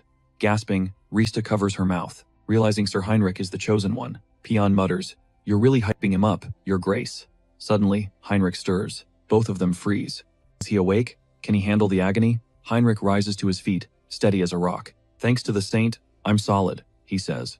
Rista grabs his hand, proclaiming him the champion of the Great Holy Order, one of the 7 heroes of Eterica. Heinrich smirked. It's finally real. The stage is set. The hero and the Demon King have taken their places. Time to pour one out for Hans, who's stuck playing the villain. Cut to a rooftop skyline. Hans overlooks the city. A hero is born, he muses. So it's time for the Demon King to get to work. His power is humming, perfectly tuned by that mysterious, infectious magic. He's ready to spread fear. He can see the villain's corruption, and he's sending them all straight to hell. He dives off the ledge, free-falling into the night. Below, chaos erupts. Move! Get the patient inside, now! Paramedics are rushing a gurney toward the ambulance, sirens wailing. The crowd is buzzing. It happened again? That masked psycho is back? Moments later, Sang Jin pulls up. His subordinate runs up. Boss, we're clueless here. Sang Jin scans the crime scene, his face darkening. Only one thing is certain, he says. We're dealing with a top-tier threat. A dark wizard, straight out of the Special Ops Bureau. One wrong move, and we're all walking corpses. This Ha-Ho mask lunatic isn't human. He's a monster. That's pure dark arts, way above our pay grade. The victim's body is just an empty husk now. I'd bet my badge his soul is already enslaved. If that monster catches you, he pulls the trigger without blinking. The subordinate clutches his head, trying to process the horror. Is this really Korea's best warlock? Sang Jin shakes his head. I'm not even in his league. Having an enemy like that? Terrifying. The employee can't believe it. No way. It's the guy in the Ha-Ho mask, right? Let me see this curse for myself. He steps up to the corpse and presses 2 fingers to the skull. Boom! Sang Jin freezes, realizing the sheer dread radiating from it. He recoils, crashing to the floor, clawing at his own throat. The employee yells, Boss, what's wrong? Did you find something? Sang Jin is gasping for air, struggling to breathe. He looks up at the leader, eyes wide.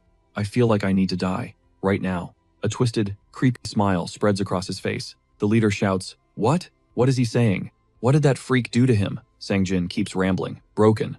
The mask, it saw me. It knows.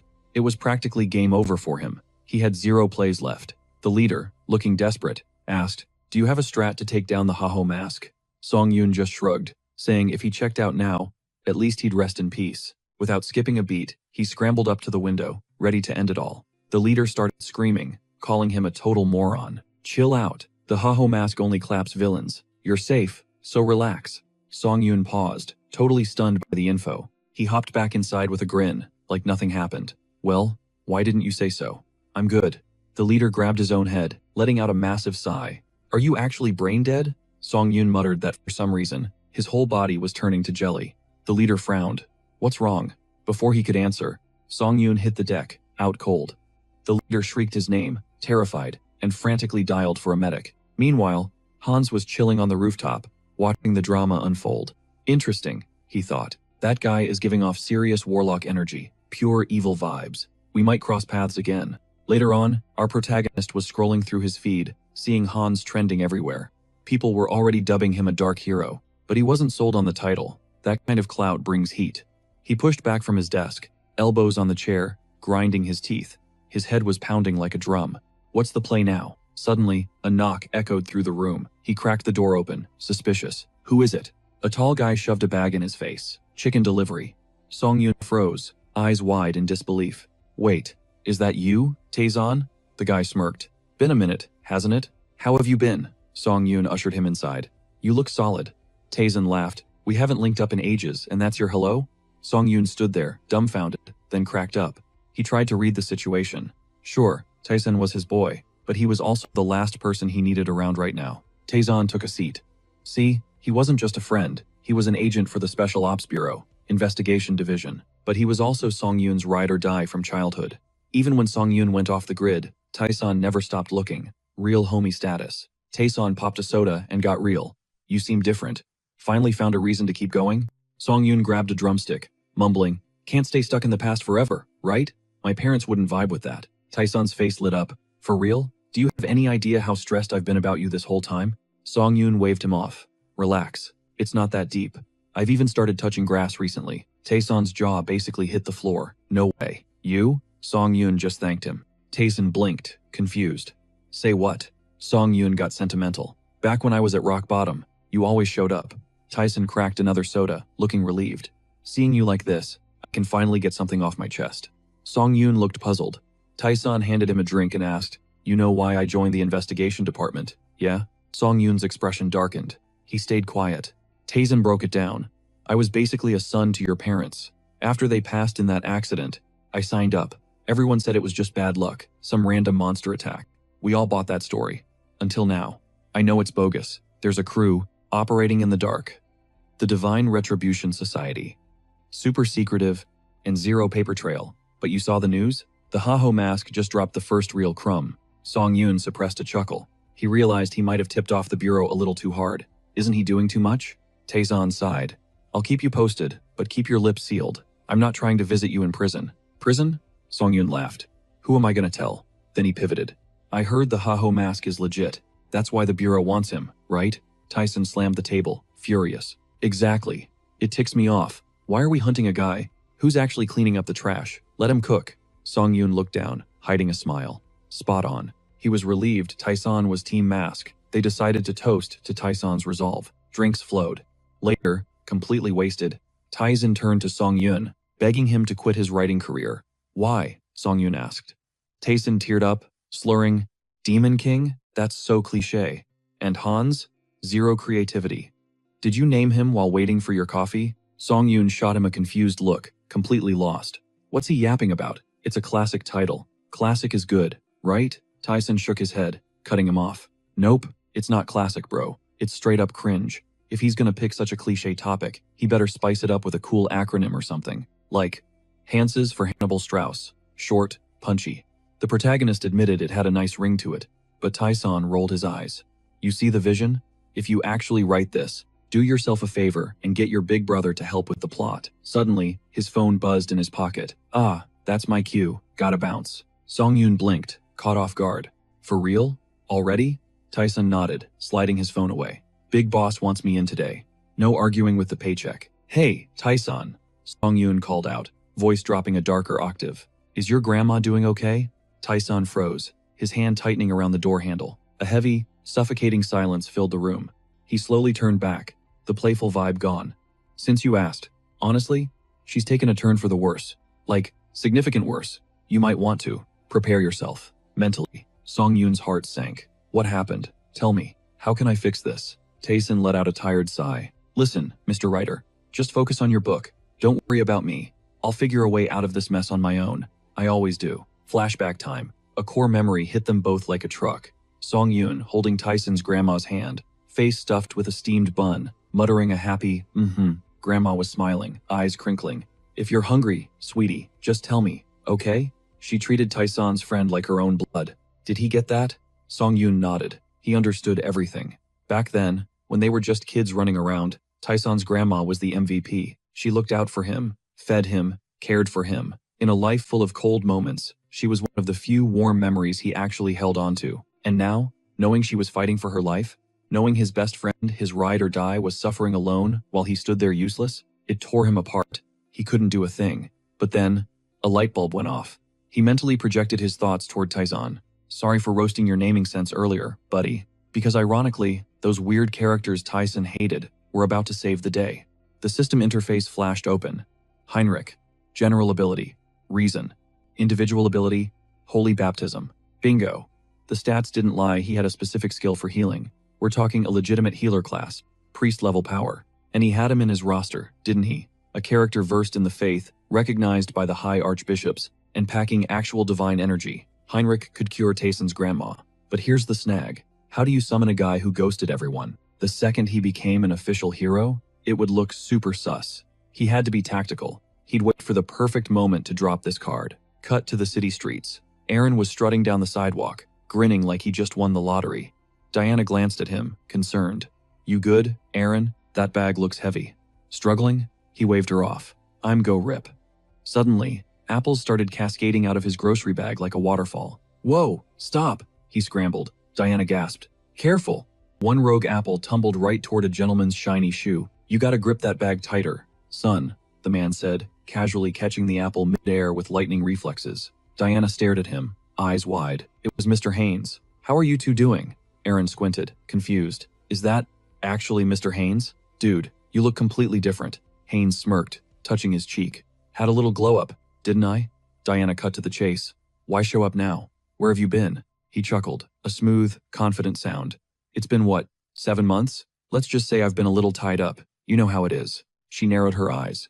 If you're standing here, you've got business here. I know how you operate. Haynes feigned shock. Me? No way. Just came to say hi. Diana crossed her arms. Spill it. Nothing bad happens if you just admit it. Aaron chimed in, oblivious to the tension. Yeah, you should visit more often. Haynes sighed, dropping the act. Okay, fine. I can't beat you guys. He turned his gaze to Diana, expression turning serious. I need to be your employer again. Your intel skills? I need them back on the payroll. Clink. He flipped 2 gold coins into her hand. Diana's face lit up with a grin. You got it, boss. A bit later, Haynes turned to Soran. I need you to scout the location selling these magical instruments. Find the source. Soran scanned the table, jaw dropping at the loot. Where on earth did you snag so many high-tier items? He shrugged. I have my ways. Thanks to Diana's network, he didn't just score top-quality magic tools in the city. He tapped into Brokerslack, a channel that had been dead silent for a while. The pepper he ordered? Already sitting in the warehouse. Excellent, Haynes muttered. My friend handles the sales, so the cleanup is officially done. Soran blinked, confused. Cleanup? You mean a purge? He nodded coldly. Identified and eliminated. Every single person who faked loyalty or tried to hide in the shadows is gone. Soran beamed, delighted. Finally, the clan is actually safe now. Haynes confirmed it. Correct. The rats are gone. From here on out, we just swap magic tools and pepper. Simple. He locked eyes with her. I'm counting on you for the next part. You're taking over management of the heterosis. Soran recoiled like he'd slapped her. Excuse me? What? I've never run an operation like that. Can I even handle a whole clan? Haynes didn't flinch. Soran, listen. You're competent. I trust you. I know for a fact you can handle this. Soran felt the weight of her lord's confidence settling on her shoulders. She straightened up, determination setting in. Understood. You can rely on me. Satisfied, Haynes turned and closed the door, sealing the deal. Haynes paused, realizing drama clung to him like a shadow. His squad? Basically a chaotic startup trying to go corporate. But could a ragtag crew really topple a major clan just because Diana dropped some intel? It felt like a gamble. The air reeked of his own kind, definitely the Brokoslak base. He moved toward the entrance, where 2 guards stood watch. Whoosh! A burst of flame took them out instantly, and Heinz strolled in like he owned the place. Was that a draft? The door creaked.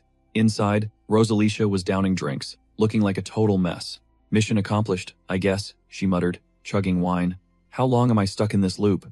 Solo drinking really hits different when you're depressed. She slumped onto the table, letting out a heavy, dramatic sigh. Heinz stepped into the room. Hey, Rosalicia, still hitting the bottle? She snapped her head up, staring at the door in shock. Saw a lot of familiar faces today, Heinz smirked. Though, thanks to this disguise, security was a total joke. Who the hell are you? She stammered, apologizing instinctively. He dropped his name, but she played the amnesia card. Run that by me one more time? She kept pouring that thick, crimson liquid into her glass. Well, since a guest crashed my pity party, I gotta play nice, she said, sliding a glass over, freshly squeezed. Enjoy. Heinz looked at the cup like it was poison. Hard pass. I'm good. Thanks for the offer, though. He sensed the trap immediately. This wasn't wine. It was high-tier blood-binding magic. Splash! Rosalicia flung the liquid right at his face. The audacity to crash the Brokoslak sanctuary, she shrieked. I don't know who you are, but you're not walking out of here. Heinz just grinned and flexed his aura. Rosalicia gasped, freezing in terror. Her own ammo was turning on her? This dude wasn't just dodging, he was hijacking her blood control. This is true blood turf. The Brokoslak domain. An outsider breaking in violates the contract. She legitimately has no clue, Heinz thought. Perfect. Time to gaslight her. Why explain when he could manipulate? Contract? What contract? He scoffed. I'm Brokoslak fam. Indirect line. Rosalicia wasn't buying it. Stop the cap. That's impossible. Then her eyes widened. Wait, didn't she hear rumors about a lost branch family recently? Could it be real? Yeah, that's me, Heinz lied smoothly. Team up with me, and I'll give you a power-up. Rosalicia laughed in his face. Even if you are a branch member, you're bottom tier. Why would I listen to a scrub? Don't get it twisted, Heinz sighed. He palmed her face, and agony ripped through her. She screamed. Refusal isn't on the menu, he stated coldly. The mansion echoed with her shrieks a few seconds later. Rosalicia was spiraling. What was this sensation? She clutched her chest, it felt. Incredible. Like her allegiance had been overwritten. Let's try this again, Heinz demanded. Spill everything you know. Rosalicia trembled, realizing she physically couldn't disobey. Lady Frisia? She gasped. She's the true blood ruler of Talaria. She's nasty. Her signature move? The demonic gaze. Do not look her in the eye. Cut to Frisia, chilling like a queen. A waiter asked, enjoying the human world, my lady?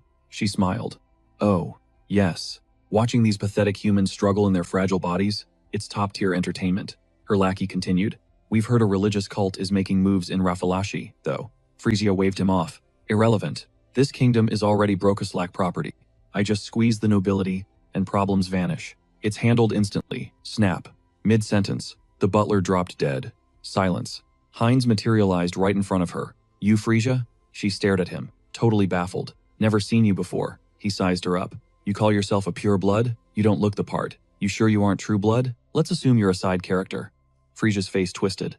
A no-name peasant daring to roast me? Know your place. Kneel, she commanded, unleashing her ominous stare. Boom. A crimson flash erupted from Heinz, forcing Frisia to duck. She was shook. Impossible. How did you bounce back the demonic gaze? Heinz smirked. Old news. I knew your trick, and it doesn't work on me. You get it now? So, who's the one that needs a reality check? Frisia backed up, sweating. Are you a pure blood, attacking us in the heart of Brokoslak HQ? What do you want? She clenched her fist, blood dripping, ready to throw down. You want to know my endgame? Heinz laughed. It's simple. I'm taking the whole board. Your entire territory is mine. He thinks he's going to take it all? Frisia hit him with that side-eye smirk, straight up wondering if the guy was brain-dead, or just trolling. But since he wasn't catching the vibe, she laid it out for him loud, clear, and high definition. There's a tiny detail he missed. She's a pure-blood, rookie. Heinz froze, his brain barely processing the intel before realizing her velocity was off the charts. Boom. She slammed a fist into his chest, and his entire skeleton rattled from the impact. Frisia didn't let up, asking if he honestly thought his little plan had a prayer, especially with those trash-tier combat skills. He couldn't even parry a basic strike. It hit him, then this girl was a grandmaster in hand-to-hand combat. Her eyes were glowing with that demonic intensity.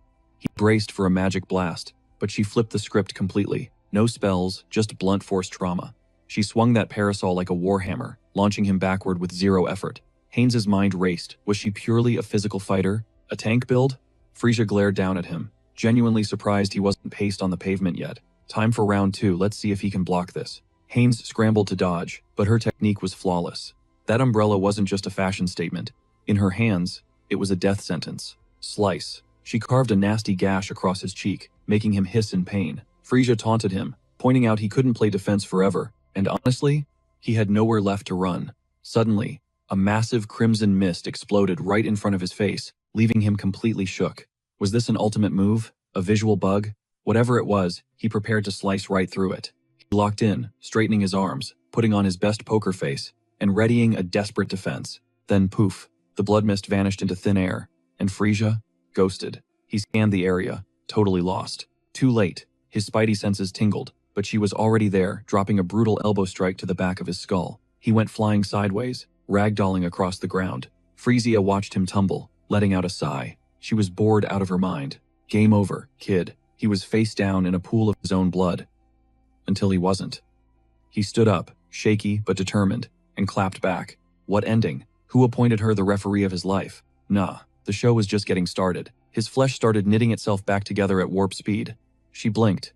Didn't she just snap his neck? He smirked. Injuries like that were just a minor inconvenience. He called it hybrid evolution, a little upgrade she might want to pay attention to. Frisia stared at his regenerating body, absolutely floored. That was straight up insanity.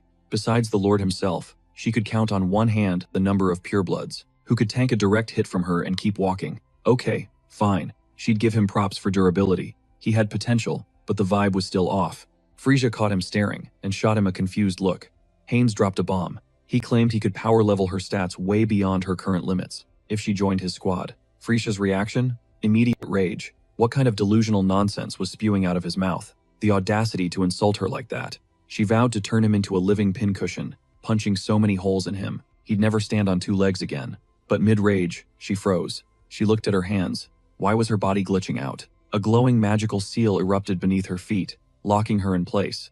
Haynes smirked. Everything was going exactly according to the script. He had no choice but to activate the cheat codes. Frisia started screaming. Was this blood magic? What was he doing to her? He confessed the truth. He was garbage at martial arts because he min-maxed his build for blood magic.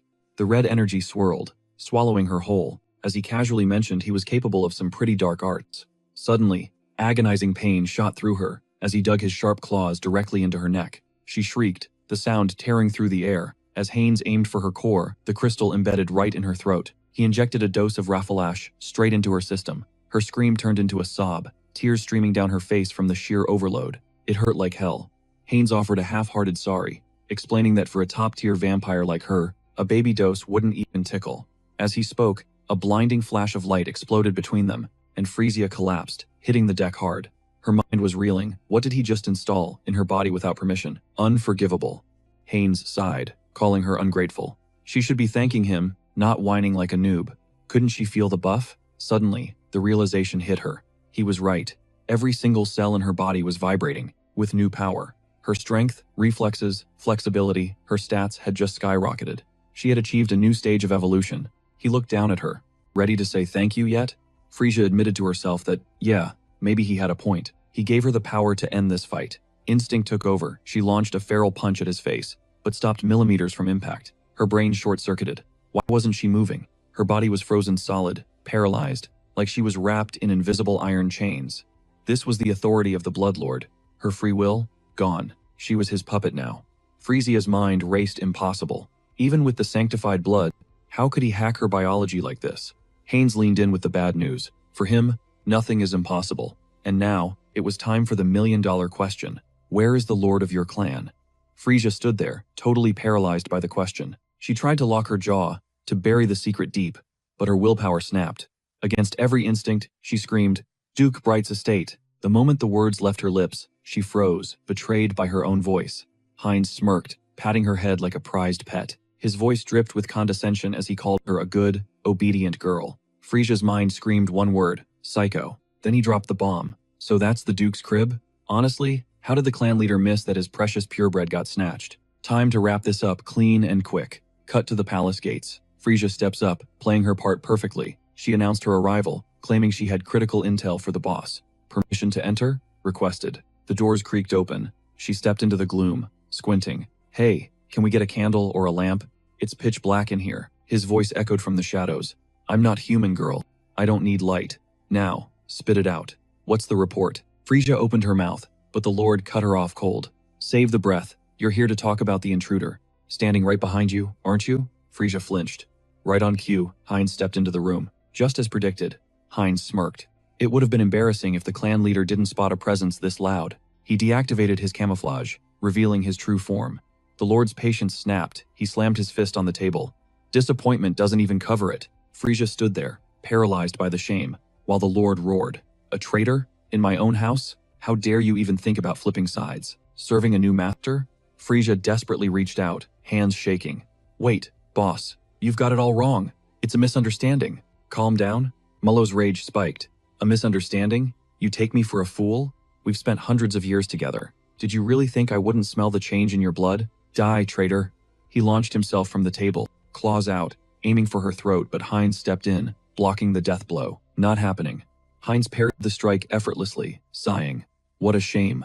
Mullo froze, eyes wide. Did this kid just block me with one hand? Heinz shrugged, claiming he wanted to keep this peaceful. Mullo glared. Who is this guy? Peaceful? You break into my home and talk about peace? The audacity. I'll rip that lying tongue out of your head right after I finish her. That's it. A massive magic circle flared to life on the floor. Heinz and Frisia stood there, watching the light show, totally shook. Summon the children of Broken Slack. Blood-soaked figures began clawing their way out of the magical rune. Mullo pointed a trembling finger. Tear these traitors apart. Shred them. Frisia snapped back. How dare you summon them here? This isn't the place for your monsters. But then, Mullo paused. Something was off.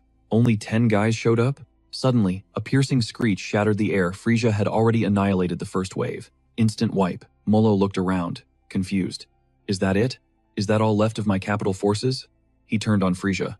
What were you doing in the city? What did you do to my army? She stayed silent, staring him down, before dropping a quiet apology. Sorry, Lord. They answer to Lord Heinz now. Mullo's face went pale with horror. He couldn't process it. My subordinates. Accepted new blood? Just like that? No resistance? That's practically cannibalism in our world. It's insanity. It drove him to the brink of madness. She looked him dead in the eye. It's only possible because Lord Heinz is a bastard descendant of the Broken Slack. Mullo blinked. A bastard descendant? You expect me to buy that joke? Hilarious. He slammed his staff down, triggering a blood technique. Blood mist. Open your eyes and witness the power of a true blood mage. A real Broken Slack elite. Heinz threw up a hand to shield himself, but he was stunned.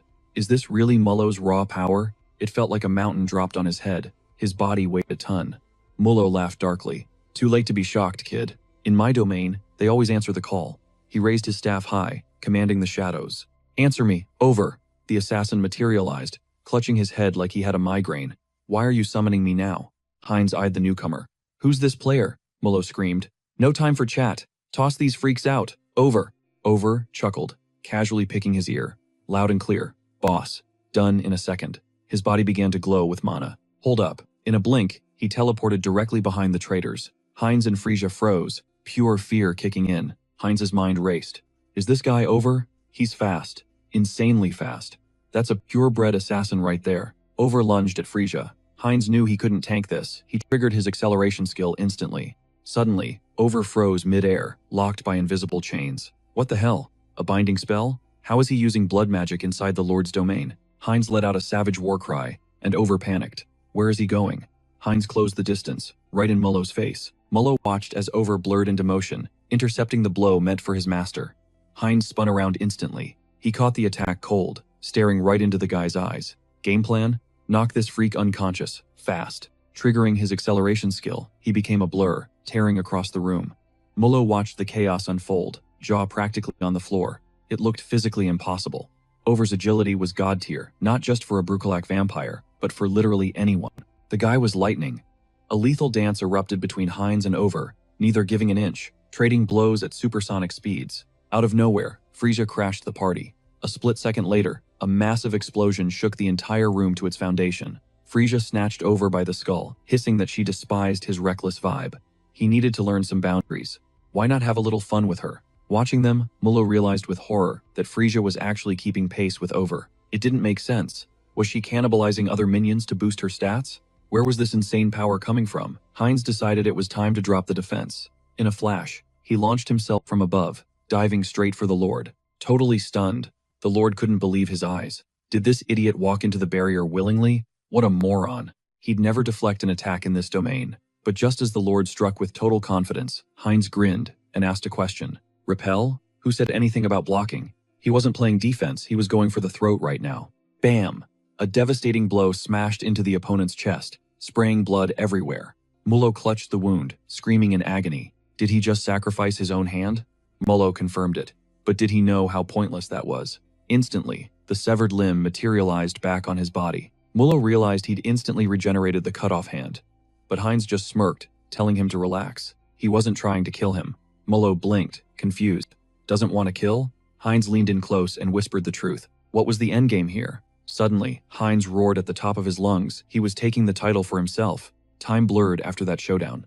Later, inside a lavish palace room, a solitary coffin sat dead center. Inside lay a breathtaking vampire girl with flowing hair. Her eyes snapped open, and she cried out. Staring at her own hands, she mumbled about being exhausted, needing more rest. It felt like nothing could save her now, but she sensed a disturbance. Something terrible had happened to her children. One look, and the grim reality hit her. Back in the night, Heinz ordered his enemy to freeze. He channeled his magic, preparing a dark ritual. He injected a palace staffer with Rafflesia. As the guy screamed in agony, one of the girls warned him. If he couldn't handle the heat, he needed to bail, fast. The guy's body shook violently. Frisia signaled it was time to move on. Afterward, Heinz wiped the sweat from his brow, exhaling deeply. This felt like an eternity. He turned to Mullo. Did he seriously care about every grunt in the capital? Mullo didn't hesitate. Yes. The rest could be summoned systematically. Heinz asked for clarification, warning him to watch that attitude. Mullo insisted it was more efficient. Heinz realized the clan lord's presence was the ultimate cheat code for solving problems, which definitely ticked off the lord. Still, Heinz's hypothesis was dead on. Using high-level Rafflesia was too risky, so he forced it directly into their bloodstream instead. It tanked their levels, allowing him to extract the blood source. They were reset, like they'd been bitten just yesterday. Accidental vampires, starting from zero, grinding their way up from the bottom.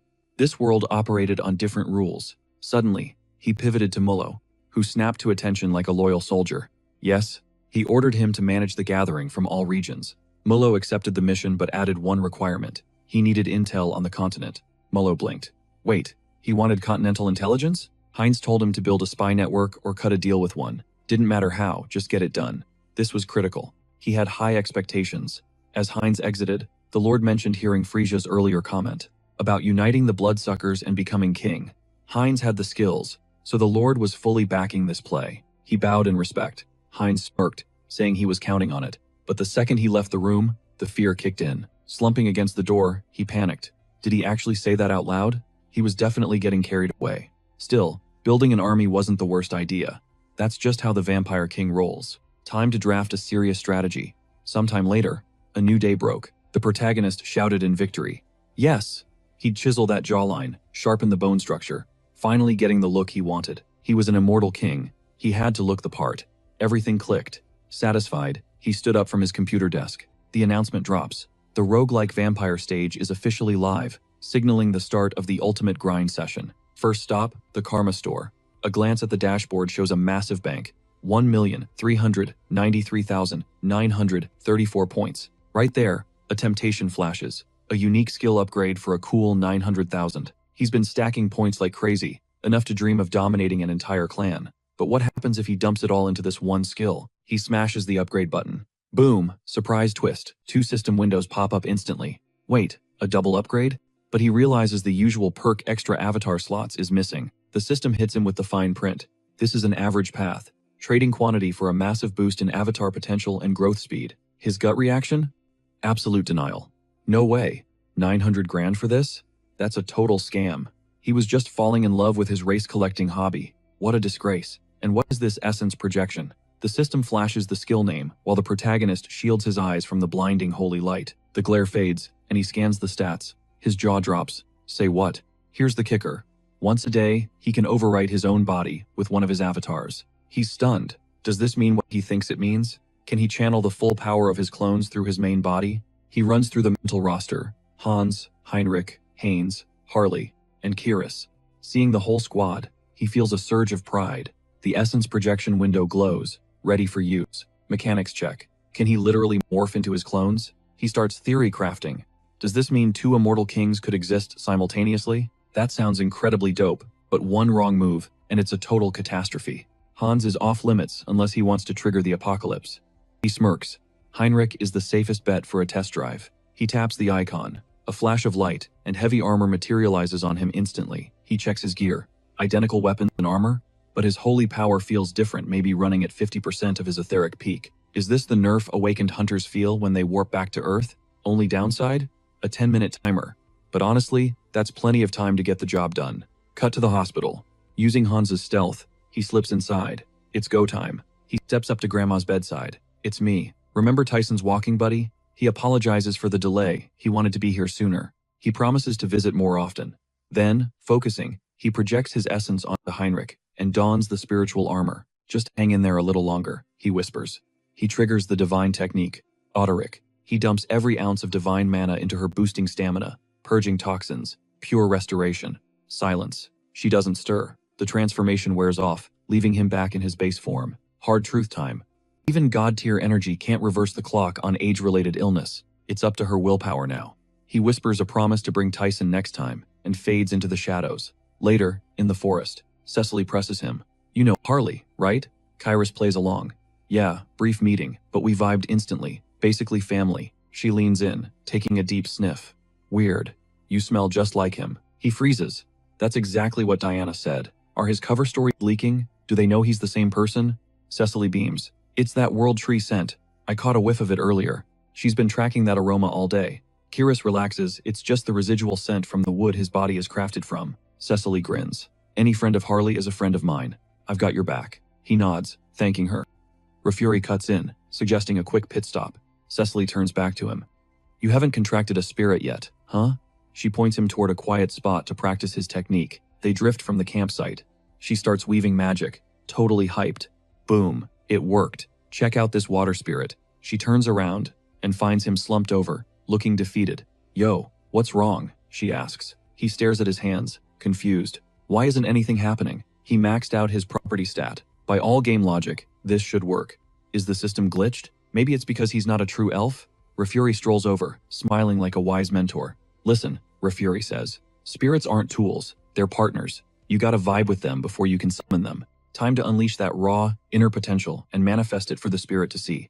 Kyrios hesitated. Did he forge the link correctly? Right after the summon? Maybe he botched the spell cast. No. Trusting the elf's lead was the ultimate power move. He just needed to lock in, get intimate with the mana, and tank the sheer weight of nature's infinite energy. Suddenly, his hands erupted in a blinding, magical aura. Cecily gasped, eyes wide. Wait, is he actually cracked at this? I thought he was a rookie. Rafuri nodded, impressed. The kid's a fast learner. Ding! A system window popped up. Grind complete. The entity has achieved enlightenment. New skill unlocked. Spirit magic. Kyrios conjured a glowing yellow wisp, shouting in triumph. Nailed it. Rafuri side-eyed him, wondering if they were even in the same league anymore. You're leveling up so fast, she quipped. It actually feels like a personal betrayal. He chuckled, thanked her, and smirked time to take the next step toward becoming a full-blown spirit mage. He dubbed the little wisp Watt. As the sun dipped and shadows stretched, Rafuri announced that from now on, he was the designated flashlight. Listen up. Every forest, every root, is hardwired to the mother tree, the world tree. And we, High Elves, we're nature's favorites, so we can fast travel to any forest instantly by tapping into that network. Pretty sure Cecily has the admin codes for that too. Kyrios, absolutely shook, trailed after her. Hold up, what? A literal biological highway connecting every forest on the map? So, it's basically a massive, organic teleportation grid. That is wildly more efficient than those clunky warp gates the Great Divine Order makes you install. Is this the World Tree's true flex? Moments later, Rafuri signaled their arrival. Boom! The World Tree loomed ahead, an absolute titan of nature. Kyrios craned his neck, stunned. It was colossally bigger than he'd imagined. He turned to the girl. First time seeing the big guy, right? She didn't answer. Instead, she just levitated straight into the air. Rafuri smiled, watching her ascend. She's definitely a first-timer. Welcome to the High Elves Insight Ceremony. It's a VIP event. Regular elves rarely see this. Above them, the spirits began to coalesce, forming the legendary fruit of the World Tree. Kyrios watched the mana swirl, realizing everything was being reborn. Nature's force concentrating into a single point. Is that the fruit? She grabbed the glowing orb and took a bite. Kyrios felt a jolt of shock. Cecily was actually evolving into a true high elf right before his eyes. Wait, snap out of it. No time to be a spectator. That is pure overflow, mana leaking out. He couldn't let it go to waste. He was going to siphon it. Rafuri watched him tune into the energy flow. Ping, another system alert. Conditions met. Enlightenment achieved. New trait acquired. Affinity with nature. Kyrios grinned internally. This was a massive win. Now he could buff his stats just by absorbing ambient nature energy like the elves do. Talk about a passive ability. Rafuri broke his concentration. Hey, turn around. He spun to find a glowing world tree sapling manifesting behind him. Looks like the world tree has a crush on you, she teased. Usually, these sacred loot drops only appear during the insight ceremony. Extremely rare drop rate. You can craft it into a weapon or gear. Kyrios connected the dots. So, I must have snagged a sacred relic during my own ceremony back in the day. No way. It's the exact same item type. Should I give it back? Rafuri waved him off. Not at all. Your relic got crafted into that ring you used to propose to your wife. And now, you've passed the legacy to your daughter.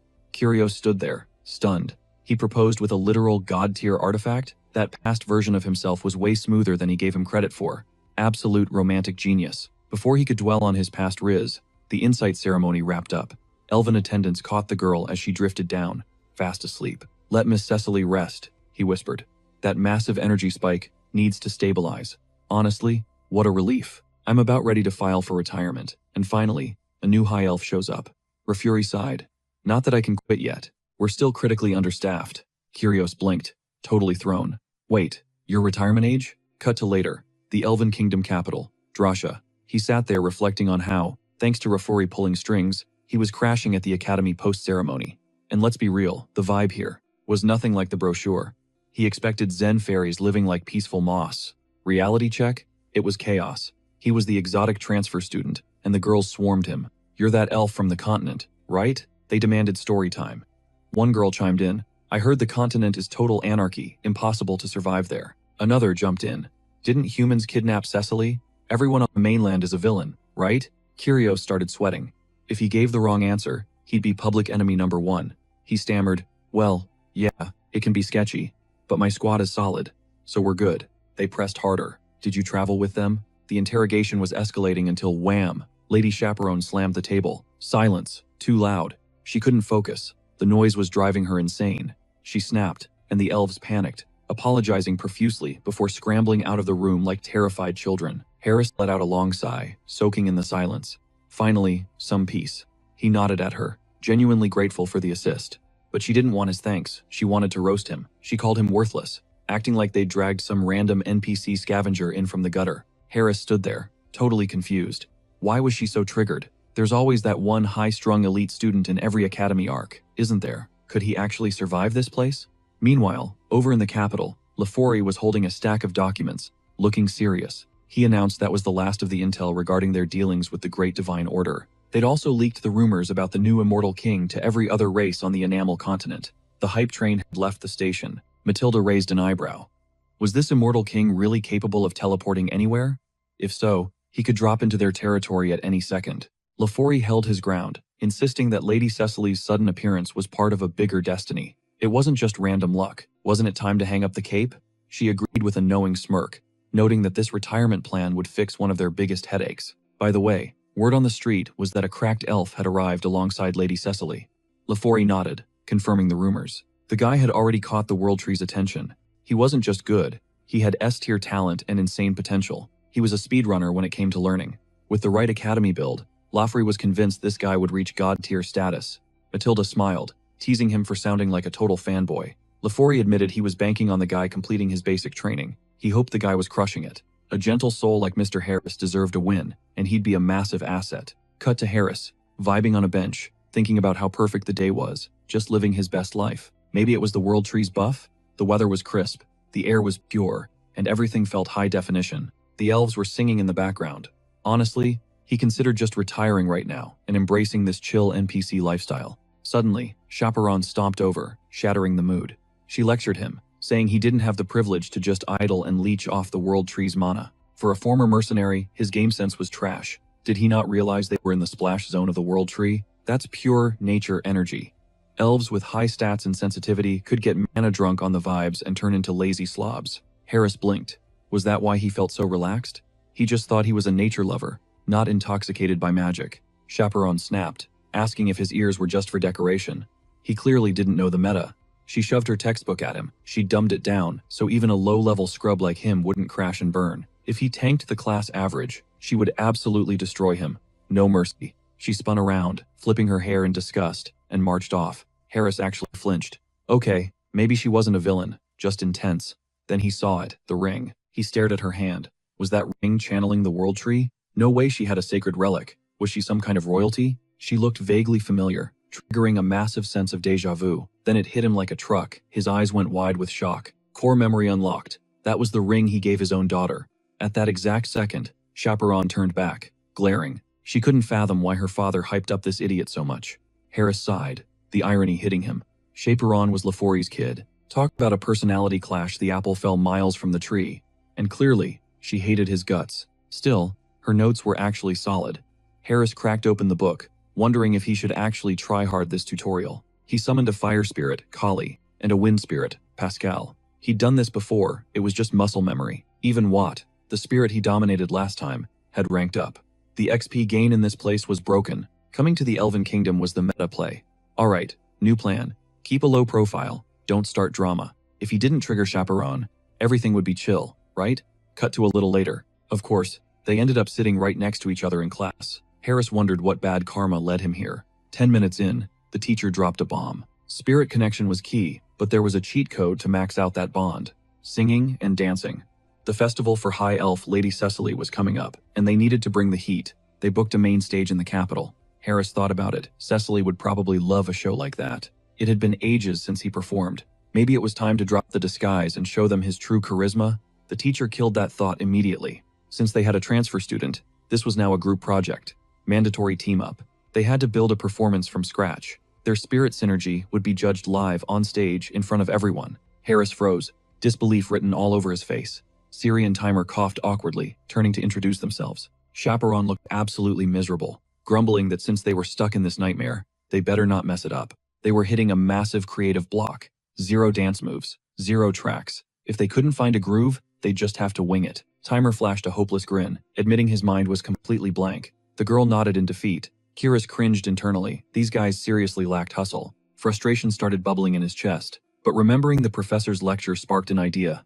If the goal was just to vibe with the spirits, who said it had to be boring, traditional elven classical? He knew exactly how to flip the script. He shot up from his chair, flashing a confident smirk. Thanks for waiting, guys.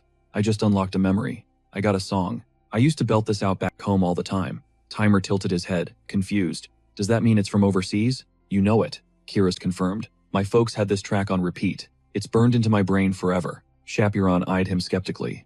You sound pretty sure of yourself. 100%, he shot back. Internally, he was flexing even during his hermit era. The man never dropped below a 90 at the karaoke bar. It was showtime. Time to unleash the vocal cords he had honed in the booth. The elf girl was spiraling. A mercenary teaching them music? As if. Why was her dad and the world tree so obsessed with this guy? And those intense stares? She wasn't buying it. Bam! She slapped the table. Fine, let's see what you got. But if you flop, you're taking the heat. Kyrus didn't flinch. Deal. But I got a price. We crush this, you school me on elf culture. I'm still a newbie. Chaperon rolled her eyes but nodded. Only if we get good results. The pact was sealed. A while later, the squad stepped outside to practice. The protagonist started singing, dropping a melody so pure that a holographic system window popped up. Entity enlightenment achieved. The grind paid off. New trait. Melody of harmony unlocked. He felt the shift. His vocals were rock solid, like the force of nature itself was holding the mic for him. Timer's jaw hit the floor. Bro, I've never heard a track like that. That was insane. Meanwhile, Chaperon looked like her brain was short-circuiting. Her spirits were vibing to this. Baseless pop music? How was this foreign noise resonating with them so deeply? Hey, you okay? Kyrus teased, noticing her expression. You're literally swaying your shoulders. She froze, cheeks burning. When was I doing that? Suddenly, ding. Kyrus's spirits leveled up to low rank right there. He watched in awe as Kali and Pascal evolved, glowing just like Watt. And then, the real magic happened. A magical aura exploded around him, and out popped Decibel, the spirit of sound. Timer screamed, "No way! A physical manifestation? That's basically impossible. We never see that." Chaperon was shook. The song hit so different it summoned the spirit of sound itself? That was next-level resonance. The protagonist grinned, calling the spirit by name. Rare drop acquired, he thought. What a massive achievement. Chaperon murmured that spirits like that were versatile powerhouses. Note to self, Timer whispered. We need to remember this. If a track hits the spirit's heart, you gotta sing it. That's a guaranteed chart topper. Kiros nodded. Sound spirits only stand beautiful melodies. We good, Chapiron? She sighed, but reluctantly agreed. Excellent, Kiros cheered. Let's map out the stage setup and rehearsal schedule. We've got work to do. Later, the girl mumbled shyly. Can you teach me that instrument? It looks cool. The protagonist flashed a winning smile. Sure thing. Internally, she was screaming. Why is he making that face? It's too intense. Someone make him stop. Fast forward to the festival. Cecily turned to Refuri, eyebrows raised. So, rumor has it your daughter is performing with Sir Kiros. True? The elf nodded excitedly. You must be stressing out, she teased. Me? Never, Refuri replied, while physically shaking like a leaf. The girl giggled at his nerves. Well, let's hear the set list Sir Kiros cooked up. The lights dimmed. The squad took the stage. Kiros and Timer launched into the intro, instruments blazing. The rest of the band jumped in. Then, Chaperon grabbed the mic and unleashed an angelic voice. Cecily gasped, clutching her chest. Oh my stars, I've never felt a rhythm like this. The harmony is unreal. Refuri stared, dumbfounded. Was that a genuine smile on his daughter's face? He couldn't believe the expression she made while singing. The crowd was mesmerized. Look at that, Cecily pointed out. The way they're weaving spirits into the audio, pure genius. She turned to look at him, but Refuri had already grabbed a random bystander, bursting with pride. You see that? That's my kid. On stage, the protagonist was in the zone, impressed by the production. Chaperon had nailed the stage design and tuned the instruments to perfection. Typical elite skills. Her spiritual knowledge was top tier. The Ice Queen had finally thawed. As the final note rang out, they knew they had crushed it. The crowd absolutely erupts. Thunderous applause shaking the room. Karis checks her vitals, steady breath, pulse under control, ice in her veins. That melody just flowed, smooth like butter. She got so lost in the rhythm she forgot reality for a second. Suddenly, a holographic system window pops up. Notification: Melody of Harmony trait is active. Buff applied to Karis. Our protagonist smirks, looks like his AoE skills work on NPCs just fine. Karis beams at her dad, eyes sparkling with, "That did I make you proud?" energy. He asks her how the performance felt. She bows her head, dropping the ego. "I totally misjudged you, Dad. My bad. Please forgive me for acting like a brat." She took the L on that bet. Refuri just closes his eyes, letting the lingering notes wash over him. Crazy how a simple tune can reboot your whole mindset. Karis is definitely going to be a main character in the Elven Kingdom arc. Cut to Heinrich pulling up to the Saint's crib. Rista greets him with max enthusiasm. Then, Heinrich spots a cringy romance novel on her desk titled The Adventures of the Hero and the Saint. He debates ignoring it to save her the embarrassment. Rista quickly ushers him to a chair, trying to act casual. "We need to talk business. Ever heard of the Holy Sword?" Heinrich's internal monologue kicks in. Is she talking about the OP endgame weapon every fantasy protagonist uses? He plays along. You mean the legendary hero's weapon? Saint Rista nods. The church just passed a unanimous decree. We want you to take the trial for the Holy Sword. Heinrich keeps his face neutral, feigning modesty. Am I really worthy of that kind of loot? She explains they held an emergency meeting because the Immortal King is respawning. They needed a counter-strategy fast. Nobody objected. You're the MVP of the Great Divine Order. Heinrich chuckles, scratching his cheek. You guys are hyping me up too much. Rista drops the coordinates. The Great Pico Temple, way out in the western sector of the continent. That's the testing ground. Heinrich pauses. Pico Temple? Flashback to lore class. 300 years ago, the second Immortal King absolutely wrecked the Sald Empire there. From the ashes, 4 nations rose up, forming the Royal Alliance to claim the heritage. It's a politically messy zone. The temple sits in the southern kingdom of Lesk.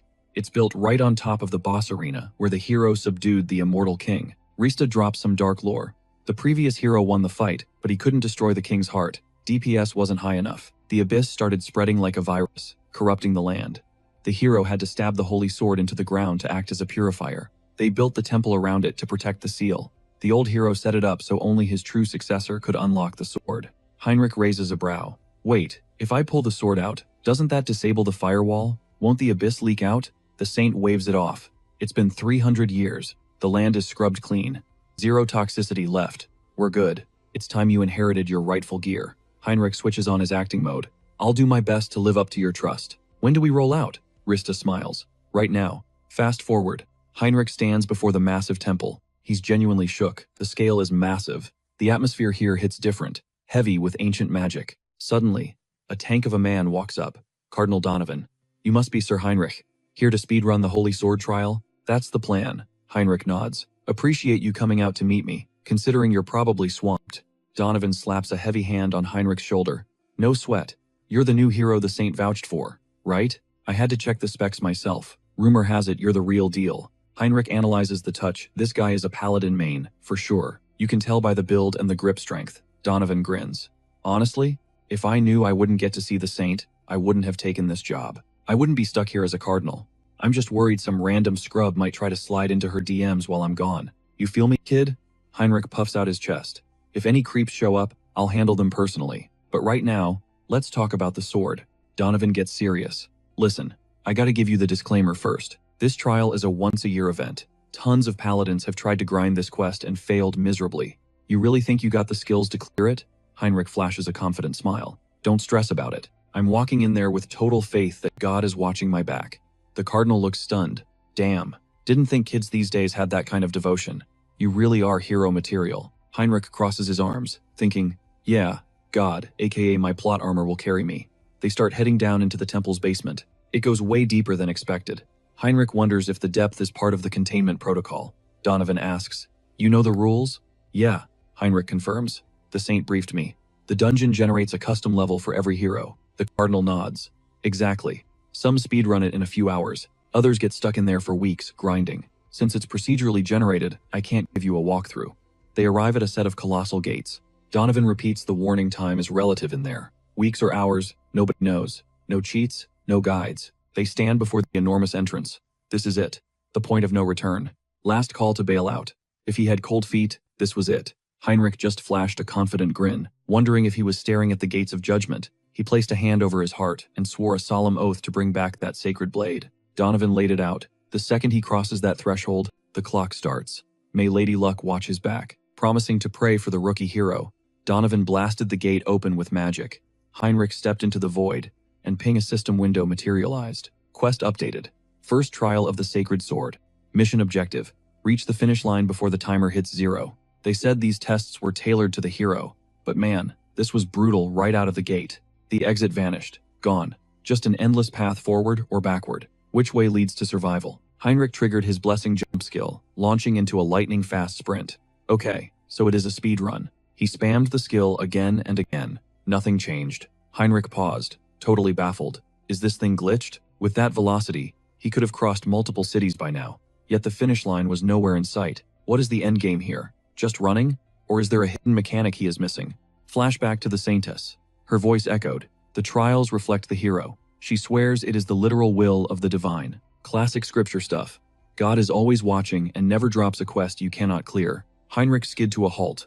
Wait a minute. If this is a divine test, it is not about the destination, it is about the grind.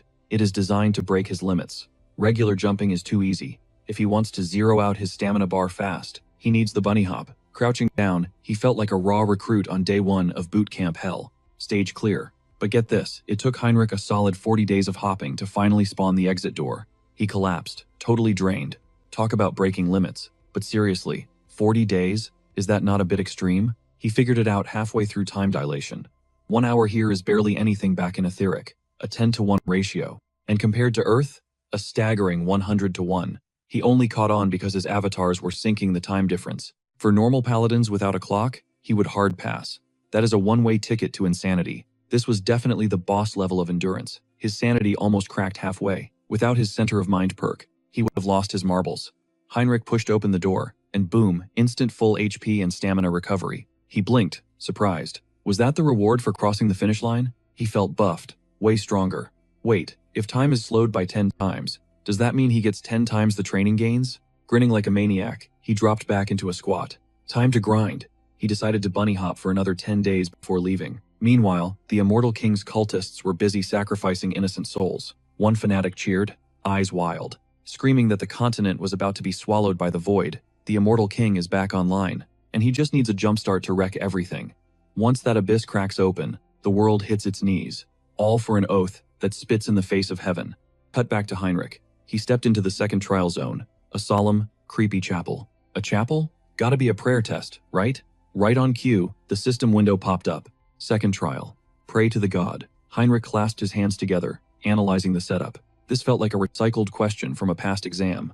A classic check of faith and divine mana. With his stats, this should be a total cakewalk. Just pump some energy into the symbol and boom, passed. How is this? He dumped energy into the symbol. Zero reaction. Okay, plan B. Heinrich activated Mind Center and Persona, syncing up a massive prayer circle with all his avatars. He focused every ounce of spiritual juice, converting it into raw faith. Still not enough? Fine. Time for the nuclear option. He synced the power from his main body. Instantly, a blinding divine aura exploded around him. Ping. Conditions met.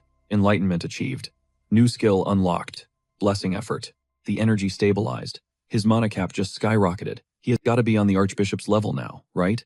Another window flashed. Trial 2 cleared. Proceed to the next level. He grinned. Too easy, right? Next up, Heinrich stepped through the portal and spawned into a world of pure darkness. Objective: eliminate the hostile. But where is he? Suddenly, he spotted a robed figure floating in the sky. It looked dead familiar. Where had he seen that guy before? Oh right, one of the old immortal king's lackeys. The Archlich materialized from the shadows, towering over him. A temple hunter? Seriously? How did you survive this deep into the dungeon? Heinrich analyzed the threat. The vibe was giving him Major Han's energy back, before his awakening. Still, sleeping on this guy would be a fatal mistake. Even a top-tier paladin would think twice about a one-on-one cage match with an Archlich. The skeleton rattled. Not talkative?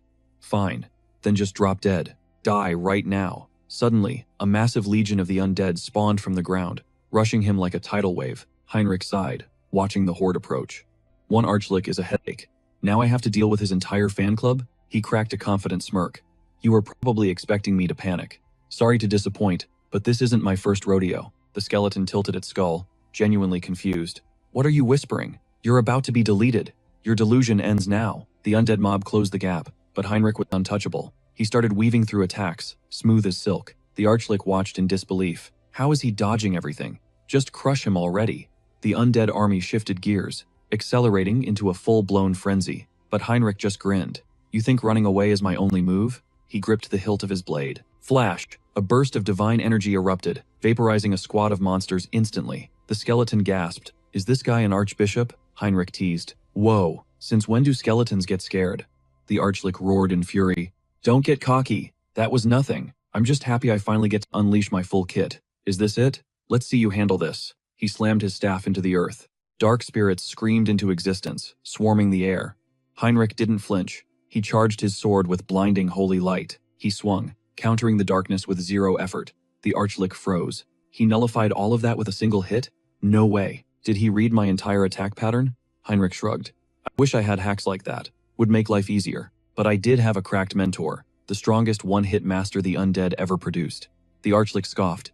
A personal tutor? Whatever garbage you learned, it won't save you. He was done talking. Let's see how you parry this. A massive glowing pentagram lit up the sky, raining down magical artillery. Boom. The entire battlefield vanished under a thick cloud of dust. The Archlich cackled. Gotcha. No blocking that secret technique. Heinrich's voice cut through the smoke. Was that your ult? The Archlich recoiled in horror. You're still breathing? Heinrich stepped out. Obviously. Can't die if I don't get hit. The monster stepped back, terrified. This is a glitch. A lowly paladin shouldn't be able to dodge a nuke like that. It's impossible. He frantically summoned more pentagrams. Magic rained down like hellfire. Heinrich danced through the barrage, analyzing every trajectory. Logically, this doesn't add up. Even with buffs, a human shouldn't be able to tank this. But I have Hans's memories. I know every bug and weakness in dark magic. He closed the distance in a blur. Checkmate. Heinrich delivered a precise slash, severing the skeleton's legs cleanly. The Archlich hit the floor.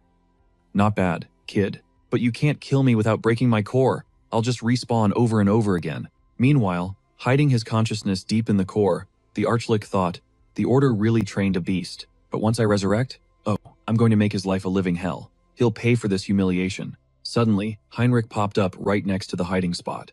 You play with dark magic and think I wouldn't track the mana flow? The Archlich screamed. Wait, hold on. Smash. Heinrich crushed the core. Bye-bye. A blue system window pinged into view. Third trial. Cleared.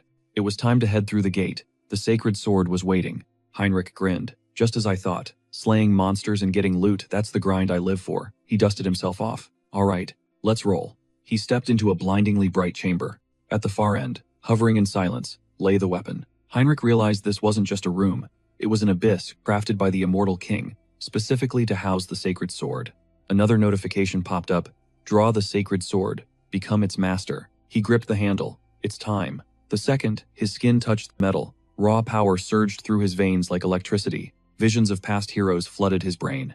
Ancient battles, blood, and glory. Heinrich absorbed it all, pondering the techniques, sword forms, energy manipulation, strategies for killing boss-level monsters. It was all downloading into his mind. This was the legacy.